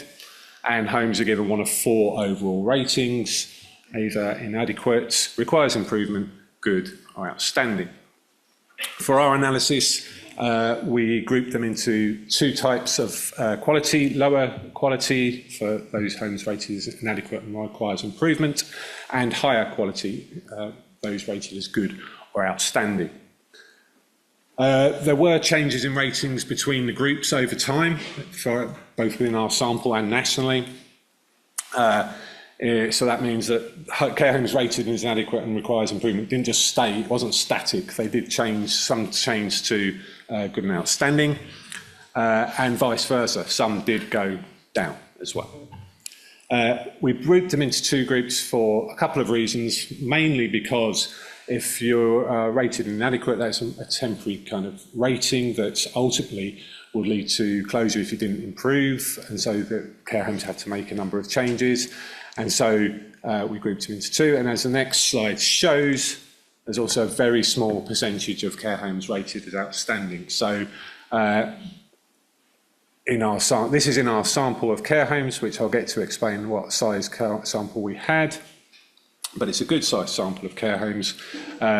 And we split this graph into the nursing and residential homes and then by sector as well. And you can see the differences there. So the majority of care homes are rated as either requires improvement or as good, with a very small minority rated as outstanding, either in nursing homes or residential homes. And the voluntary sector tends to have a slightly better level of quality than the private sector. So that's on the quality side. If we're looking at quality ratings for workforce, we needed data on staffing. And so to do that, we use the adult social care workforce data set, which is provided by Skills for Care. So social care providers voluntarily submit their staffing information to this data set. It's got about 50% coverage nationally of all adult social care providers. And for research purposes, we can have anonymised data at employer and employee level. And so we can't identify employees in any way other than who they work for, but we also can't identify who they work for. The care homes or the home care providers that they work for, we can't identify. We use this database annually across 3 years, October, for 2016 to 2018.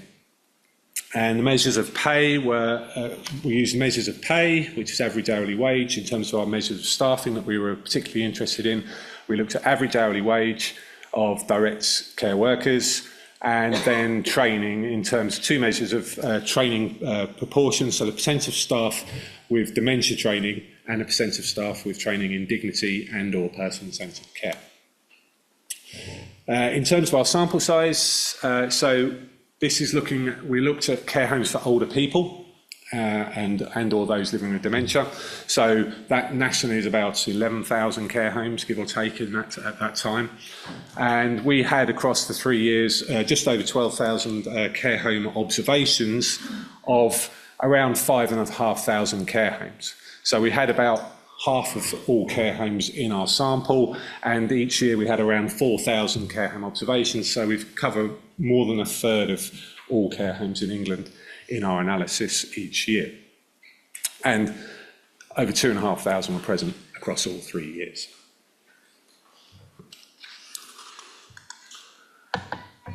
So just to take you back to our analysis time. So this is always a problem with research. When we started this project was in 2017 to 2020, this project ran, and then it took another couple of years for the paper to be published. So we're always using old data, it seems, even though at the time it was the current level of data.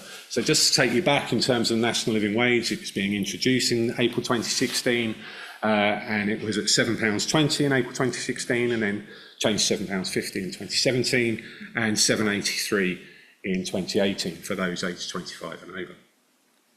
And the previous research in the national living wage in social care has shown that increased wages but compressed the pay distribution. So meant that the returns to experience, the returns to seniority were reduced. There was also a limited effect on employment, but it did reduce the total hours of work slightly. And there was an increased use of 0 hours contracts, or at the time, 0 hours contract, the prevalence of 0 hours contracts was actually dropping at that time. So it slowed down that drop in 0 hours contracts. And then I can show you the averages wage, so the direct care worker wage, average wage by sector, type of home and care home quality for our sample across all those 3 years. So we've got the private sector on the left-hand side, the 4 bars on the left, the voluntary sector on the right-hand side of the graph as you see it, the 4 bars on the right, and then we've got that separated, each 2 bars within those 4 for nursing home and residential home, and then by level of quality in terms of inadequate and requires improvement, the lower level of quality on the left-hand bar, the darker colour, and on the right-hand bar, good and outstanding quality. The higher level of quality as we were recording it. And so you can see differences in pay, a descriptive difference in pay by care home quality in this graph. So even in the private sector, the difference wasn't that marked, but we've got a large number of private sector care homes, so the difference wasn't as great, but still a higher average wage for those care homes with higher care home quality. The difference is more marked in the voluntary sector, although admittedly the voluntary sector has very few. The sample for those with lower quality in the voluntary sector is much smaller, so that might be affecting that difference. But what you can also see is the difference in the average hourly wage between the private and voluntary sector is much higher in the voluntary sector. And we have previously shown, and other evidence has shown, that the voluntary sector tends to have higher quality than the private sector in terms of delivery of care home quality. Now that's important because if we're trying to analyse the effect of staffing on care home quality, we need to control for all those other factors that could influence care home quality, like the sector of the care home. And so we did that. The statistical analysis, we use robust statistical methods. As I said, I'm not going to go into the details of them in this presentation, but we think they're pretty decent methods. We assessed the causal relationship. We controlled for some issues that could be important in this analysis. So, for example, the circularity in the relationship between quality and wage. So we're hypothesising that wage improves quality, but it could quite equally be that care homes rewarded staff for an increase in quality by giving them a higher wage. And so there's that circularity. It might not just be that wage influences quality, it could be that quality influences wage. So we needed to control for that in our analysis. And then, as I said, we controlled for other factors that can affect quality. So at the care home level, we're able to control for the type of home, residential nursing, its sector, its size, and also local competition, which we have shown before influences the level of quality. We could then include staffing indicators as well to try and control for differences in levels of skills between care homes. And so we include measures of training, as I've mentioned, the training measures, the staff to resident ratio, senior care worker to care worker ratio, and for nursing homes we're also able to include another measure of skill mix, looking at the percent of staff that were registered nurses. We didn't have information on residents. It's kind of one of the key limitations that I'll come back to in this analysis. So we use local area measures, local geography measures for levels of needs and levels of wealth and income. So in terms of levels of needs and wealth, we're assuming that care homes, most residents in care homes will come from their local geography and from that local area, surrounding area. So we didn't have information on level of needs, and we didn't have information on the level of self-funding residents, which could be important in terms of our analysis, which I'll come back to later on. Okay. Findings. We found that wage had a significant positive effect on quality. So after controlling for all those other factors that could influence quality and using our robust statistical methods, we found that a 10% rise in wage would increase the chance of higher quality by 7%. So increase the likelihood of a good or outstanding rating for the average care home by 7%. Other things equal. These findings were robust to the inclusion of a measure of skill mix in nursing homes, so robust to the inclusion of registered nurses proportion in the nursing homes, and there was a stronger size of effect in nursing homes as well in terms of that level of quality. It was 10% increase in wage increases the chance of higher quality by 8.5%. We also were able to show that the circularity that we controlled for, that circularity of the quality-wage relationship, actually reduces the size of the effect. So if we didn't control for it, we would have underestimated the effect that we found. We looked at the underlying key lines of inquiry as well, and were able to show that wage affected each of those as well in terms of the ratings for those, if we did a binary rating for those as well, in terms of lower quality and higher quality. So that ranged from 2% for caring to 6% for well-led for a 10% rise in wage, which is kind of what you'd hypothesise. You'd hypothesise that caring would have the least likely effect of wage because people will care naturally. And whereas well-led, you'd think that's a provider-led thing and is showing good quality leadership. We also found, in terms of our findings for staffing, we found that the proportion of dementia training improved quality, and that was kind of a 1 percentage point rise in the proportion of care staff with dementia training, improved the likelihood of higher quality by 1%. And generally, care homes that support those living with dementia have lower quality, we have found in previous analyses. So that's a decent finding that training could help with improving quality. So, in terms of limitations, so we found that improving wages can improve quality. Thank you. In terms of our limitations, I'll have to rush through these a little bit. We've got, as I said, we've got needs levels and personal resident characteristics, in particular self-funding, whether their income levels and whether they're self-funding are not known. These things could influence the quality wage relationship, particularly self-funding levels, because that would be a direct thing between. It could just be that higher levels of self-funding, people who are self-funding, who generally pay higher prices for their place in their care home, will lead to the higher quality and also lead to the higher wages for staff. We believe that our statistical methods have addressed this to at least some extent and hopefully completely. But we'd need actual information on self-funding levels and more refined data to be able to assess that in totality.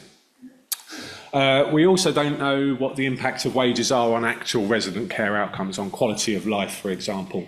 But CQC, because we've just been looking at CQC ratings. But we can show that the CQC rating is based on the mum test. Would you be happy with your mum receiving care from this provider?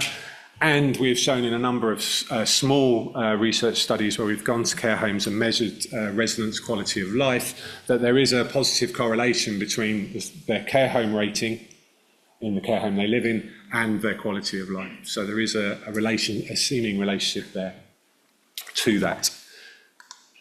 I'll briefly touch on the implications, and maybe we can talk about those more in the Q&A, because I'm running out of time quickly. What are the implications of these findings? Well, social care employment in 2024, wages are low compared to other jobs. So compared to healthcare, where a lot of social care staff will move to, compared to supermarkets, and compared to retail and hospitality.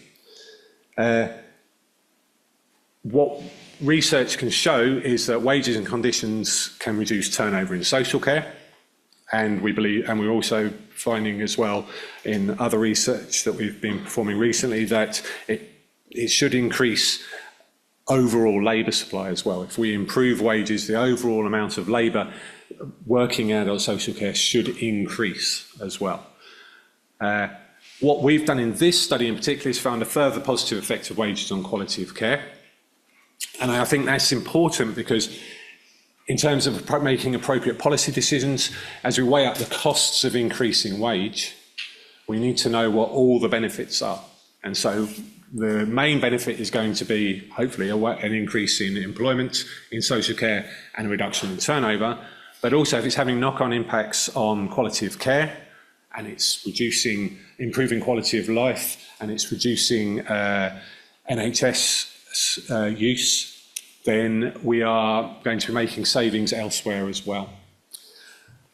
And then one final slide to talk very briefly, very quickly, as I'm out of time, on recent policy from the new Labour government is the Employment Rights Bill, which has gone through its second reading in Houses of Parliament.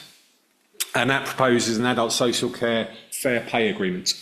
And also that all those working on 0 hours contracts will have the right to come off them. I won't talk to that one too much, but in terms of the adult social care fair pay agreements, if there was to be a fair pay agreement policy that increased wage in the whole sector, well, the economic theory that we based our analysis on applies across an industry as well. It's been shown in research evidence that higher wages compared to other industries can lead to reduced staff turnover. It can lead to a better quality pool of applicants for that industry with a higher wage. It can lead to better effort. It can lead to better morale. Now, a couple of those things might not necessarily quite apply to social care, which you know, it's a vocation and people really already want to work in it. And so the better effort and better morale might not quite apply to a certain extent, but certainly reducing staff turnover would be crucial, and improving employment overall. But of course, and this links back to the very beginning of today's presentations when Jenny talked to us about the budget, appropriate funding is required. And that's going to be important if wages are to increase. So I'll stop there and thank you very much for your time.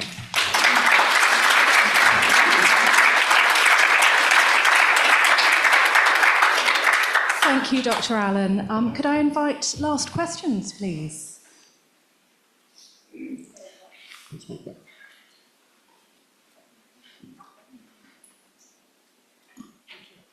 Hi, thank you very much for that. And I've been aware of some of your work around this, which I think is really interesting. I'm Diane Bunn, I'm a hydration care researcher from the University of East Anglia. I just wondered, in your analyses, did you look at geographical location at all in terms of urban versus rural? And the reason I ask is the smattering of papers that I'm aware of, that sometimes there's a difference in outcomes between care homes situated in those locations being slightly better in rural locations, and something I found as well, although small study and I haven't ever published. So I just wondered if, and also I'm not quite sure of this, am I right in thinking that average wages are slightly lower in rural communities? I'm not quite sure of that, but I just wondered if that was something you'd looked at. Thank you, that's a really interesting question. In terms of that study, particular study, we were able to control for the region. I don't think we looked at a rural-urban disparity or any differences, but that is something we are looking at now and continuing with our research and looking at whether there are differences to the supply of social care based on socioeconomic differences across locations. And then in terms of wages in rural and urban areas, no. I haven't looked at that, but that would be of interest as well. Yeah, Richard Ayres, Care England. It was very much aligns with what I thought you were going to say, so that's fantastic. I think just to touch on what the lady said earlier, in terms of rural versus urban, I don't know so much there, but in terms of the North and Midlands versus the South, I think it just brings in the other point you raised around the uncertainty of the impact of self-funders. I think my understanding from some language SOM research is very much that there's a greater propensity of self-funders in the South. So to average nationally could skew the data slightly, but also the voluntary sector has a much higher proportion of self-funders who would generally pay more. So I think it correlates with everything that you said, and I think it was fantastic to actually kind of see it in an academic paper.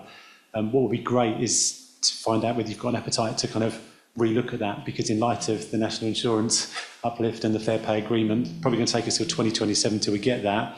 This information updated would be incredibly helpful. Yeah, no, quite agree. It is subject to funding. Yes, of course, there's an appetite for us to update this, and we'd be happy to do so. We're looking at things around this. So we've been, as I said, talked to briefly, we have been looking at how responsive people are to wage changes in the sector as a whole.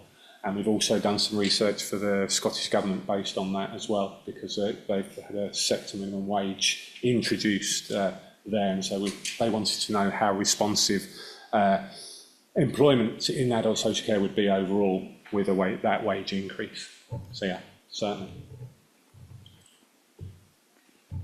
Thanks, Helen Simmons. Just to add another layer onto the geographical, I was thinking of the Chris Whitty report last year, which actually was showing that many people in older age moved to the coast and the peripheries, I think he referred it as, and often those might be poorer areas, and yet many of the workforce stay in cities for longer. So I think actually I'd be really interested in looking at it that way. Yeah, no, quite. And I think I've definitely got a research interest in looking at that coastal, rural, urban. It is really interesting to me in terms of the supply of social care. Like, for example, I'm based at the University of Kent. In Kent, it's very difficult to get the supply of workforce for certain types of social care in certain areas. So in very East Kent, you can't get any registered nurses, and so you can't have any nursing homes because there's not enough supply of nurses there. Whereas in West Kent, when you get closer to London, you've then got that competing market for home care assistants, for care workers, and potentially higher wages in London. And so it's very difficult for that. And so, yes, I think the coastal areas as well is a very important area to look at.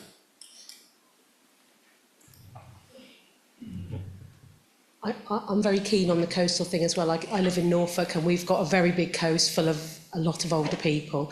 And actually, Professor Alison Leary is doing a little bit of work around the Norfolk coast, so it might be worth you touching base with Alison. Right. My question was about the CQC ratings as to how old the CQC ratings were at the point of data capture, because we know that obviously a lot of these CQC ratings are several years old in some cases. And then, whether you actually de-alienated that data within the study.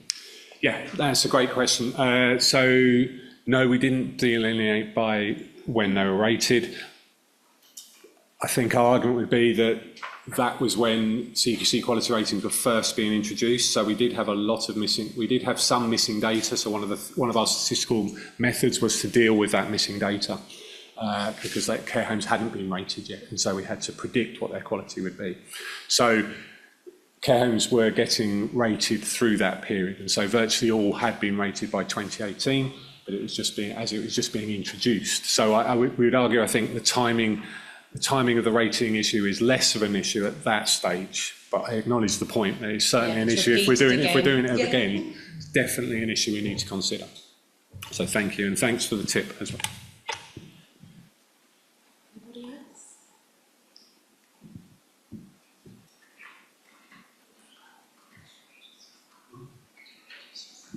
My name is Harvey Rosenblatt. I'm involved in this charity. Is there any correlation between the working environment that attracts the best nursing care and the lack of investment in inadequately rated homes that would naturally not have that great working environment, and it would attract lesser staff? I think, yeah, there's certainly another way to look at that is exactly what you're saying, is that the environment that is developed by management, that top-down kind of idea, that top-down environment, so using Hammerson Nightingale as the example, fantastic top-down management in terms of how it's delivering for its care staff as well as for residents. And you're quite right. The relationship, it can be a knock-on effect that you start having lower quality, it then puts off staff, you have that high level of turnover, which then leads to lower quality. And so there is that kind of cyclical nature that we need to consider and be careful about when we're thinking about this analysis. So certainly, yeah, thank you.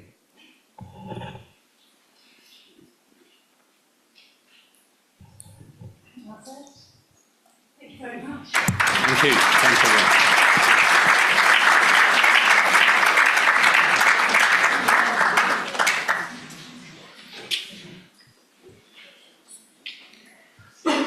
Oh, thank you so much, Dr. Allan. I think that's a very interesting, relevant, and food for thought. So I think it resonates for everyone who is working in social care. That's really important to have that data. So thank you, and I think we need more people like you. Thank you. So I think a question for me is how do researchers keep or stay so organized? Well, I guess the answer is they keep their thoughts in folders. They keep them in little folders where this one is that. Without further ado, I'm going to ask someone who has done a lot and supports this work that we are doing.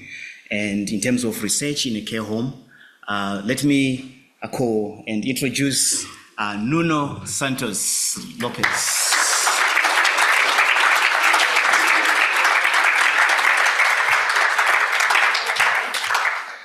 Right, thank you. For the 4th year in a row, we are here at Hammerson House. And as many of you said today, this is a special event. Special event, first of all, because we are running a care home research forum inside a care home, right? I was having a conversation with one of our trustees, and they were saying, we should make it bigger. Yes, we can make it bigger, but if we do it outside the care home, we are already losing part of what makes it so special. So we're going to think about it after this event. Next week, we'll already set up next year's date, and we start thinking about speakers as well, because if we want to have the best speakers like we had today, we need at least to have planned it 11 months in advance, because these are people with very, very busy schedules. So today we heard about how to prevent dementia and what we can do to prevent dementia. We had a lovely presentation about intergenerational care. And, this event is so unique that in a research event, we had a baby in the room, So you can't find it anywhere else. Continence care, and I'd like to highlight how important this is, because when we think about high quality care, we need to start from the basics. You can have a beautiful building like this one. If the basics are not right, it's not worth it. So we really need to have special attention into continence care and other issues related with the basic care. And care is holistic. And we need to think about physical needs, psychological needs, spiritual, but also social. And the presentation we had about social connection makes it really important to highlight the connections between people that are very important in the well-being.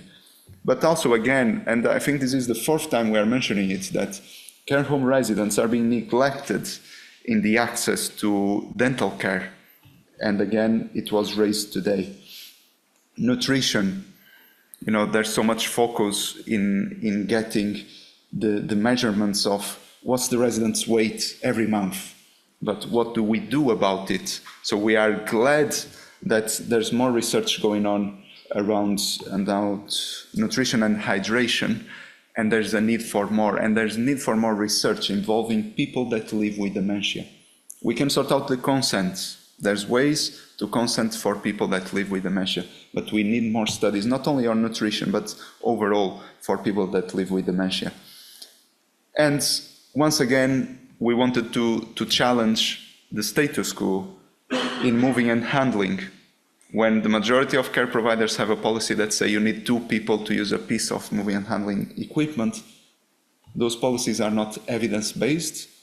Those policies are not person-centered. Now, we work for people, we don't work for policies. So our policies need to work for the people.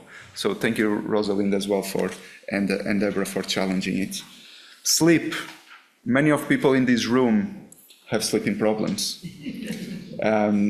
So people living with dementia, are not different. So to work very much on the non-pharmacological approach on how to improve the quality of life of the sleep of people living with dementia is something that we definitely want to explore further. And we know that, the vast majority of our residents do not have long to live in a care home. So palliative care and end-of-life care is part of our day-to-day. And it's about how we can empower more care homes to feel comfortable and to feel capable to provide high-quality end-of-life care to their residents. And you can have, again, the best facilities that look very luxurious, but we cannot forget that our main asset is our teams, our staff. And the 1%, as we just heard now, can make a difference in someone's life. So it's worth it to fight for that 1% on a daily basis. And we all know, and Deborah has been very much praised everywhere she goes, because she's a big voice for nursing in social care and for social care in general. And we know we've got someone that says what it is to the ministers and to government. But we have a part to do as well, a big part to do. We've got the voice in government, but we need to open our arms, our homes, to more research, because that will give power to Deborah, that will give her the evidence, that will give the power and evidence to Care England, National Care Forum and other organizations that are fighting for our sector. And we are so fortunate that there's funding like has never existed before. We are not used to hear this at these times, but there's funding like has never existed before for researching care, for researching social care in general. So we need to take up this opportunity. We are doing our part in Nightingale Hammerson, where we've got 3 team members. One is taking now, because I is here today, an NIHR funded master's with the London School of Economics. We've got Ariel studying at UCL doing a master's. We've got Philippa doing with the Kingston University the social care capacity building program. That is a very important program to build up capacity to do research within social care. It's fantastic to have academics coming in, but we need to be there with the academics as well. We need to join forces. And as this is the final speech, I need to say thank you. Thank you to quite a few people, starting from our residents, because this is their home, and they allowed us to use their space to run this important event. Also to their relatives, to our volunteers, and to our team members, because there's a lot of effort on putting an event like this together. Special thank you also to our speakers that donated their time to share their knowledge that is being spread quite widely, not only in this room, but worldwide. To the Jewish community for their generosity, for their donations that help us to run an event like this. And to our sponsors as well. Care Home Life, thank you for believing in this event. These are a provider we have started working with recently, and they are quite human. They didn't come and pushing, we are the best, we are the best. No, they know their capabilities. And actually with them, we're going to be saving thousands of pounds while keeping very quality of products to serve our residents. Care England, again, they're always up for a challenge, and we challenge them a lot of times, and we keep challenging them. And they take on board disruptive initiatives that we have taken, like the single-handed care article, like these events, and many more things that are going your way. Yeah? Acora, another lovely provider that is here with us, that is helping people to get better lives. You might have seen some of the specialist chairs they've got. Without that sort of equipment, some of the residents would be staying in bed without getting out of bed. So those very comfortable chairs help people to get out of bed and still enjoy life. I always remember a resident that lived with us in this home for 2 days.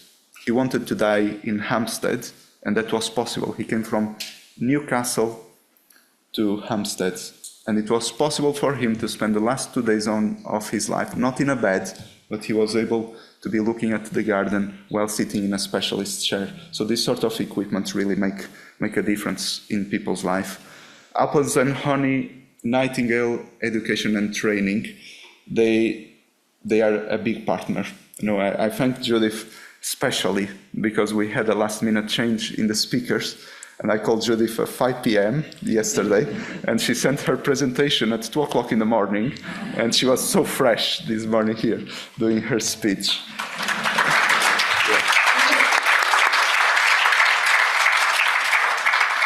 But also to the Pauline and Harold Berman Charitable Trust.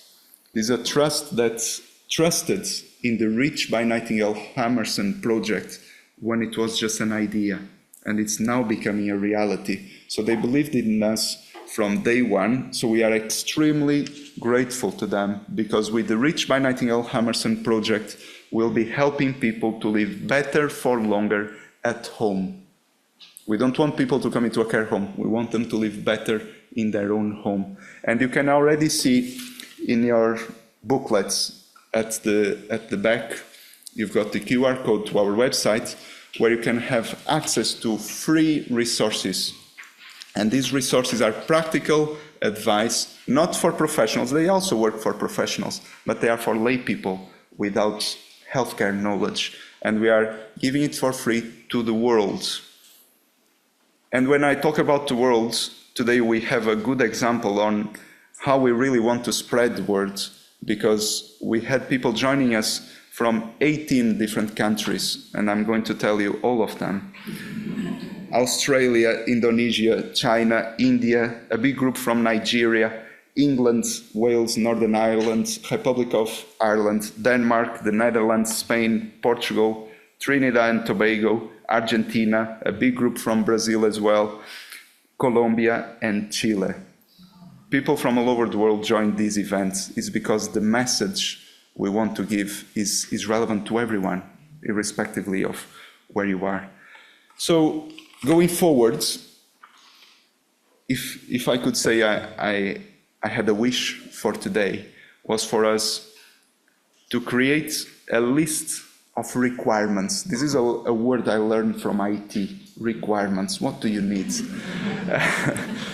What do we need the NIHR and the universities to be doing research on? If we are able to tell them this is all the areas, and there are so many areas within social care where we need research on, they can then go and dive into all the different topics. We had this conversation 2 weeks ago in the event organized by the Department of Health. We are the ones that know our sector. We are the ones that need to create the requirements. And I'll never forget what Jenny raised when she went to Norway. That is, there's no people to look after people.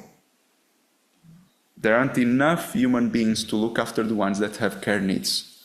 So how are we going to deal with that going forward? Is technology the only answer? It might be one of the answers, but there's many more reflections we need to have, because we definitely need to change the way we look after going forward, look after people. Because for my time and for many of you time, I don't know how it's going to look like, the care landscape.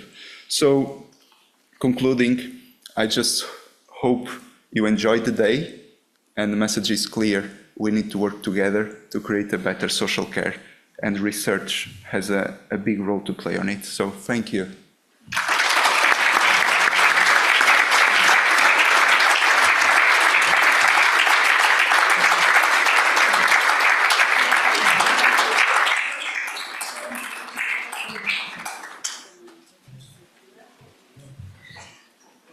Thank you so much, Nuno, and I think we've had all the thanks. From me, just wanna, there are key people that means a lot to the organization. And to have this, to allow us to do this, I'm gonna ask a big ask. Our president, our vice president, our trustees, and Jenny to stand up. Please give a round of applause to our very important people.